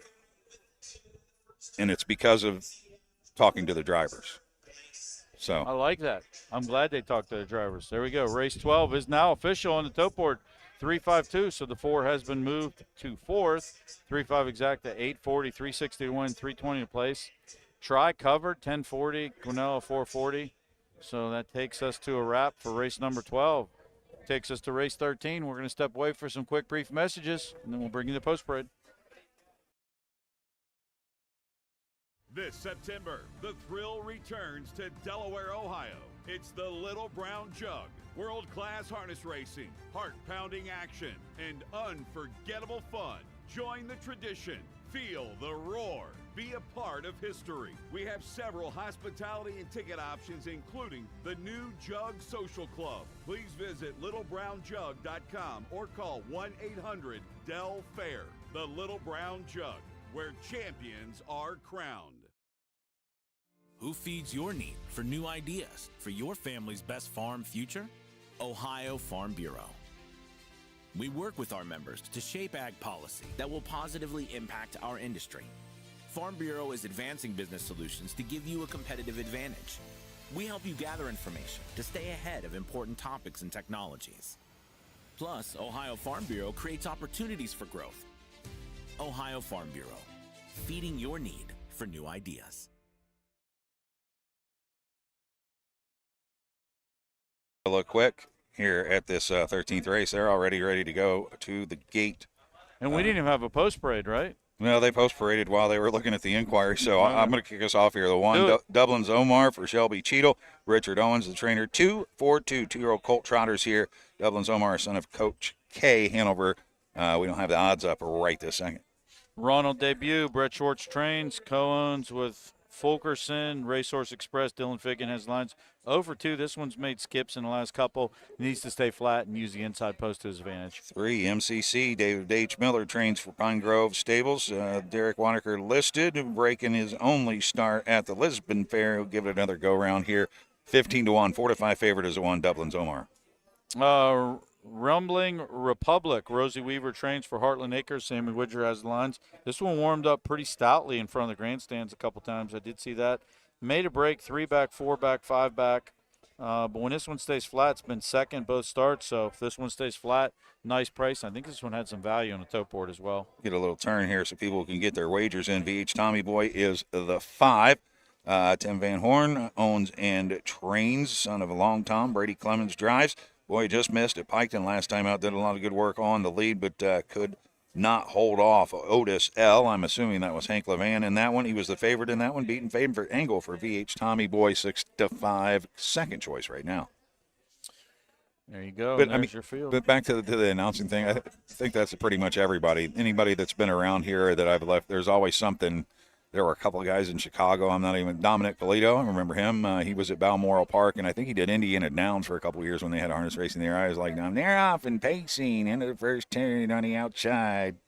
There's a lot of guys. So let's do the 13th race and hear what Ayers has to say.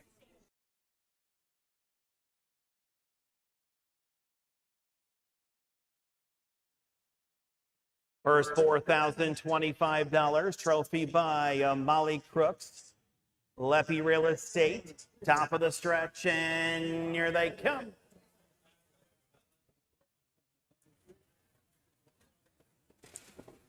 Dublin's Omar is on a break as they leave away, and going out there looking for the lead is VH Tommy Boy.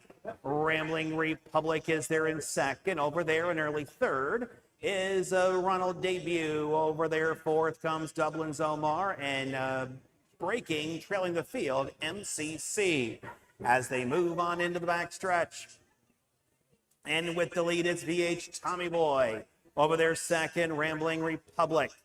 Onto the outside, Dublin's Omar is now up into third.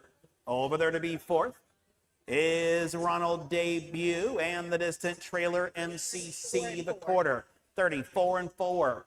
In around the turn they go, and the leader is VH Tommy Boy. Over there in second, Rambling Republic.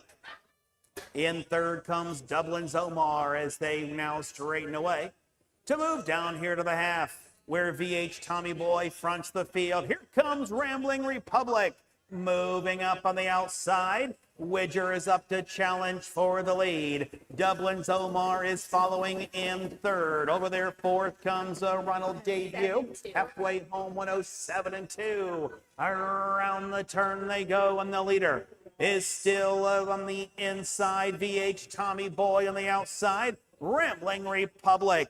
Dublin's Omar is still there third. Ronald Debut in fourth, and the trailer is MCC. They're into the backstretch. They're on their way to three quarters, and the leader is still VH Tommy Boy on the outside. Rambling Republic. Three wide is Dublin's Omar, who's three wide and a winging for Hawk. Three quarters, 140-3. Trotting around the final turn, the leader VH Tommy Boy. Outside, Rambling Republic. Dublin's Omar is up on the grandstand side, coming to the top of the stretch, and the leader VH Tommy Boy. Outside is still coming Rambling Republic. Far outside, Dublin's Omar. Rambling Republic between them to win. Dublin's Omar, their second. VH Tommy Boy, third. 2-12-2. Public nailed that one. We didn't give them much time to bet, but when they did bet, the 4 went off 6-5. Rosie, Sammy, what a combination today here. Seems like every time that they went to the gate, they made something happen. 6-5 favorite. One horse who rallied up for second was your 7-5 favorite, and the 5 was 2-1 rounded out. So Public did not get by this one. I'm expecting short-priced returns here, but Sammy and Rosie finish off the night very well. Rumbling Republic, when this one's flat, it's very good, and a winner today and no longer a maiden. The one, Dublin's Omar, is a Coach K Hanover. It just seems to me like I've seen a few. I haven't seen a bunch of them, but I've seen a few of them. Seems like they've got some ability, but they're a little on a slower trajectory. Yeah. They got to come around. They've got to get themselves rolling. You can see it. You can see it that it's there as far as moving into those top stakes levels, but I might see what they do next year as 3-year-olds, but they all look good. I've been coming over here for whatever we started, 6 years doing this or whatever. I've never seen Derek Wadaker get shut out on a card over here. 2 cards. He hadn't win a race either day. Or Lionel didn't win a race, or the McClellans. So little different meat this year over here in Zanesville. Well, you know, we had the weather, and was a pacing mare that's been racing in the open up at Northfield, and she's been romping. Can't remember her name from yesterday. She scratched. Illusion, yeah. Yeah, Sweet Illusion. So, you know, that could have been a winner if the weather was a little better. Or Rambling Republic. 2-year-old brown-gutted son of Global Republic, yes. Out of Fantasies, Chip by Chip Hooray on by Heartland Acres. Trained by Rosie Weaver. Sam Widger, the winning driver, time of the mile, 2:12-2. Dublin's Omar was second. Ronald Debut fourth. MCC fifth. Rambling Republic the winner. VH Tommy Boy third. 2-4-5-1-3, 34-4, 107-2, 140-3, 212-2. Barry, before we leave tonight. I know. You know why he did that? It's because he's covered in mud. That's the best time. That's the best time to put an arm around somebody or give them a hug. Yep, when you're nice and dirty, right? On these nights when you race, when the track's sloppy. But, yeah. Very, very popular exotics there. $4.40 to win, $3.40 pace, $13. Actually, nice Quinella, $13, $9.20 in Exacta. Sure, the try's covered. This is my kind of rodeo here in the last, as you like to call them, another owner's race field of 4 for the free-for-all trot, but we talked about it. A lot of the trot, man. Let's get it on. Let's get it on. Getaway feature. We do have a subtraction in this race. Trishtar Carmen has been withdrawn. That gives us a field of 3 for $1,000. And it's our getaway feature race here for the meet at Zanesville. We'll tell you all about this after these brief messages. At Ohio State's Galbraith Equine Center, our veterinary champions are here for your champions 24/7, 365 days a year, providing advanced specialty care for sports horses from all stages and disciplines. Our expert team of boarded surgeons and sports medicine and rehabilitation specialists, together with veterinary cardiologists, internal medicine, and ophthalmologists, make our hospital your best resource for all sports horse performance issues. The Ohio State Veterinary Medical Center's Galbraith Equine Hospital. Call us today at 614-292-6661.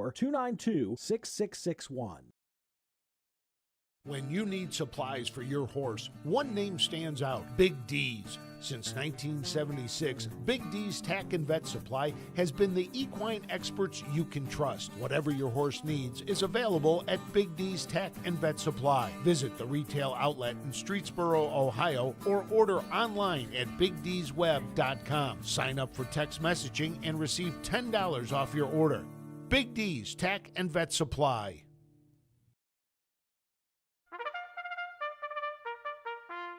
They're often racing in the Southern Valley Colt Circuit.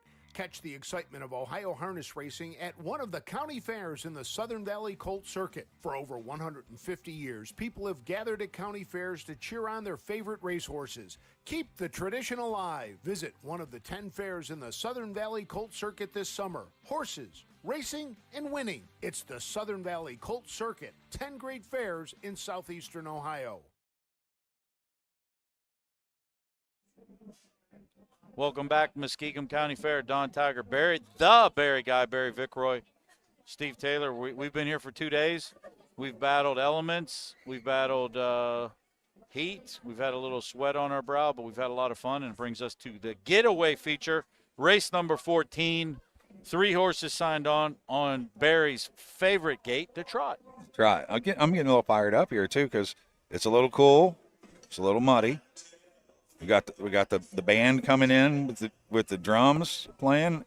It's starting to remind me of a little high school football action. And that starts in a week, right? I didn't play high school football, but we get fired up. We had a bunch of good teams, and then after I left, Valley View went on a run and ripped off some Division IV state championships and whatnot. So we had some good football teams around there. It was a big Friday night, but you add in the atmosphere, the band, the thought of Friday night football, and then you throw some free-for-all trotters at me. Let me throw out my one. Lock of the day, I heard. I'm going to go ahead and guarantee it. Feisty Sam, 1 to 5, get all you want. And you're not a chalk bettor and a chalk player, so that tells you even more so Feisty Sam should be a free square here, right? The Wizard used to tell me, what do you want me to do, give you losers? Man, he was a good horse there. Michelle Brown owns. Matt Brown used to train him at 2 and 3. He was in the Sire Stakes and made $153,000 in his career. He still takes on some pretty tough company, and you get into that middle ground there in those conditions at Scioto Downs, it's not tough there. And he beat Long Highway. Long Highway's 54 every week. Combs Hanover, he got a lot of class beating back on July 2nd. Jet Wings trotted 52. I don't know if he took a mark of 52, mark of 53 last year for Virgil. And Dick McClellan, the Prince, from another one of those lines in there for Team McCown. That's a talented trotter. So there hasn't been any soft spots for him when he was at Scioto. Just kind of went around there last time out. Ground Reserve is a nice trotter that got the job there. They went 54. But from Post 8, when you get away 9th against good trotters, good luck. I don't think there is a soft spot at Scioto. Anytime I look at Scioto, whether I'm racing there or not, you can be in the non-winner of 3,000 or the Open, and it seems like you're racing against somebody that's got some go, you know? You have to, if you're going to be in those condition races, you better do it early in the year, because after a couple of months at Scioto, those horses in the Open, the numbers of 16,000, the numbers 11,000, numbers 8,000. Once they've battled and sorted out, and some of those guys have moved down to numbers of 5,000, numbers 3,750, numbers of 2, numbers of 1,000, it gets a little tough everywhere. Yeah. And then in those claiming ranks, it doesn't matter 6, what do we have? I can't even remember our claiming ranks right now. 6, 8, 10, 12, 5, 15 claimers, handicap, 20s, 30s. the condition claim, like I just don't think there's an easy race there. You can never say, hey, like I will say at Northfield, you can drop down in class at Northfield and find a non-winner of 5,000 or non-winner 8,000, and it's, the competition's that competition. But you can find a non-winner of 8,000 on a Saturday night at Scioto, and it can be every bit as salty, if not saltier, than the invite. It used to be anytime that there was a good horse around here, they end up on the East Coast. Yeah, that's not the case anymore. No, that's not the case. The East Coast horses end up at Scioto or in our program. And not necessarily come in and be the favorite. Yes. The only place the horses come in from the East Coast now where they look like that they can win when they come into Scioto is when they come from Yonkers. Okay. Those horses are pretty good out there. And it's tough racing, too, because you have to draw to the inside, and you have to get away well, you have to have gate speed. So they go for good money. Yeah, there's been a lot of changes over the years with the money and the breed and where we're at. And, I mean, it's I would say probably one of the toughest places to race is Scioto, in my opinion, just because of, going with 10-horse fields, and full talented horses. Trying to catch up. So we got where else did we send everybody tonight? Troy and Salina, are they both tonight? Is that right? Troy and Salina? They should be getting started about the time that we're getting done. Did they start 6:30 or 7? 6:30? So after this, and I see that, let's see, Ashley's at Troy, Susan's at Salina. Is that right?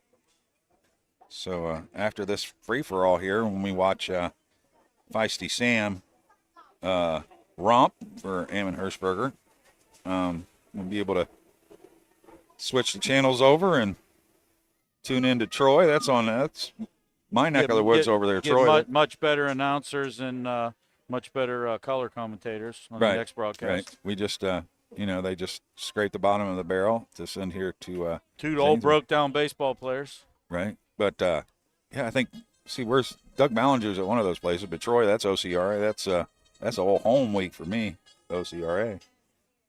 It's the call to post for the 14th race. Trophy by Jack's Manufacturing. Free for all trotters. Purse, $1,000 in this race. Scratch the 2. 1 is IB Cream and Alex Hawk. The 2 is scratched. 3, Feisty Sam, Ammon Hirschberger. And the 4, Mindful Amos, Aaron Lehman in the sulky. Here's your tight field of 3. The 1, IB Cream. This is making the first start of the season. This mare, very stellar last year.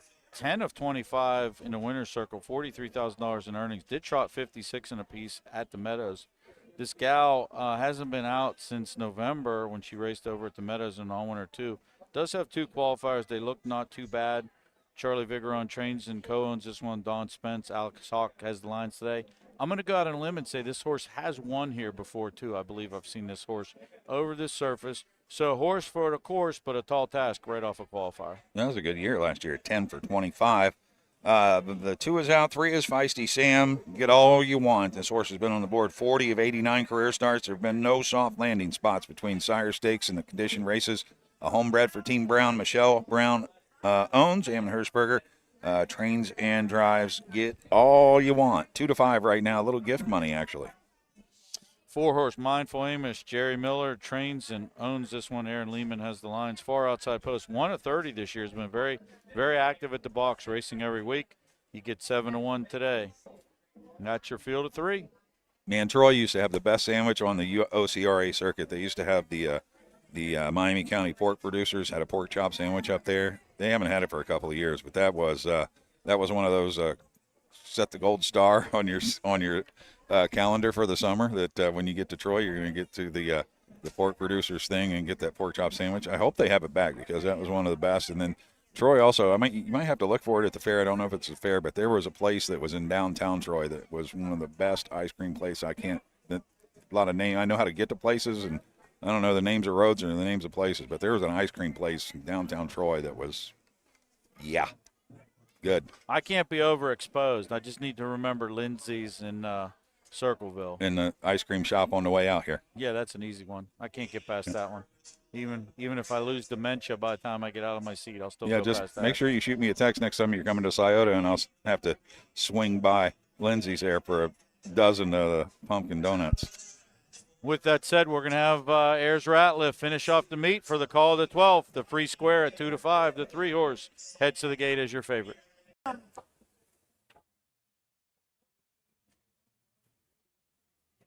Want to make a break or is he just off the gate? Just off. Off into trotting, and Mindful Amos goes right to the lead. In there to be second, Feisty Sam. IB Cream is further back in third as they move around the turn and head on into the backstretch. Mindful Amos by 2. In their second is Feisty Sam. IB Cream is further back third as they move on to the opening quarter. So Mindful Amos, the 5-year-old enterprise with 7 career wins on the lead. Feisty Sam, the 6-year-old Victory Sam with 16 scores is their second by the quarter in 31-2. Then it's IB Cream, the 4-year-old De La Creme with 16 career wins. He is further back trailing as they move off the turn and come down here in front of the stands. Mindful Amos out there and on the lead. Feisty Sam right there in second. Over there third, IB Cream as they move here by the half where it's Mindful Amos who's out there and on top. 102. Feisty Sam is picking his spot in second. And in third is IB Cream. Into the backstretch they go. The leader, Mindful Amos. Feisty Sam looks like he may be licking his chops in second with IB Cream as they continue on to 3/4. Mindful Amos is now being asked for more, and here comes Feisty Sam, and the feisty one moves up to the lead. Mindful Amos is there in second, 133-4. IB Cream is trailed throughout as they move around the final turn, and it's Feisty Sam who's opened up now by 4. In their second is Mindful Amos with IB Cream. But if this was a fight, they'd stop it. With the lead, it's a Feisty Sam who is in charge and rolling on him here. Feisty Sam, the best one in here. Finishing second, Mindful Amos. IB Cream was third. 204-1. Free money. Not a lot of money. Free money. Hey, any free money's good money. If it's 240, 260, 280, and this one will be 280. So And I even got my call that I wanted. you did. It was almost like watching a puppet here. You're saying something, and the guy up in the booth repeated what you said.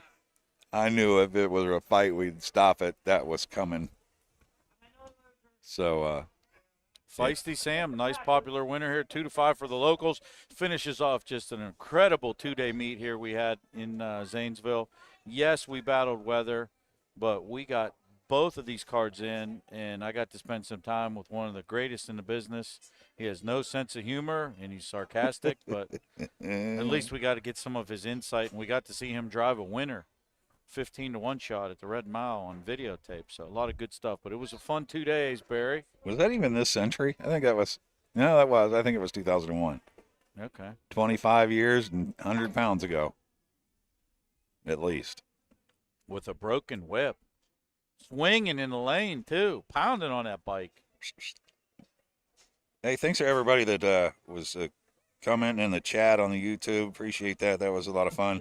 I think I get to go to, that's this Wednesday, right? Woodsfield. Yeah, Wednesday? I was prepping everybody while you were next Wednesday. Yeah, not tomorrow. Next Wednesday. Next Wednesday. I was prepping everybody that you would be there. So we'll try to keep up with the chat on that day, too. It might be a little tougher. I did talk to Matt Clark. You know what Matt's going to try to do? What's that? Going to try to get me to put a little duct tape over Jenna's mouth and tow her along over there. There you go. If I can trick her into coming. I Trophy might. by Jets Manufacturing.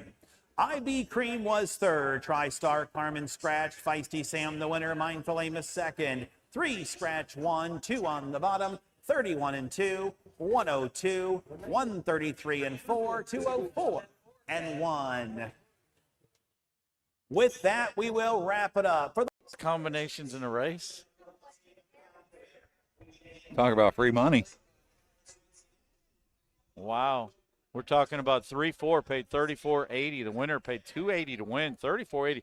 Very big overlay in exacta. It probably would have destroyed the pool if I would have bet a $5 3-4, $5 3-1. It would have been a good one for sure. Yeah. Well, thanks for joining us today. On behalf of the OHHA, Steve Taylor, Barry Vickroy, this is Don Tiger. Thanks for joining us today. We'll see you at a